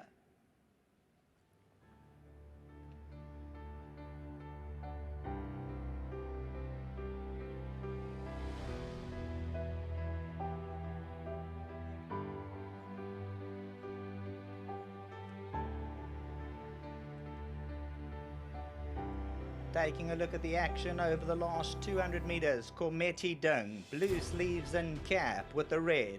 Blue sleeves and cap with the white sheepskin noseband. That's Linebacker. You'll see the rider looks across, but Gavin Larena, whipping the left hand, salutes and will come through to win. Well done to Mr. Reynolds, the Claverflays stud, the entire team. Cormetigan is his name, and he's taken home the Grade 1 Vodacom Durban July. Well, the Vodacom Durban July 2021 has been won by Cormetigan. Gavin Larena, what's going through your mind right now? Cormetigan, Ashton Reynolds, this one's for him. He would have dreamed to have been here today, and this one is for him. He's such a passionate supporter of the game. And to all my family, thank you for always having my back, and thank you for always being there for me. Gavin, tell us about the race very quickly. It was a nice pace around, Warren.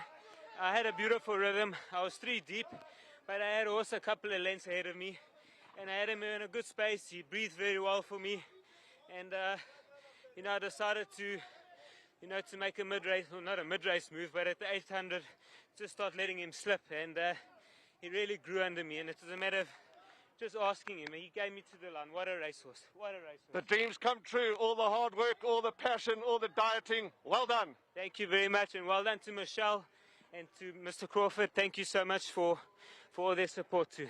Go and enjoy your victory canter. Ladies and gentlemen, the 2021 winner of the Vodacom Durban July, Harold Crawford, Michelle Rix, Gavin Larena, Cormetigan. Well done to Ashwin Reynolds.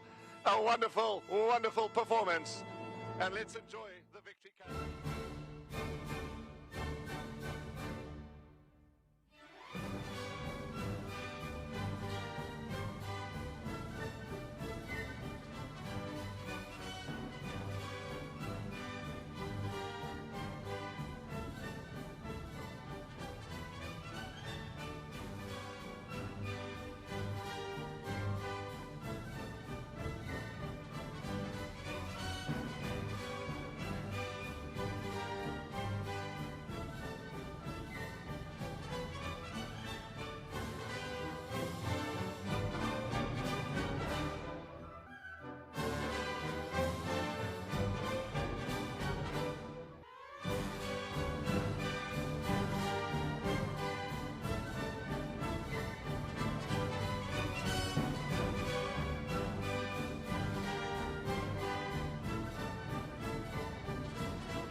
Well, this is what we live and breathe for, looking to make history, break records. Number 18, Cormetti Dung for Mr. Reynolds, the elusive Fort, Claverflay Stud, the Crawford and Ricks combination, a 3-year-old individual. His record now reads 7 runs for 5 victories. His name is Cormetti Dung.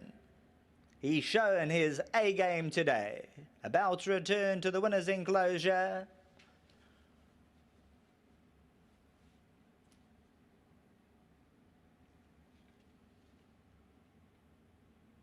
Taking home race number 7, the 2 million rand grade 1, 125th running of Africa's greatest race. It belongs to Cormetti Dung.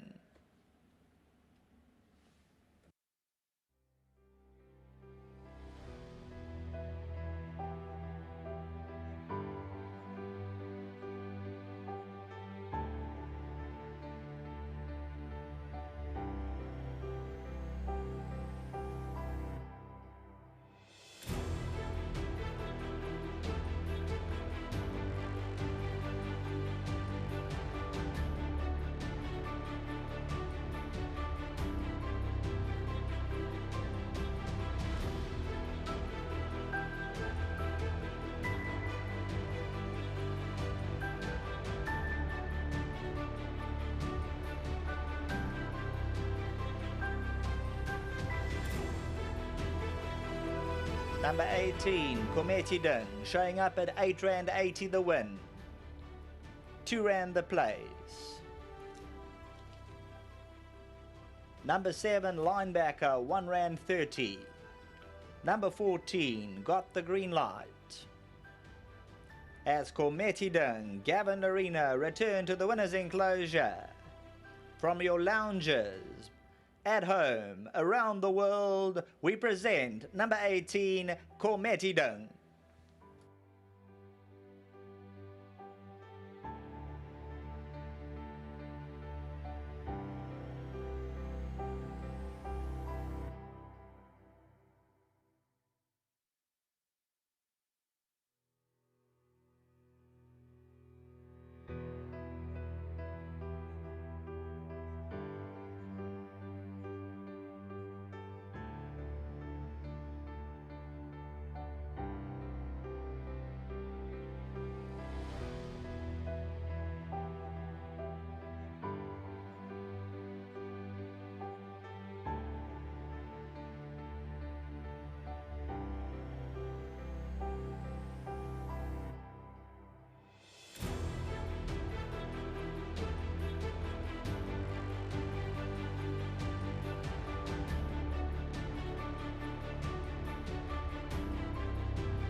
just witnessed a fantastic performance by the 3-year-old Comete Dung, and I'm told that there was a slight tremor in Cape Town after the screams and the joys in the Reynolds household, and it is one for the minnows.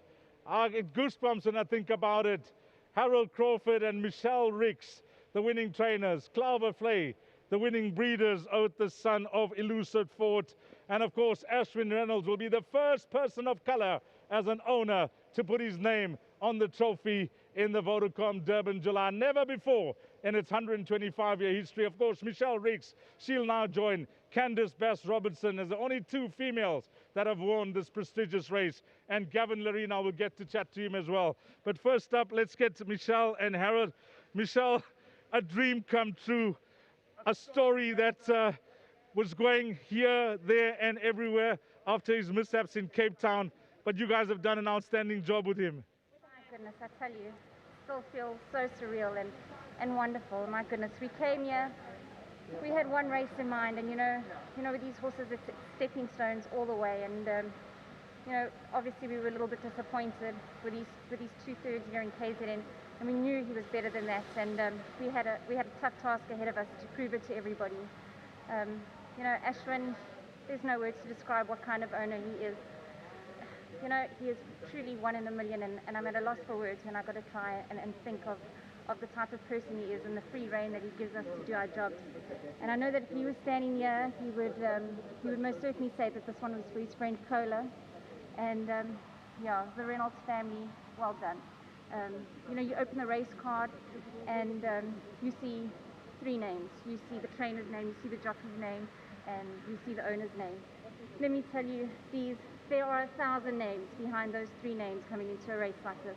It's feed companies, it's physios, it's vets, it's work riders. Billy Jacobson, my goodness, I promise you, he has been an absolute stalwart in riding this horse and working mornings, and he filled in for Gavin when he wasn't there, and I simply have to thank him for it. And to anybody who I've left out, to my dad, I said to him just now, did he ever think he'd train a July winner? And he has, and he's at the end of his career, I'm at the start, and things like this come together at the right time in our lives, and I couldn't be grateful. What I've still got to learn, he's forgotten, and I'm so glad to share this moment with him. It's a beautiful moment. Harold, you have to say a few words on behalf of the stable. Your name goes down in history as well. I can just say thank you to my daughter. Yes. Outstanding job with your horse. Your horse has done you proud, Harold. Thank you. Hearty congratulations. And with all due respect, when I say it was one for the minnows, it really is, because not a big string of horses, Michelle Ricks and Harold Crawford, but they've got the big one. Gavin, the one thing you told me, and I gave it to the people, when you walked out of here to go into the parade ring, you had to be 53 kgs. I asked you how you felt. You said, I feel like $1 million. And that's how you rode. You rode like you felt like $1 million. What a fantastic ride. Thank you very much, Deez. I must say a big thank you to my family and to my beautiful wife. It's been a tough 4 weeks, and we took on the challenge, and I came here today feeling strong and looking forward to today's ride, and it's just beautiful when a plan comes together. Well done to Michelle and to Mr. Crawford and their team, and I must say a big thank you to Billy Jacobson, who's done a lot of hard work on this horse, Deez, and without him none of this would be possible. The race itself, you had the worst of the draws. Did anything go according to plan, like how you saw the race going to pan out for you? Deez, I was very happy where I was. I was 3 deep. I just wanted to find a rhythm with him. He's a young horse, an immature horse. I didn't want him to get knocked around, and he changed legs for me beautifully whenever I needed him to. He breathed very well for me the whole way around, and he was so settled the whole way that I was able to make a move at the 800 and just do it again in there. And when I asked him for the effort in the straight inside the 300, he gave me a real good kick, this horse, and all credit to him, he ran all the way to the line. It was one of the races that was missing on your impressive CV, and the monkey's off your back. The monkey's on my back, Deez. I'm glad. I might eat a monkey tonight. But it's just a dream come true. Thank you very much to all my family, to Wilgerbos, Drifter, Mertzfontein, who support me, to my mother, my father, my beautiful wife, my sister, my beautiful kids, my grandfather, Jida, to my Uncle Robert, to my Uncle Spark. I know they're all going to be screaming and shouting and full of joy at home. And this one's for all of them. Well gone. Enjoy the winning presentation, Gavin. Winning jockey, Gavin Lorena. And all I can say, Ashwin Reynolds, go you beauty. Well done, Cape Town. Well done to Ashwin Reynolds. And we hand over to Graham for the winning presentation.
Welcome to the presentation of silverware for the 125th running of the Vodacom Durban July, the 20th under the banner of our terrific sponsor, Vodacom.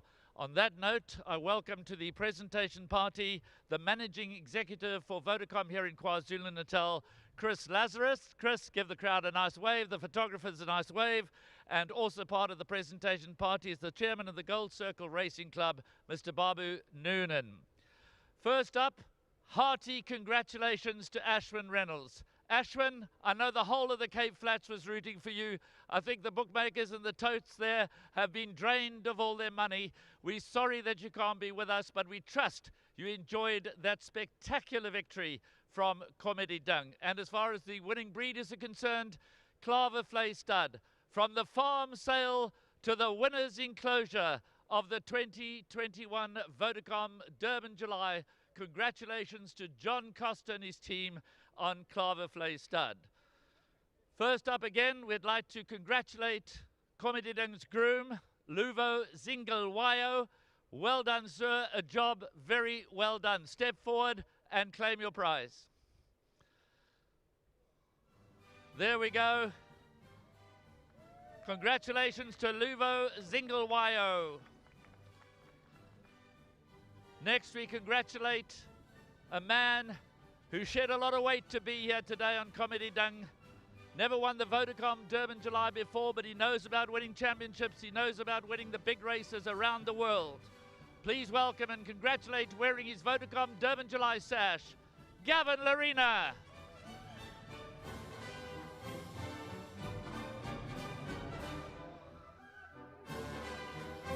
Well done, Gavin. Got all the way down from around 57 kilograms to 53 kilograms to ride the son of elusive Fort. And so to our winning trainers. And I say trainers because it's a combination, it's a family affair. Michelle Ricks and Harold Crawford. How great for me in particular. All those years ago when I was growing up in Cape Town, Harold was there on the racetracks, and he's been on the racetracks for as long as Anita Akel has been on the racetracks.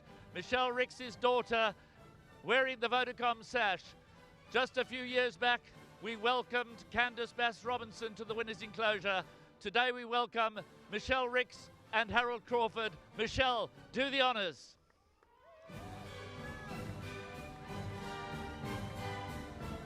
What a moment for Michelle. What a moment for Harold Crawford. A great family affair. Ashwin Reynolds, Klavervlei Stud, Gavin Lorena, Michelle Ricks, Harold Crawford, Luvo Zingelwayo. A job well done. Thanks to Chris Lazarus and Babu Noonan for assisting in the presentation of silverware for the 125th running of the Vodacom Durban July. Now, on with the racing, and we look forward to the Johnson's Workwear Garden Province Stakes.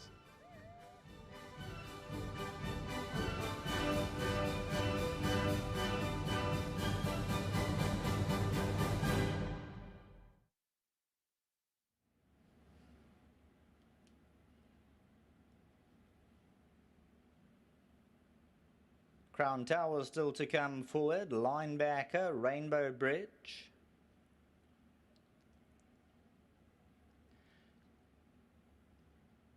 Got the green light in Muzieni, barrier 14. Matterhorns alongside. Belgarians in 11. She's a keeper, gate 10.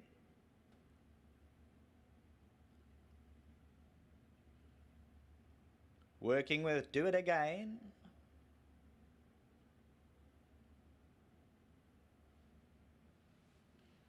Express from the US, box 4.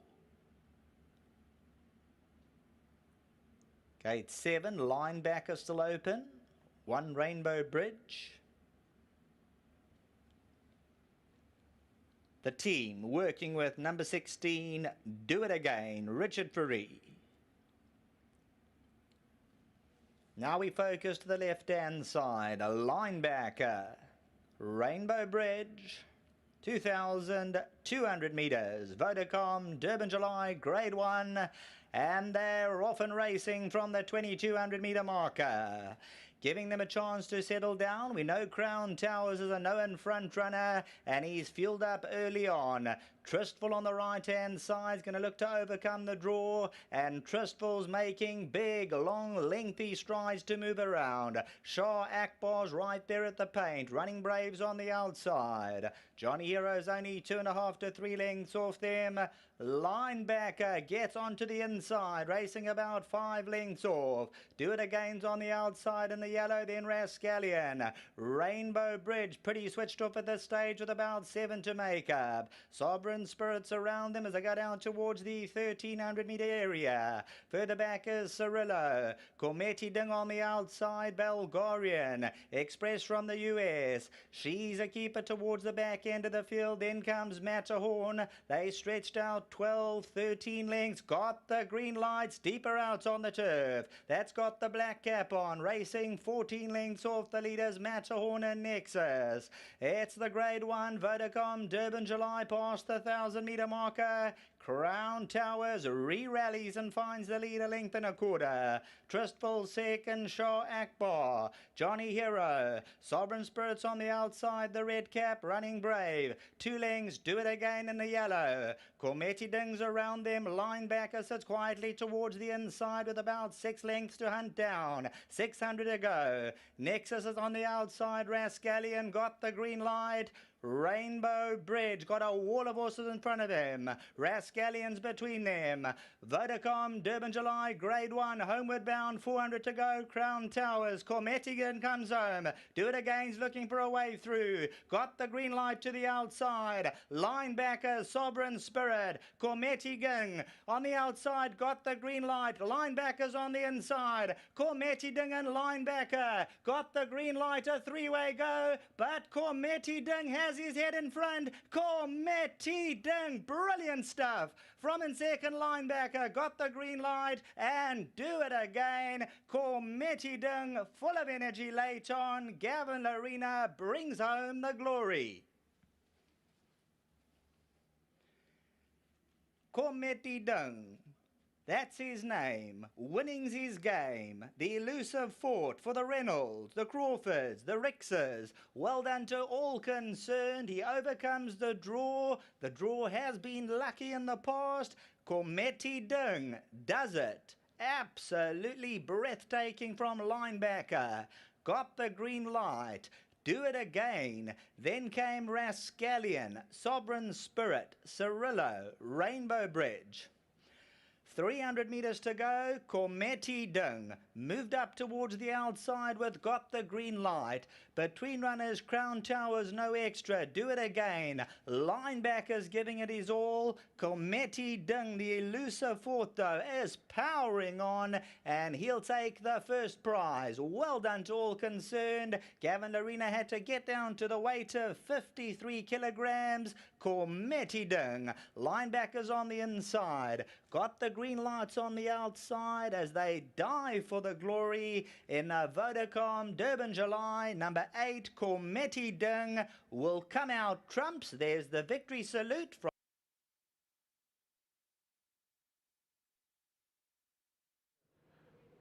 On to race number 8, the Johnson's Workwear Garden Province Days, Group 1 over 1,600 meters. And 2 reputations are on the line here. Captain's Ransom and War of Athena. They meet. The clash that we've all been waiting for. Cape Town versus Gauteng. The best of Cape Town, I should say, as a 3-year-old versus the best from Gauteng. Horse number 9 in shot is Princess Color. Well, she could have something to say in the outcome of the result, because she's certainly no slouch. Yes, she's a 3-time winner, but they've kept her in the best company throughout her career. And her penultimate start, which was in the South African Fillies Guineas, she got very close to Captain Ransom, running on smartly at the business end of the race. And then last time out, well, what a performance it was from War of Athena, and she had to settle for second best. Number 9, Princess Kala.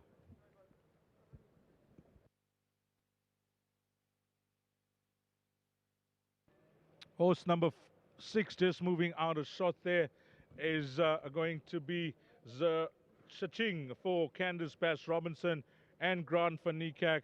Yeah, she was fought behind War of Athena at her last start. On that run, she looks safely held, but she's one that could certainly fill in trifecta and quartet money. Number 6, Chaching. Horse number 5 is the other from Candice Bass Robinson. Zarina is her name. She'll be partnered by Keegan DeMello. And she looks held by Captain Ransom on their runs in Cape Town and the South African Fillies Guineas. But I like the way she was making progress in the Tibuchina Stakes at her last start. Another one for the minor positions. Number 5, Zarina. I'm told that horses are leaving the ring as number 13, Captain Ransom, just gets into the chute, and she looks superb. Of course, she did not take her place in the Willavington last time out, gave that race a miss, but she's here to set the record straight, and so is War of Athena. 2 classy fillies that dominate the betting. War of Athena, a triple tiara winner. She's now 2, 4, 6 wins on the bounce. She's drawn 1, she's got Muzieni up, and she has the advantage of drawn pole position against Captain's Ransom, who's drawn out at 13. It promises to be an outstanding race, this, a Group 1 that many good fillies, many great fillies have won in the past, as Princess Kala now makes her way out of the parade ring, and we watch the way of champions at Hollywood Bets Gravel. That's the way onto the track to parade, and we'll hand over to Sheldon to call him down to post. Thanks very much, Dees. Runners for race number 8. Johnson Workwear Garden Province Stakes, Grade 1, 750,000 Rand up for grabs, 1,600 metres. 2, Zimbabwe, Kelvin Abib.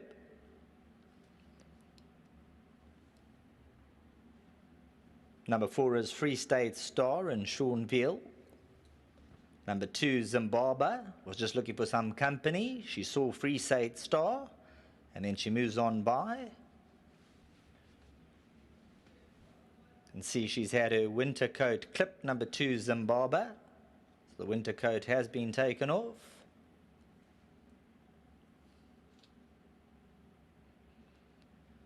The favourite, number 1, War of Athena, paying up at 2 Rand the win. 13, Captain's Ransom, 3 Rand 20. 9, Princess Kala, 7 Rand 70.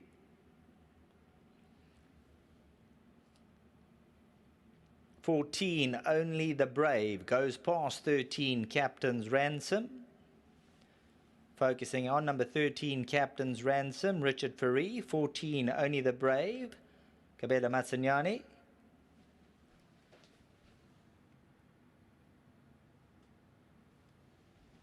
Here's number 1, War of Athena and Muzieni. White cap on number 14, Only the Brave, moving by.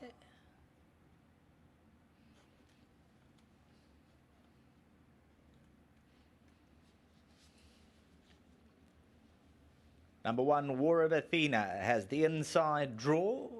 The hits just keep coming for War of Athena. Muzieni's going to guide her down to the 1600.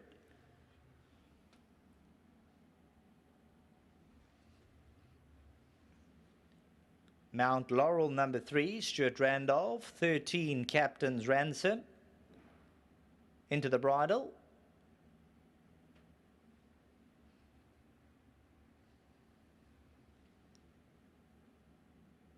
Kaya Coker is number 8, Samanga Kamalo. 7, Hugs Accepted, being led onto the track. Kaya Coker, number 8, is moving by. Low crouching Samanga Kamalo. 9, Princess Kala, Lal Hurtson. Donovan Dillon jumps on number 7, Hugs Accepted. Goes down with the companion, sponsored by Gold Circle, National Appeal. 9 is Princess Kala. Drops to the mile. Number 10, Lady of Steel. Gavin Lorena.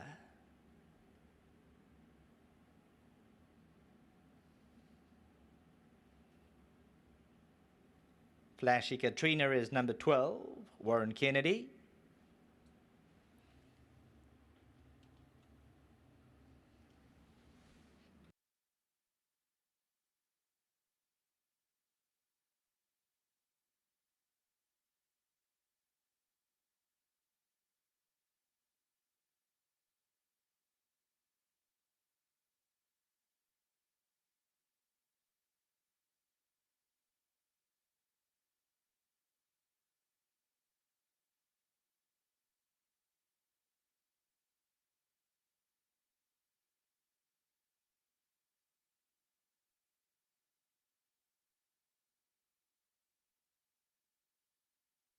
It's lovely to have owner Ashwin Reynolds on the Zoom platform.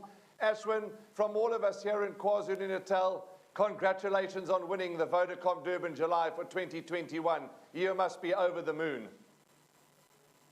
I can't be more over the moon for a medal. And for my late friend, Chumat Kaula.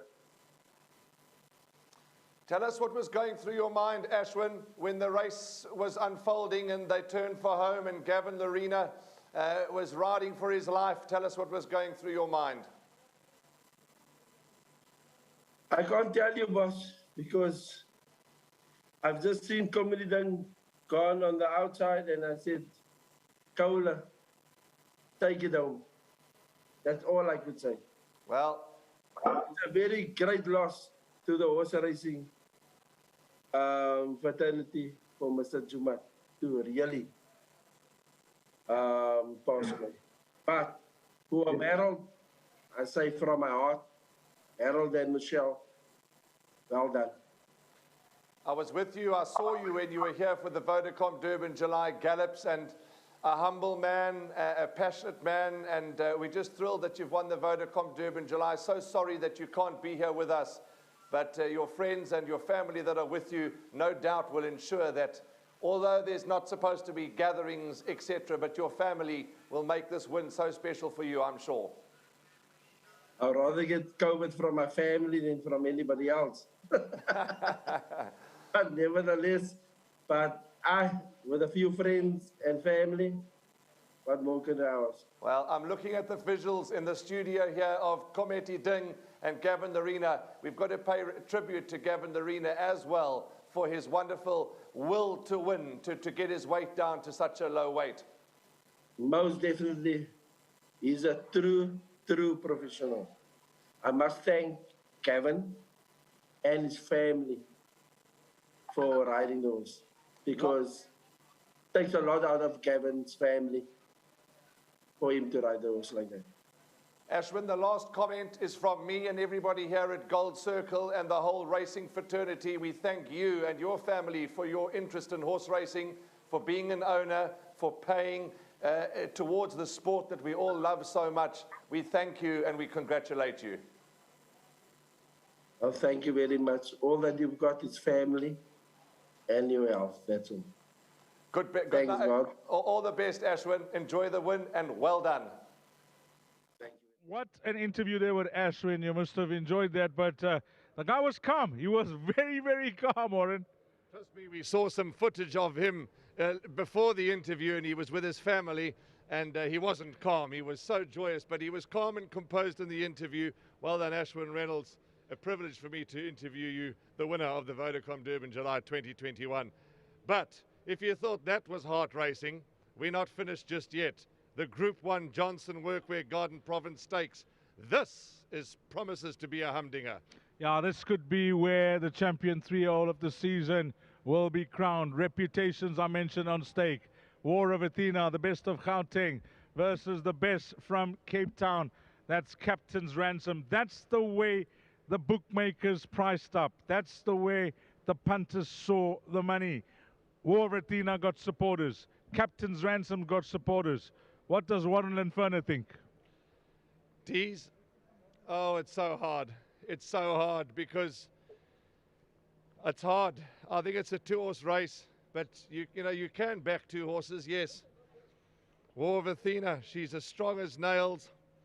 She's brilliant. So is Captain's Ransom. Captain's Ransom's run 7 times and won 6 times. 4 for 4 with Richard Ferree. 1 from 1 at the course. 3 from 3 over the distance. 1 from 1 over the course and distance. Yes, the draws are concerned, but good horses and good jockeys overcome those draws. We've just seen it with Comedy Ding. What I'd like to say is that Justin Snaith carefully plans, calculated in his approach to races, where he places them. And in this race, although he's poorly drawn and taking on a star from Gauteng who's drawn pole position, tells you that he wasn't going to run away from this fight. That tells you something, that he was willing to run his filly from any draw against War of Athena and anything else that took their place in the field. I think that speaks volumes. Speaks volumes, Dees. Speaks volumes. And this horse certainly is, ticks a lot of boxes, does Captain's Ransom. It would be remiss if we didn't talk about Princess Colour. She seems to be held a little on form with War of Athena and Captain's Ransom, but she's a good filly. She's got a chance. Let's not leave her out of anything. She's got close to Captain's Ransom in Cape Town, even here in KZN, in the South African Fillies Guineas. She came from last. She was running on strongly. The race was won by Captain Ransom, who made a move at the right time, but she was one of the fillies she was not one of the fillies, she was the fastest finisher that day. This mile, she now's got Lyle Hewson. The stable, I know, has got a plan on this horse. A tongue tie will be fitted on horse number 14, Only the Brave. Tongue tie to be refitted on number 14, Only the Brave. Coming back to Princess Keller, I liked her when she took a place in the Cape Met. With that low mass, I thought she'll be competitive. She wasn't disgraced. She was 5th behind Rainbow Bridge. She has beaten Kaya Coco, and Kaya Coco is the only filly in the race that has got the scalp of Captain's Ransom down in Cape Town. So that's her claim to fame, Kaya Coco. So we spoke about War of Athena. We've given Captain Ransom an airtime. We've now given Princess Keller. I've briefly spoken about Kaya Coco. What about these 2 horses, Lady of Steel and a Group 1 winner as a 2-year-old, Sent by Destiny? Dees, excuse me, my voice is starting to take strain from all the excitement and shouting. But these 2 horses that you've mentioned, Sent by Destiny and Lady of Steel, they're good. They have chances. But let's see. They're loading. Let's see how and if the match race unfolds. Sheldon Peters, a great call for the July, and this no doubt will be as good. Thanks very much. Starting to load them up. Johnson Workwear, Garden Province Stakes, Grade 1, 750,000. They're working with Captain's Ransom. Sent by Destiny's Ready, Princess Kala, Free State Star, Hugs Accepted, Zarina, Kaya Coco, Captain's Ransom and War of Athena. Drawn worlds apart here. 1 and 13. But we saw Kometidung win from 18. Of course, that was over 2,200 meters. This is the mile behind the drill hall. 1 rand 80 about War of Athena. Zimbabwe, Only the Brave, Lady of Steel, War of Athena. To box 1. Jumps on the paint, War of Athena. Let's see the game plan. 1,600 meters. Flags up. Races on from the 1,600 meter marker. Kaya Coco, first one to respond. Captain's Ransom and Princess Kala moving around them. Only the Brave now gets stoked up, and the game plan looks to be Only the Brave to set the fractions, and a good gallop. Only the Brave stretching them out now, gets away by 2. Kaya Coco. Captain's Ransom's moving around. War of Athena. There's only a length in it, and Captain's Ransom has 1 length on War of Athena. Princess Kala's on the outside, past the 1,000 disc. Mount Laurel's further back in the running. Zimbabwe and Chatching 7-8 lengths off Free State Star. Sent by Destiny as next wave. The top 2 getting away, and the rider of Only the Brave continues to just niggle away and stretch them out. Kaya Coco's second, coming to the 600. 3 lengths Captain's Ransom. Princess Kala's on the outside. War of Athena's going to start up and go around Captain's Ransom. Towards the outside, Mount Laurel. Homeward bound, 400 to go. Kaya Coco the one to get to. Captain's Ransom. Princess Kala's running a big race. War of Athena's on the inside. Captain's Ransom. Princess Kala down the middle. War of Athena and Kaya Coco. Trying to close in Zarina between them and Mount Laurel. Princess Kala the last 100. War of Athena's now knuckling down on the inside. Princess Kala. Zarina. War of Athena. Zarina's going to probably come home on the line with Princess Kala. Not going to split them. War of Athena's on the inside. It's very, very tight. Maybe Zarina on the line. Maybe number 5, Zarina, splits them and gets up in the shadow of the post. Will go 5, Zarina, perhaps a shorthead. Well, let's look at this footage, and as they hit the line, whoa, let's go back a fraction. Zarina, Princess Kala, War of Athena. If we can just go back 1 bob there, it is desperately close. Whoa. The judges are going to have to come into play because Princess Kala puts her nose down. Zarina, War of Athena, very, very close. We'll wait on the judges' confirmation. Mount Laurel's behind them. Coming to the 300, Princess Kala moved up powerfully. War of Athena and Zarina now comes bouncing through between them in an absolute cliffhanger. Originally not splitting them, and then just looking, I thought maybe the blue cap of Zarina, but you'll see the riders hit the post, they'll look across, and we'll wait for the judges. So we're not going to commit. Zarina was looking to get up. Princess Kala's just looking for the line. War of Athena's on the inside. We're going to wait for the judges to be official, and that is the running of race number 8. What it delivered and promised as they hit the line there, well, very, very close. The angles with the horse nearest us, Princess Kala. Zarina's on the inside. We'll wait for the judges.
5, 9, 1 and 3.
The Grade 1 Johnson's Workwear Garden Province Stakes over 1,600 metres has gone the way of the outsider, number 5, Zarina, who's trained by Candice Bass-Robinson and ridden by Keegan DeMillo, owned by Ian Longmore, Bryn Ressel and Marsh Shirtlift, and their winning form continues. We congratulate Zarina's groom, Zanekaya. Well done to you, Zanekaya. Congratulations, you get a lot of money and a lot of vouchers. Let's tell you what you've got. 2,000 Rand from Johnson Workwear and 1,000 Rand from Hollywood Bets and Gold Circle. Wonderful prizes, wonderful. Congratulations, enjoy it. Thank you, man. Let's get Keegan DeMillo in to the winners area. And behind that mask, you're beaming from ear to ear, and you have every right to be. Tell us about the race. Looked like you had a smooth run in transit. Yeah, look, she actually broke out quite nicely today. I had a nice position, and just as we turned for home, I went for my run and I got taken up a little bit. But she recovered from it nicely. She's very temperamental, so when she's right on the day, she's very good. She certainly is, Keegan, and excuse me, you had a good day, having a good day, and yeah, the Candice Bass-Robinson stable, not very often that they go back to Cape Town without something big, and this is no exception. Yeah, look, in the July we had a little bit of no luck. We had no luck at all, but hopefully I've made up for it, and just well done to Trevor. Thank you very much. He's worked very hard here, and nice to get this one out the way. There's your trophy. You also get a 5,000 Rand voucher from Johnson Workwear. So that's wonderful. You'll go and do some shopping at the Springfield branch. Enjoy it. There's your trophy. Well done, Keegan. Thank you very much. Yes, like I said, well done to Candice, obviously, and to the whole Bash Racing stables. To Trevor, thank you very much for all the hard work you do behind the scenes, and to Mr. Russell, Mr. Shirtliff, and Mr. Longmore, well done, well deserved. Congratulations. There's Keegan DeMello. He's going to lift his trophy for the cameras. There it is, Group 1 success. And thanks very much to Johnson Workwear for their sponsorship of the race and for all their wonderful treats that they've given us. Let's get Trevor Brown into the winners area, assistant trainer to Candice Bass-Robinson. Trevor, lovely to have you in the winners enclosure. Congratulations. It was a nail-biting finish. What was going through your mind in the last 50 metres of the race, or the last 100 metres, I should say? Yeah, the last 100, I thought we got a chance. The last 50, I thought, yes, we're there. Going past the line, I thought, yes, we got it. And then the replay, I went, oh dear. I don't think we got it, but luckily she came through. Absolutely. The numbers are up, and Zarina's won. And as Keegan said, on her day, she can go with the best of them, and she's proven that today. 100%. Last time it didn't work out for her. She was slow out the gate. She got done in on the rail, and she just didn't want to run on. She is a bit quirky in that way. It was a bit rough for her today, but she showed out. Ian Longmore, Bryn Wrestle, Marsh Shirtliff, and of course Candice Bass-Robinson. I'm sure you've been on the phone with them. They must be really over the moon. Yeah, I'm so happy for all of them. And Marsh phoned me this morning. He says, today's the day. I said, okay, we're taking on some good horses, yeah, but hopefully we come through. But well done to all of them. And of course the team in Cape Town. Just great to have a winner today. Congratulations, Trevor. You guys have only had a handful of horses here this season, and as I said at the beginning of the interview, not often that the Bass-Robinson team don't go home without a Group 1 winner, and here it is. Well done. Thank you. There's your trophy, 5,000 Rand on behalf of Johnson Workwear, a voucher for the winning trainer. I'm sure Candice will let you enjoy some of that shopping voucher as well, and there's the trophy. Well done, Trevor. Congratulations. Please let's... Congratulations. Yes, Super Sport are waiting for you. That's wonderful. Well done to you, Marsh. Well done to you, Bryn. And of course to Ian, the three of you. Bred by Oldland Stud. Well done to all at Oldland Stud. The Master of My Fate filly has won. Zarina caused a bit of an upset, but as you heard from Keegan, she can go with the best of them on her day. And today she chose to run, and run very fast. It was the Johnson Workwear Garden Province Stakes Group 1 for 2021 has gone the way of number 5, Zarina, who is the daughter of Master of My Fate.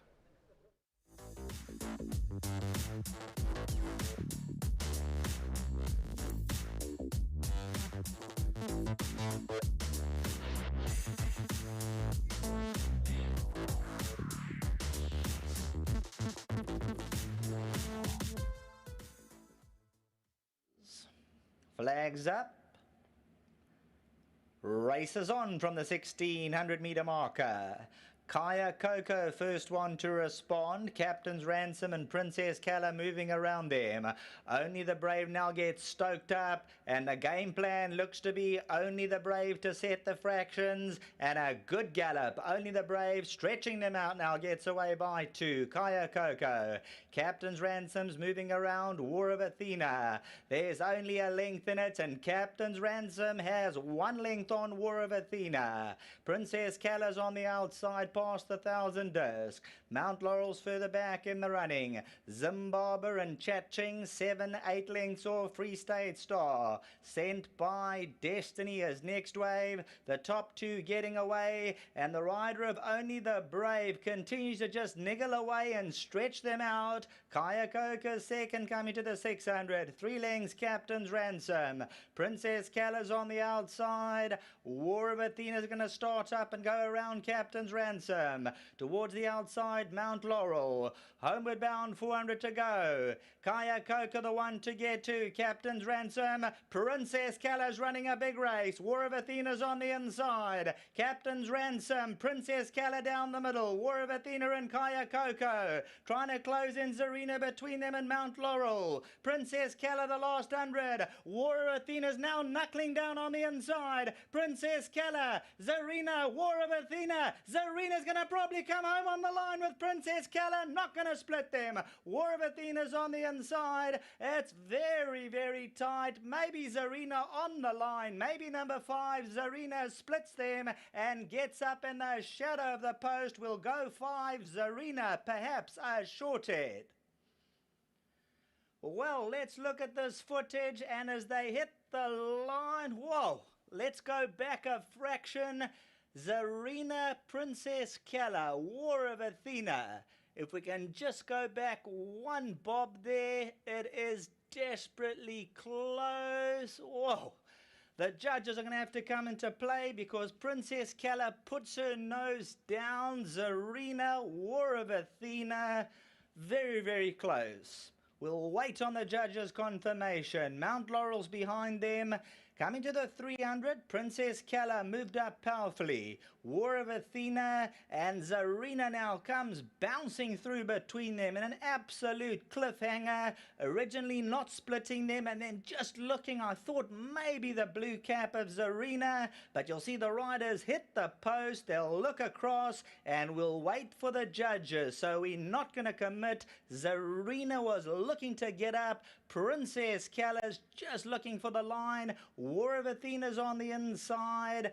We're going to wait for the judges to be official, and that is the running of race number 8. What it delivered and promised as they hit the line there, well, very, very close. The angles with the horse nearest us, Princess Keller. Zarina's on the inside. We'll wait for the judges.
We move on now to race 9 at the Post Merchants Grade 2 over 1,200 metres. 4 scratchings from the race. Number 5, Winter Smoke is out. Number 9, Captain Tatters. Number 10, Eden Rock. And number 17, Zivela Winter. And very importantly, 2 of the reserve runners come into the race. Number 15, Mombela, to be ridden by Lyle Hewitson. And Mombela will race from the number 10 draw. And then the quiet fancy of many, reserve 2 comes into the race. Number 16, Gainsford, to be ridden by Grant van Niekerk for the Vaughan Marshall stable. And Gainsford comes in to draw stall number 5. MK's Pride is the warm order favourite for the Post Merchants. Most to fear probably from Ultra Magnus, Casimir and Gainsford, but perhaps it could be deeper than that. Let's hear more from Warren and Dees in the parade ring.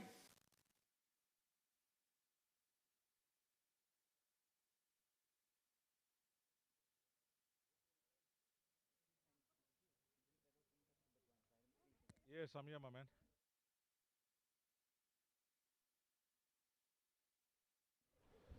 The last leg of the pick 6 now, race number 9, closing off the place accumulator as well. And after that result in the previous race, I just had a look, Warren, at the dividends, and the pick 6 has jumped and jumped in a significant way. I think MK's Pride got the most tickets, just under R500,000, and then the balance of the runners are all bomb payouts. Just shows things were going according to plan for most punters. You get a Group 1 race, you look at the best weighted column, you narrow your selections down, and that's where you get the biggest result. It can be a tough game at times. Geez, it can certainly be a tough game at times. And yeah, I'm not sure what price the arena was, but it must have been 50 to 1. 50 to 1. So a blowout of the highest order. War of Athena, Captain's Ransom will come back another day. Princess Keller ran an absolute blinder. That had a lot of tickets as well. Yeah, blinder.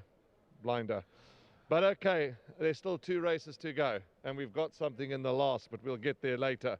Sure. The Post Merchants Group 2. The first horse on screen is number 7, Cartel Captain, for Dennis Dreyer, Sean Veal, and a host of owners. A horse that has the beating of Ultra Magnus, which was 3 starts back in a Pinnacle Stakes. He won a good race at Scottsville. On his day, he's a serious sprinter, Warren. He's a horse that can run up with the speed. I've seen him down in Cape Town come from off the speed as well. So we'll see what Sean Veal has in mind from draw number 7 with number 7, Cartel Captain. But if you're playing it wide in quartets and trifectas, I think on his best form, the type of horse that you have to consider including.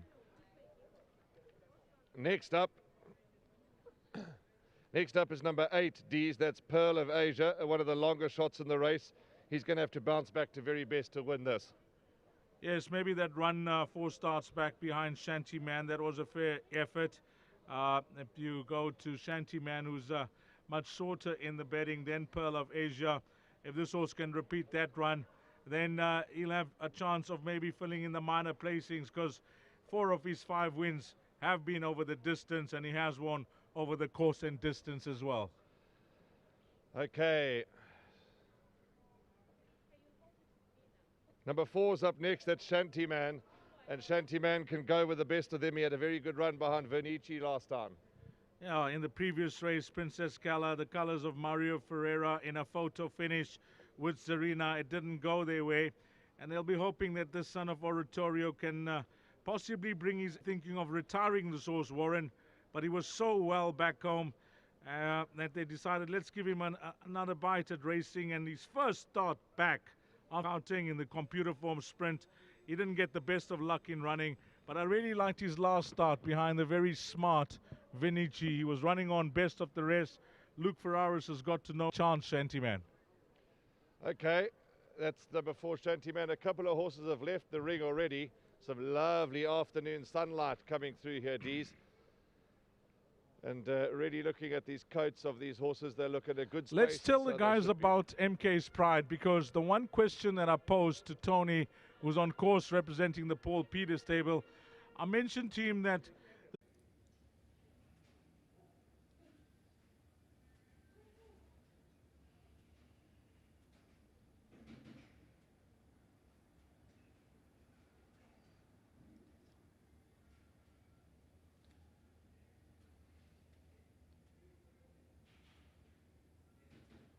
Last of the runners coming out onto the track.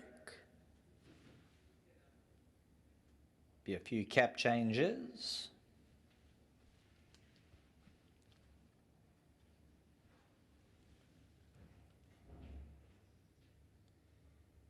Sean Terry stable for Chris Van Niekerk.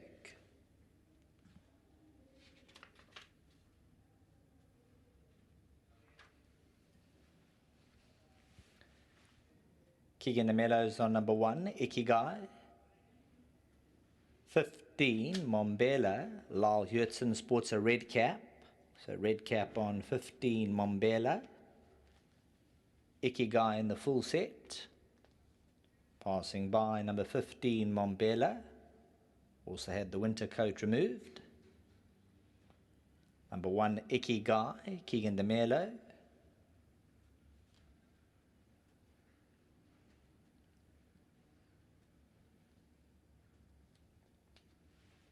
I think I saw a black cap on number 6, Warrior's Rest. We'll confirm. There we go. There's Warrior's Rest. Callan Murray. Black cap.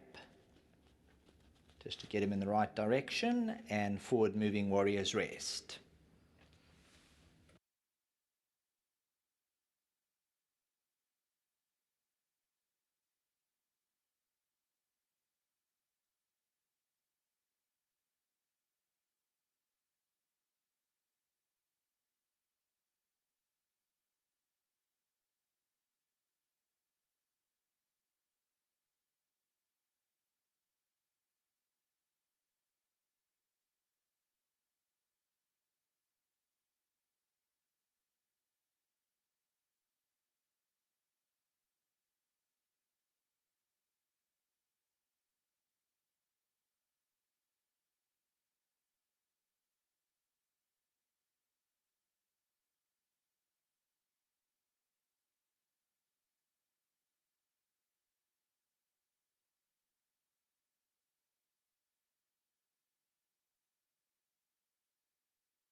Race number 9, closing off the place accumulator and pick 6. And as we mentioned, some very big dividends now after the bomb result in race number 8.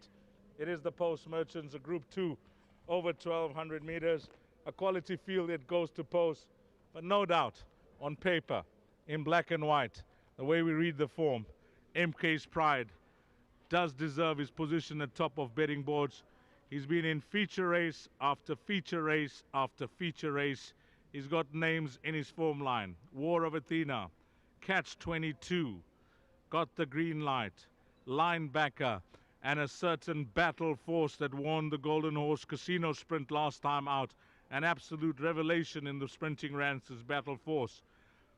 The blinkers on for the first time. If the guys missed it during that parade ring interview where we mentioned it, I'll repeat it. Went over to Tony, assistant trainer to his dad, Paul Peter, and just asked him why the blinkers. His horse has been running so well. And he mentioned that they wanted to try something back home. They fitted him with blinkers, and they think he's better than without the blinkers. That's the feel that they got back home. They're really happy the way he took to the blinkers, Warren. A positive. A huge positive. Blinkers can change. D's can change a horse, of that we have no doubt. He's a colt by Willow Magic. Willow Magic stamping his authority as a stallion. He's going to be all right, is Willow Magic, and there was some footage of him on social media the other day. He looks outstanding, does Willow Magic. He really does. And here's his son, MK's Pride. And talking about owners that are not with us, Mr. Nkale, who you've met, who you've interviewed, he'll be rooted to his TV shouting home his horse, MK's Pride. Him, for me, I'm going to go as far as saying could be a tough nut to crack. Yes, I also thought so. I thought that, he could be a banker bet in the place accumulator and the pick 6. If you're running thus far, well played that you found Zarina in the previous race. And you're now sitting on a sizable amount to collect, even though if you got a percentage off, because there's big dividends in that pick 6 that reach over 18 million rand. Yeah, Mr. Nkali, he is hoping for the best, and he'll be glued to his set with his entire family. The race doesn't stop there, Warren. The one runner that now gets a run that I went for in a big way last time out is this horse called Gainsford. And last time out, we worked together. And this horse was beaten 2 lengths by Love Bomb. But he was just dropped out of the race by Grant van Niekerk. I don't know whether that was by design from draw 9 out of 14. And he was running on when the race was over. And now, today, I'm expecting different tactics from them this afternoon because he can't give start. No, he definitely can't give start, Dees. He looked phenomenal in the paddock. He's got into the race. He's going to get to gate 5 with Grant van Niekerk. And Gainsford's a big runner, big runner. He's been so unlucky in his last couple of starts. I had a word with Vaughan Marshall. They're expecting Gainsford to run an absolute cracker. We must make mention to the punters that it's a 200,000 Rand carryover. You've mentioned it, we've all mentioned it, and we're going to keep mentioning it, because if you're not a trifecta player, we'll suggest that you take a trifecta in this race, because there is a 200,000 Rand trifecta carryover into this race, the Post Merchants Grade 2. D's, there's some footage from the drone. We've just missed it, but there was some fabulous fishes. There was some fabulous footage from the drone. They're resaddling number 15, Mombella. Lyle Hertzon's going to ride from gate 10, Mombella. There's the drone, D's. This is KwaZulu-Natal. This is South Africa. This is Durban. This is the East Coast. What a shot. The guys in the production crew are trying to just enhance the production with different angles, different views, and just trying to get a different sense of the race. And it's an initiative that's work in progress. We're learning as the race meetings go by. And of course, for Vodacom Durban July, they try to do their best. And I think they've done an outstanding job trying to bring you the best pictures possible from Hollywood Bets Greyville. Number 2, Ultra Magnus. I had a quick word with Donovan Dillon as he walked into the ring. And I said, what happened last time out, boy? He said, no, just don't read into that run. We fancy the horse. He was not on his A game. He's far better than that form suggests.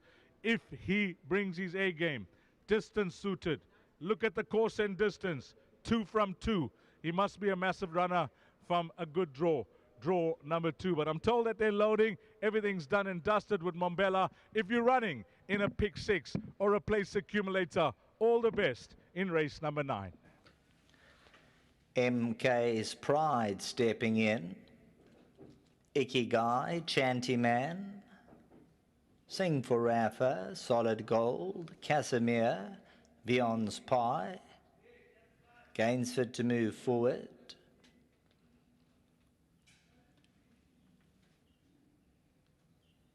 Red Cap of Mombela.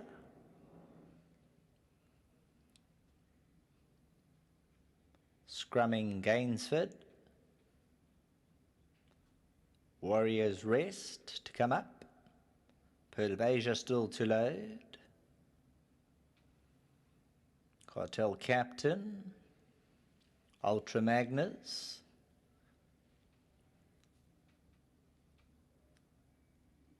Gainsford moved in. Ultra Magnus. Box 2. Post Merchants Grade 2. 1200 metres to sprint. MK's Pride, Gate 3. And they sent on their journey from the 1200 metre marker. Chanty Man, right there, Sing for Rafa. MK's Pride, head into the chest, hard held. Ultra Magnus towards the inside. Beyond's Pie, the red blinkers out. Warriors Rest, Cartel Captain, they're a couple of lengths off them. Ikigai towards the inside. Gainsford 3/4 of the way back. And racing about 7 lengths off them. Solid Golds on the outside. Pearl of Asia. Casimir's out of the zone, 13, 14 lengths off the leaders. They're about to swing for home. Ultra Magnus is at the rail, the black cap 4 lengths off. Homeward bound, Sing for Rafa, Vion's Pie, Chanty Man, Ultra Magnus, MK's Pride. Towards the inside, Ikigai, Cartel Captain, Solid Gold. Gainsford's looking for a way through Warriors Rest. Chanty Man taken on by MK's Pride. Cartel Captain, Ultra Magnus goes to the inside. Chanty Man at the 200 metre marker keeps finding. MK's Pride on the outside late on. Casimir's come from nowhere on the extreme inside. Chanty Man, Casimir's electrified, gonna get up. Casimir from Chanty Man, MK's Pride. Cartel Captains and photos for the minor spots. Casimir out the top draw.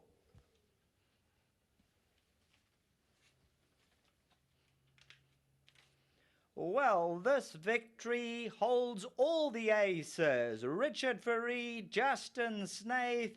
This is for the Drews, Cantors, Doyles, Nagels, Shanahans, Chanty Man second, MK's Pride, Cartel Captain Gainsford, Casimir. Took his chances, came from off the speed and absolutely flies up the inside rail. Richard Ferree asks Casimir for tops and he gives more over the last 100. Chanty Man, MK's Pride, but Casimir will get the gold. Number 13 at 14 Rand 60. The Justin Snaith team, the Captain L, bred by Drakenstein Stud, they strike.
Well, there we go. Casimir has won the Post Merchants. Just get to the right page. Yeah, the Group 2 Post Merchants. Let's have a quick word with Justin. Well done on the big day. Good win. You said this horse had come back to his best. Yeah, look, he just needed his run. You know, he gave everybody weight in the Golden Horseshoe Sprint first run. I couldn't find a prep race for him at all for the whole season. Just needed it. As I said, to run 2.8 lengths off some of the best sprinters in the country is just incredible. And he had a little bit of a foot issue that was niggling us, and that was incredible. I said to Richard, I said from the draw, you know, we had no luck with draws today, and I said to Richard, look, it's enough's enough. Just drop him out, and we'll save him for the Post Merchants. And if he runs on well, we'll be over the moon. So for the Mercury, I meant. So very happy. Well done. Go and greet your horse and go and do duty for your owners. Justin Snaith, Casimir, well done. Captain Al out of a Paint Celebre mare for the Drews, the Cantors, the Doyles, the Nagels, and Paul Shanahan, a host of illustrious and very famous owners. Casimir's won, bred by Drakenstein Stud, your nominee there's Gaynor Rupert, and a scintillating performance from number 13 Casimir, who is about to return to the winners' enclosure. Dees, what an effort from this horse. Casimir. He's bounced right back to best, but Justin did issue a warning during the week that this horse was doing well. Yeah, unbelievable. You know, you cannot ever write off class. They may lose their form, but the ability is certainly there. And the way it was ridden by Richard tells you that the confidence that he had in the horse. 62 kgs, sitting towards the back of the field, making the run towards the inside. A 5-star performance from this horse, who's always been a serious sprinter on his day, and he showed them who's boss this afternoon. He certainly did that, Dees. And Casimir, ladies and gentlemen, the winner of the 2021 Post Merchants Group 2, bang into the winners' enclosure. Dees Dynant will take you through the rest of the interview as Casimir gets a cold drink and a shower.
Really nice for the connections, for the stable, for the jockey to see Casimir bounce back to his very best, the son of Captain Al.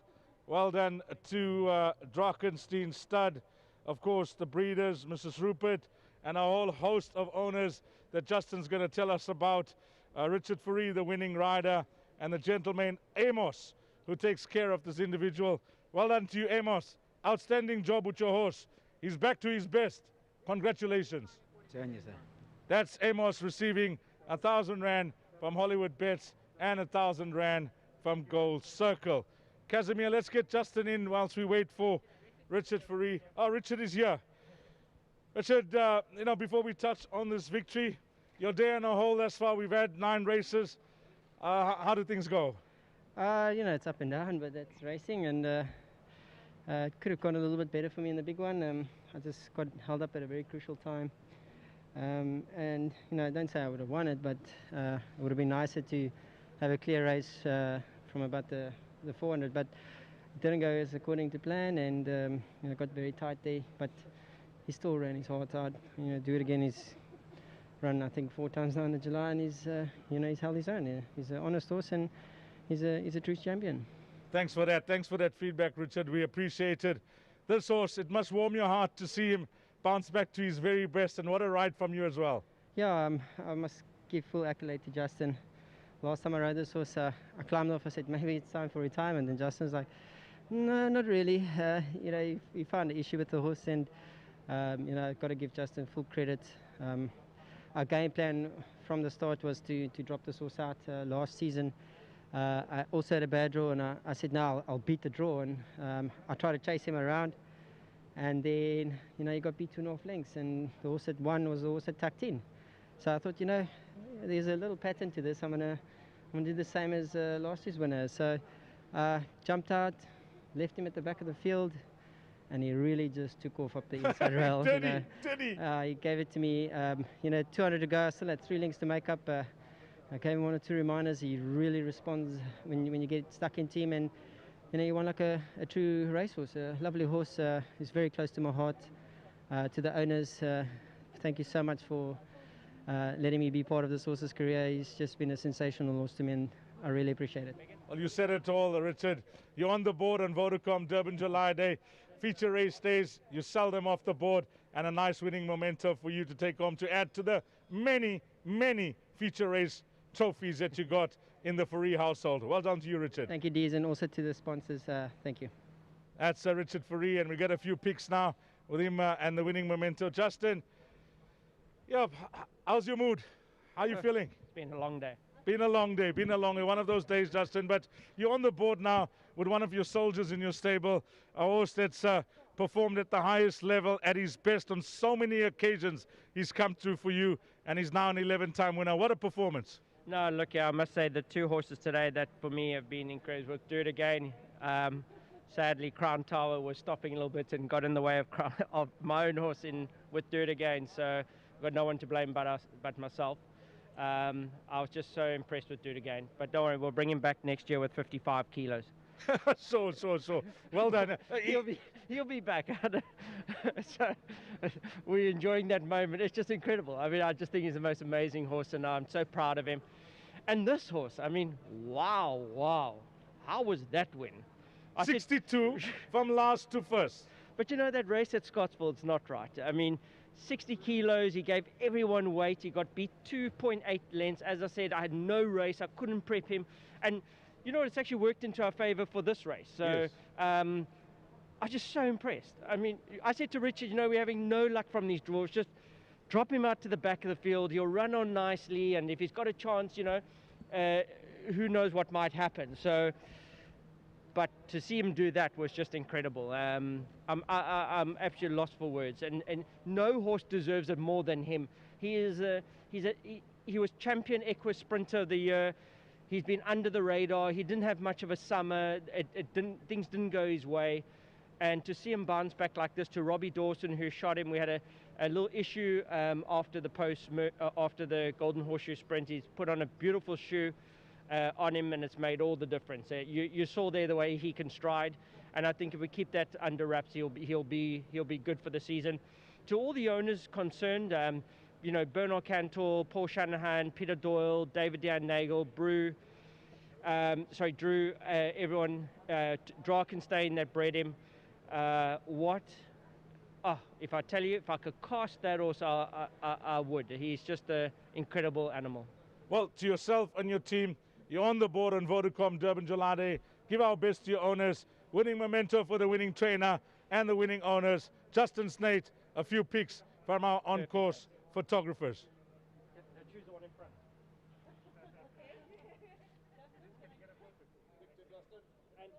And thank you to Post Merchants. I know they always sponsor this race, and absolute pleasure. Thank you so much. Thank you to Post Merchants sponsors. Well, the sponsors on the day, we thank them all.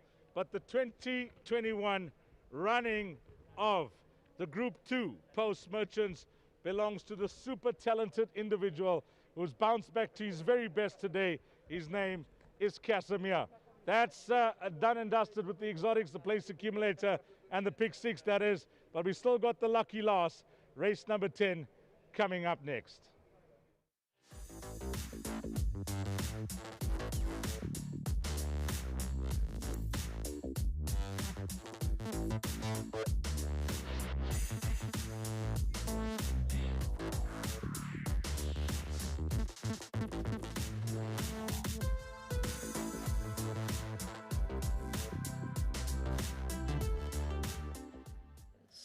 Box 2. Post Merchants Grade 2, 1200 metres to sprint. MK's Pride, Gate 3. And they sent on their journey from the 1200 metre marker. Chanty Man, right there, Sing for Rafa. MK's Pride, head into the chest, hard held. Ultra Magnus towards the inside. Beyond's Pie, the red blinkers out. Warriors Rest, Cartel Captain, they're a couple of lengths off them. Ikigai towards the inside. Gainsford 3/4 of the way back. And racing about 7 lengths off them. Solid Golds on the outside. Pearl of Asia. Casimir's out of the zone, 13-14 lengths off the leaders. They're about to swing for home. Ultra Magnus is at the rail, the black cap 4 lengths off. Homeward bound, Sing for Rafa, Beyond Spy, Chanty Man, Ultra Magnus, MK's Pride. Towards the inside, Ikigai, Cartel Captain, Solid Gold. Gainsford's looking for a way through Warriors Rest. Chanty Man taken on by MK's Pride. Cartel Captain, Ultra Magnus goes to the inside. Chanty Man at the 200 metre marker keeps finding. MK's Pride on the outside late on. Casimir's come from nowhere on the extreme inside. Chanty Man, Casimir's electrified, gonna get up. Casimir from Chanty Man, MK's Pride. Cartel Captains and photos for the minor spots. Casimir out the top draw.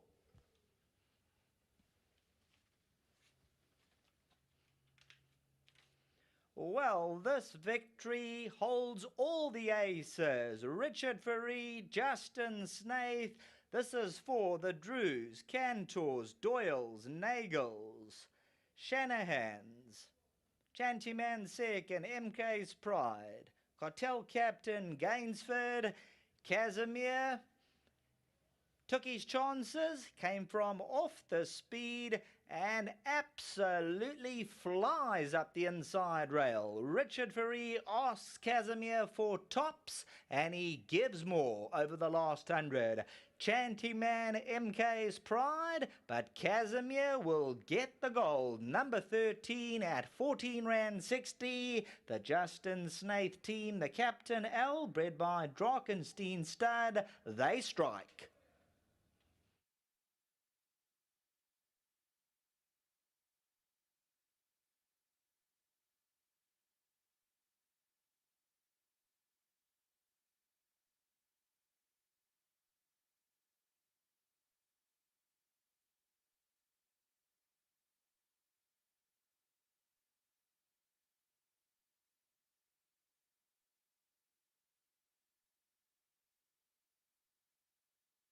Welcome back to the GTV studio. Absolutely fantastic to see the old warrior Casimir come right back to his best form to capture the Post Merchants with a very, very strong run down that far running rail from far back. Well done to Richard Ferree and Justin Snaith. And so to the lucky last. Race 10 on the card. The Compendium Insurance Brokers Handicap listed over 1,600 metres. We've got one scratching, number 7, Wild Coast. At one stage, they were betting 5 and 6 to 1 the field in this race. It looks a very trappy contest, but there's been plenty of support for 2 runners.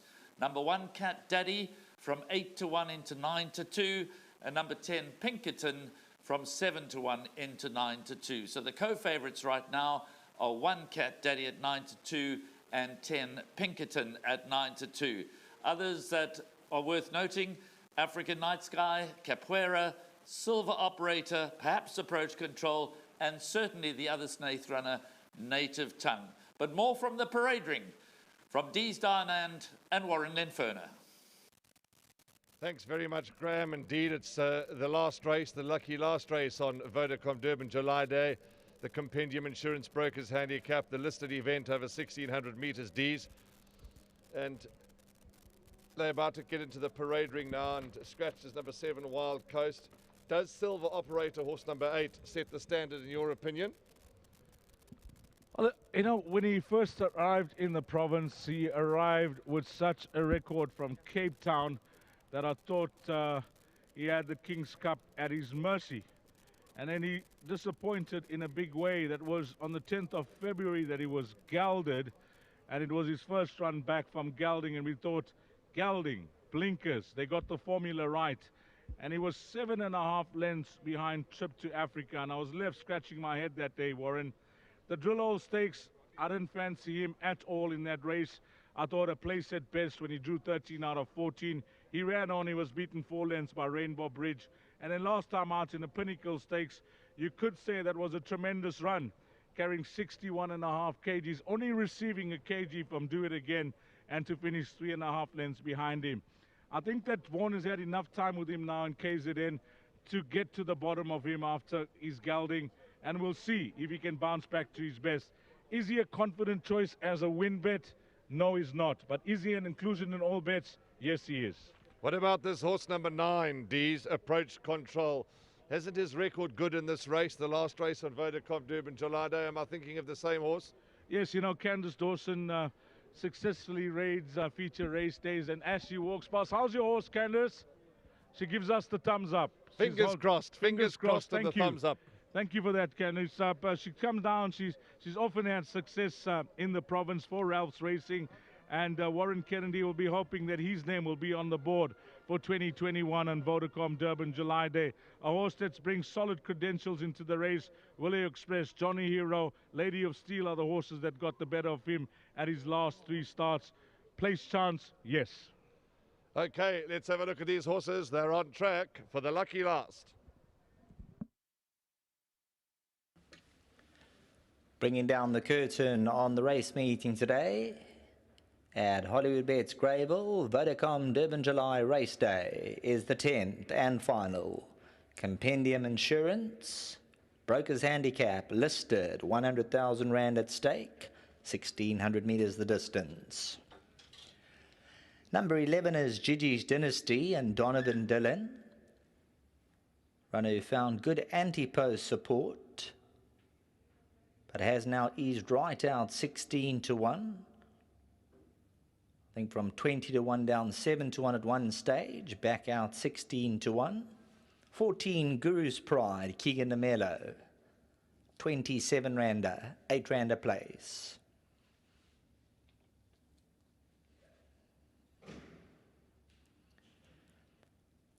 Blinkers are on number 3, Carboda Cruz, Sean Veal. Passing by number 11, Gigi's Dynasty.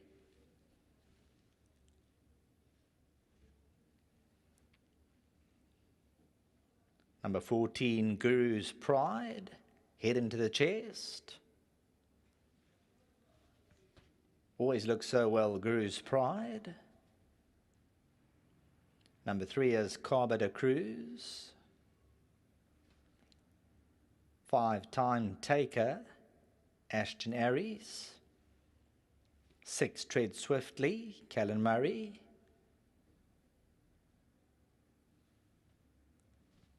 8 Silver Operator, Luke Ferraris. 1 Cat Daddy, Muzieni, blinkers on.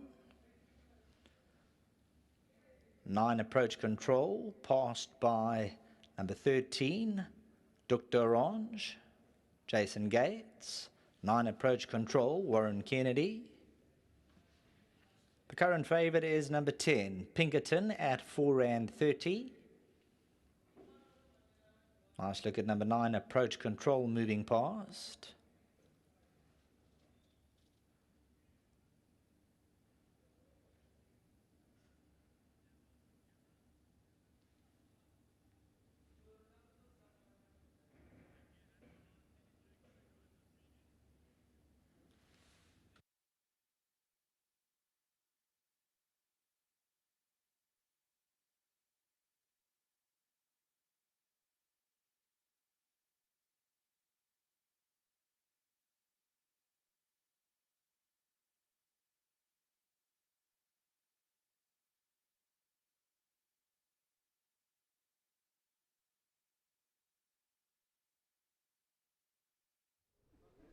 can't help but think how times have changed.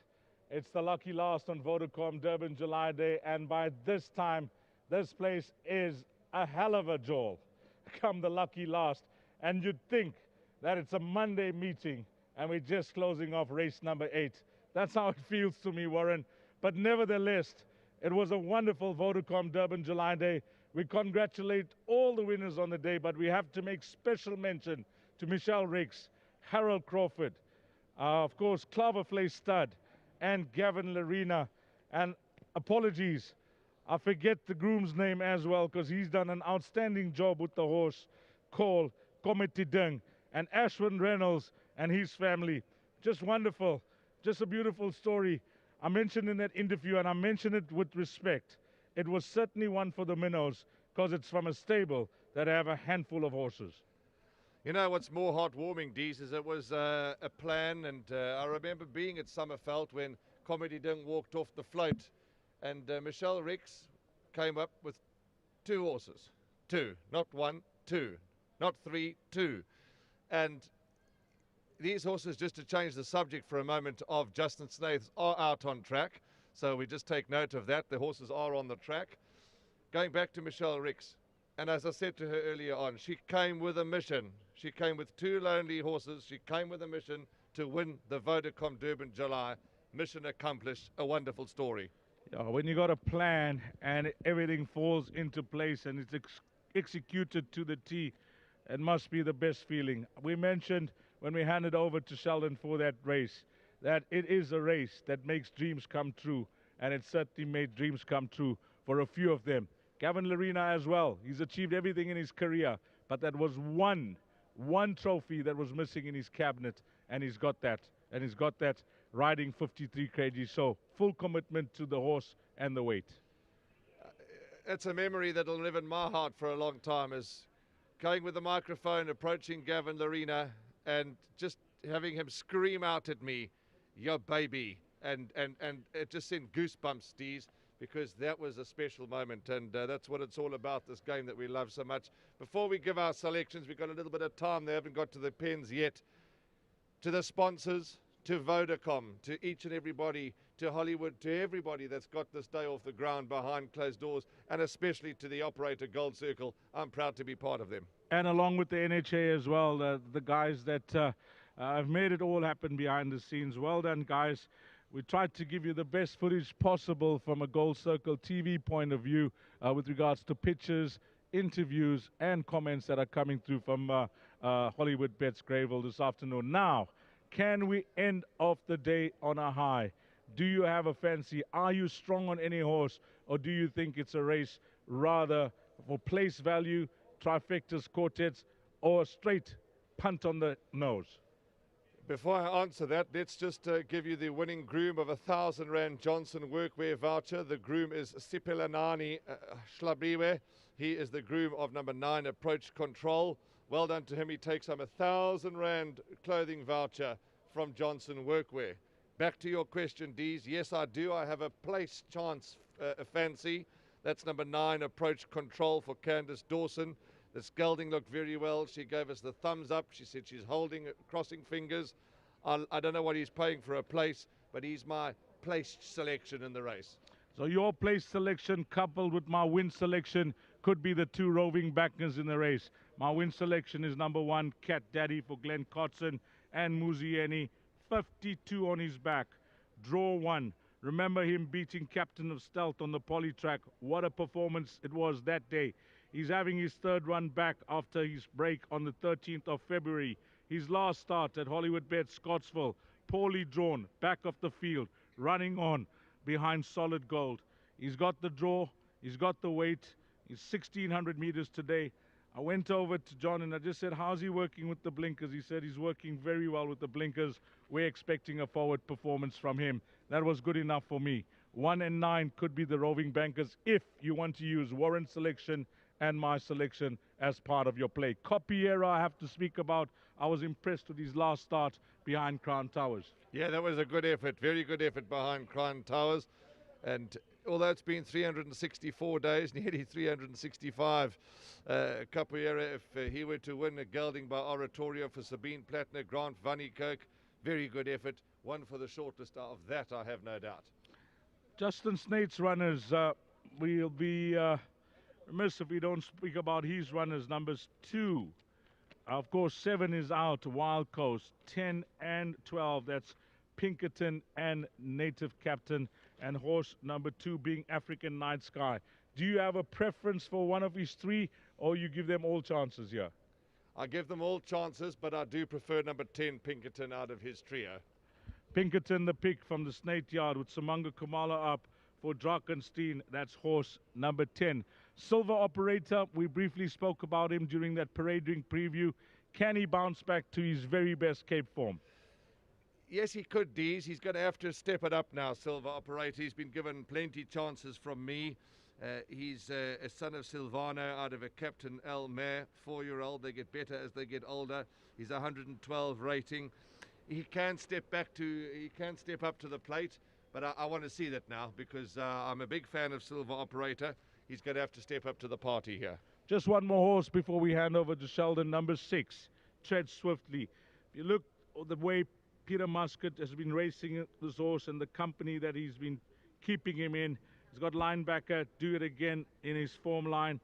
Even if you go a few runs back, Captain of Stealth, a horse that on his day he could make his presence felt in this field. Callan Murray is plus a half kg on him. Place chance or a winning chance to horse number 6? For me, D's a place chance. Back end a quartet chance, number 6 for me. But they're loading. You're doing the last race interview. Last word from me. Thank you to everybody. It's been a pleasure working with you and the team. From myself, Warren Lee and Ferner, good night.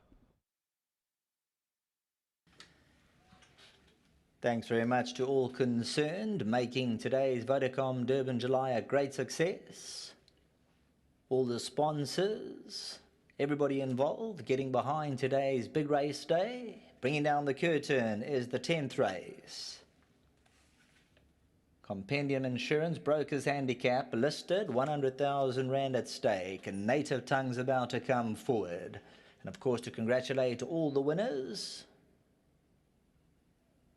and all the participants. 1,600 meters. Cat Daddy's in gate 1. Silver Operator's up. Approach control. Starter's about to bid them farewell, and he does so from the 1,600. Native Tongue just threw his head up for a stride or 2's about 5 lengths off. Tread Swiftly's right there. Dr. Orange is moving around them. Time Taker toward the inside. Silver Operator, the racing in tight quarters. Cat Daddy, Carpenter Cruise. Pinkerton's wider out in the blue silks. African Night Sky, approach control. Capoeira, Gigi's Dynasty. Native Tongue has won from last, and Guru's Pride has dropped anchor 10 lengths off the leaders. Time Taker splits the breeze at the 1,000 peg by 3 parts. Dr. Orange's second. Tread Swiftly. Pinkerton's on the outside in the blue. Towards his inside, Silver Operator sits quietly. Cat Daddy's at the rail. Carpenter Cruise, approach control. African Night Sky got about 6 lengths to make up. Capoeira's on the outside. Gigi's Dynasty. Then comes Native Tongue. Guru's Pride. Whipping them for home, 500 to go. Time Taker by a half from Dr. Orange. Silver Operators between them. Pinkerton's on the outside. Tread Swiftly. Cat Daddy's going to go in for a run. Then Carpenter Cruise. Native Tongue hooked to the outside. Time Taker taken on. Silver Operators down the centre. Native Tongue on the outside and Pinkerton. Silver Operator hits the front. Native Tongue's the danger on the outside. Silver Operator with 100 to go. Native Tongue on the outside. There's only a half a length in it. Cat Daddy on the inside. Native Tongue's coming to get them all on the post. Native Tongue, Silver Operator, Cat Daddy and Capoeira. Native Tongue wings the last 150.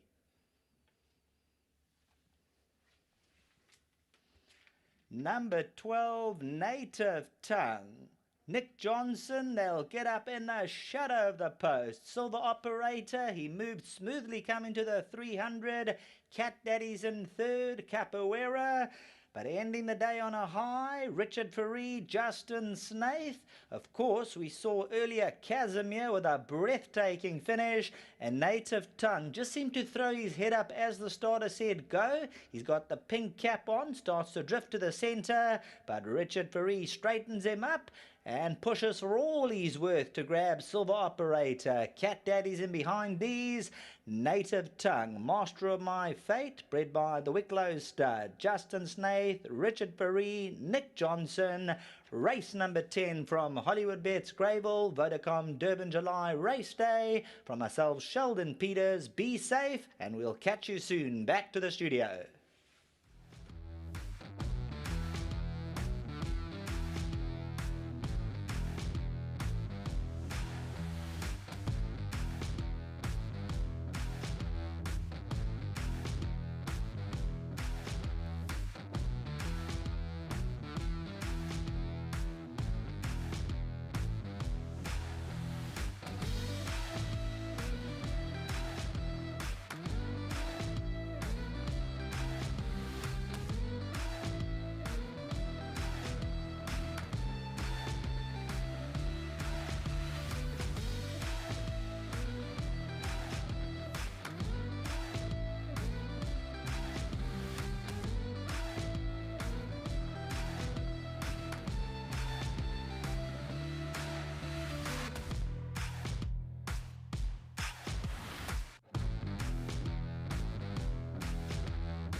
Well, the lucky last has gone the way of number 12, Native Tongue, for Justin Snaith, Wicklow stud, and Nick Johnson. Richard Fourie is the pilot.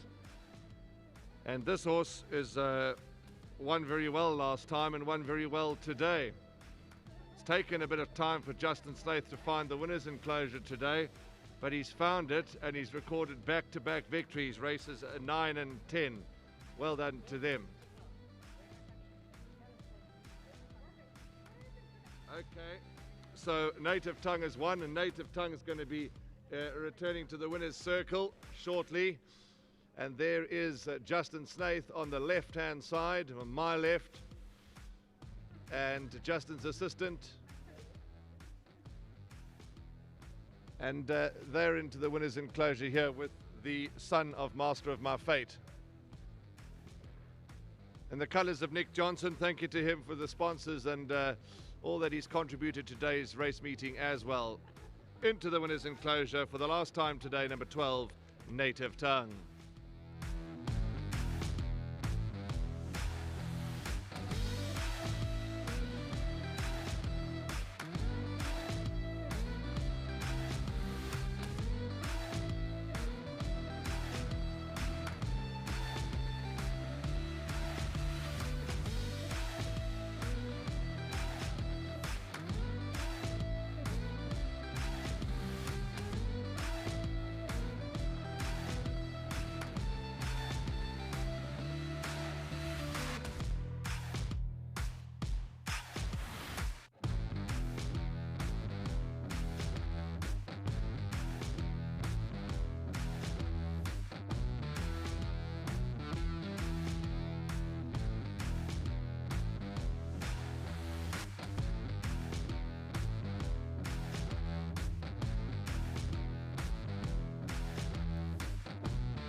I'm back in the winner's enclosure for the last time today. It's Native Tongue who we're going to be celebrating.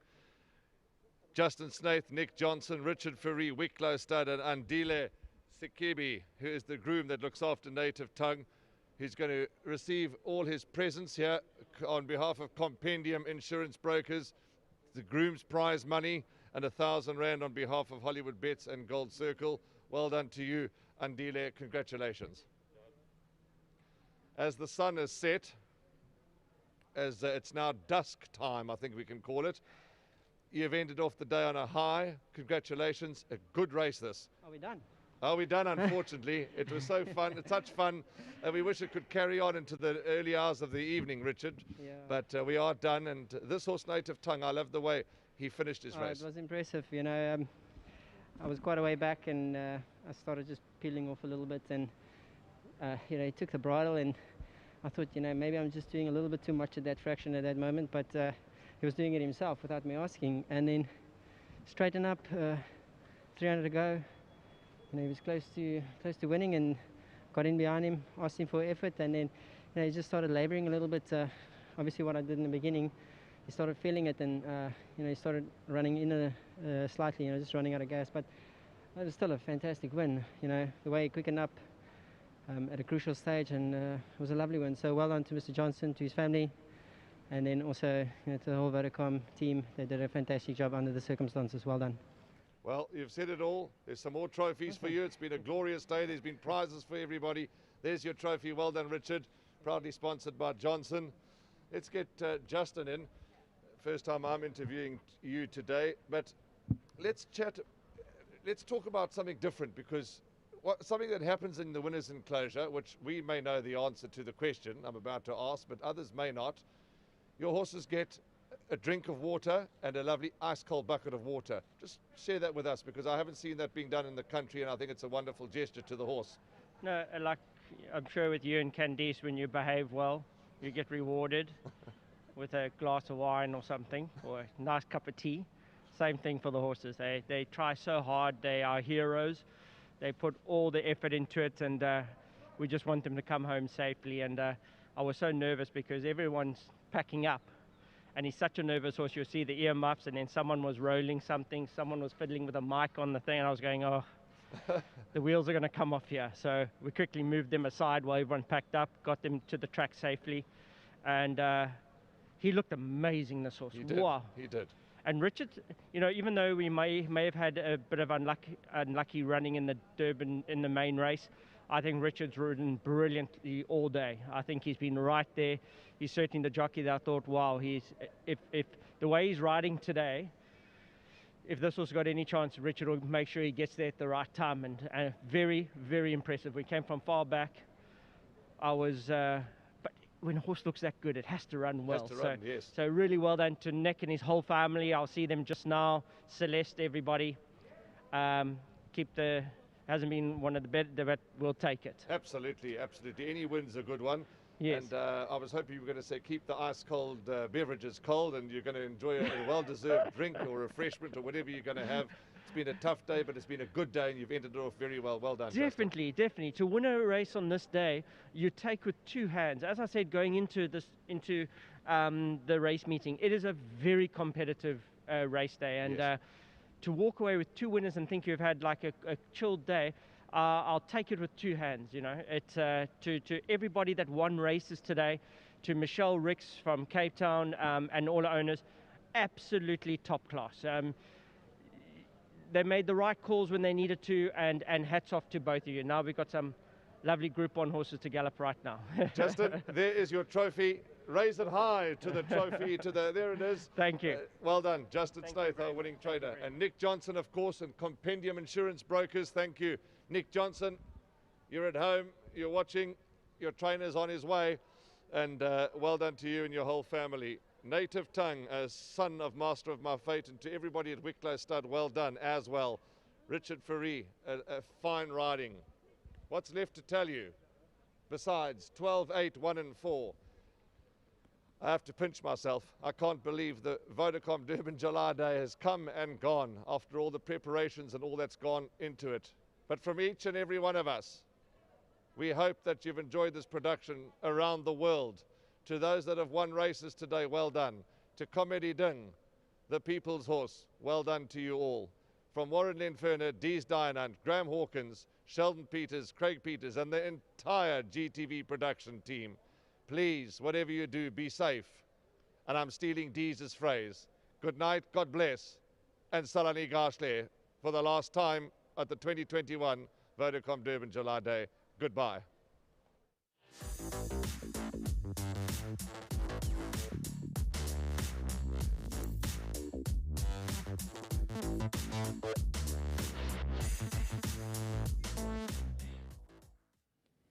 $1,600 meters. Cat Daddy's in gate 1. Silver operators up.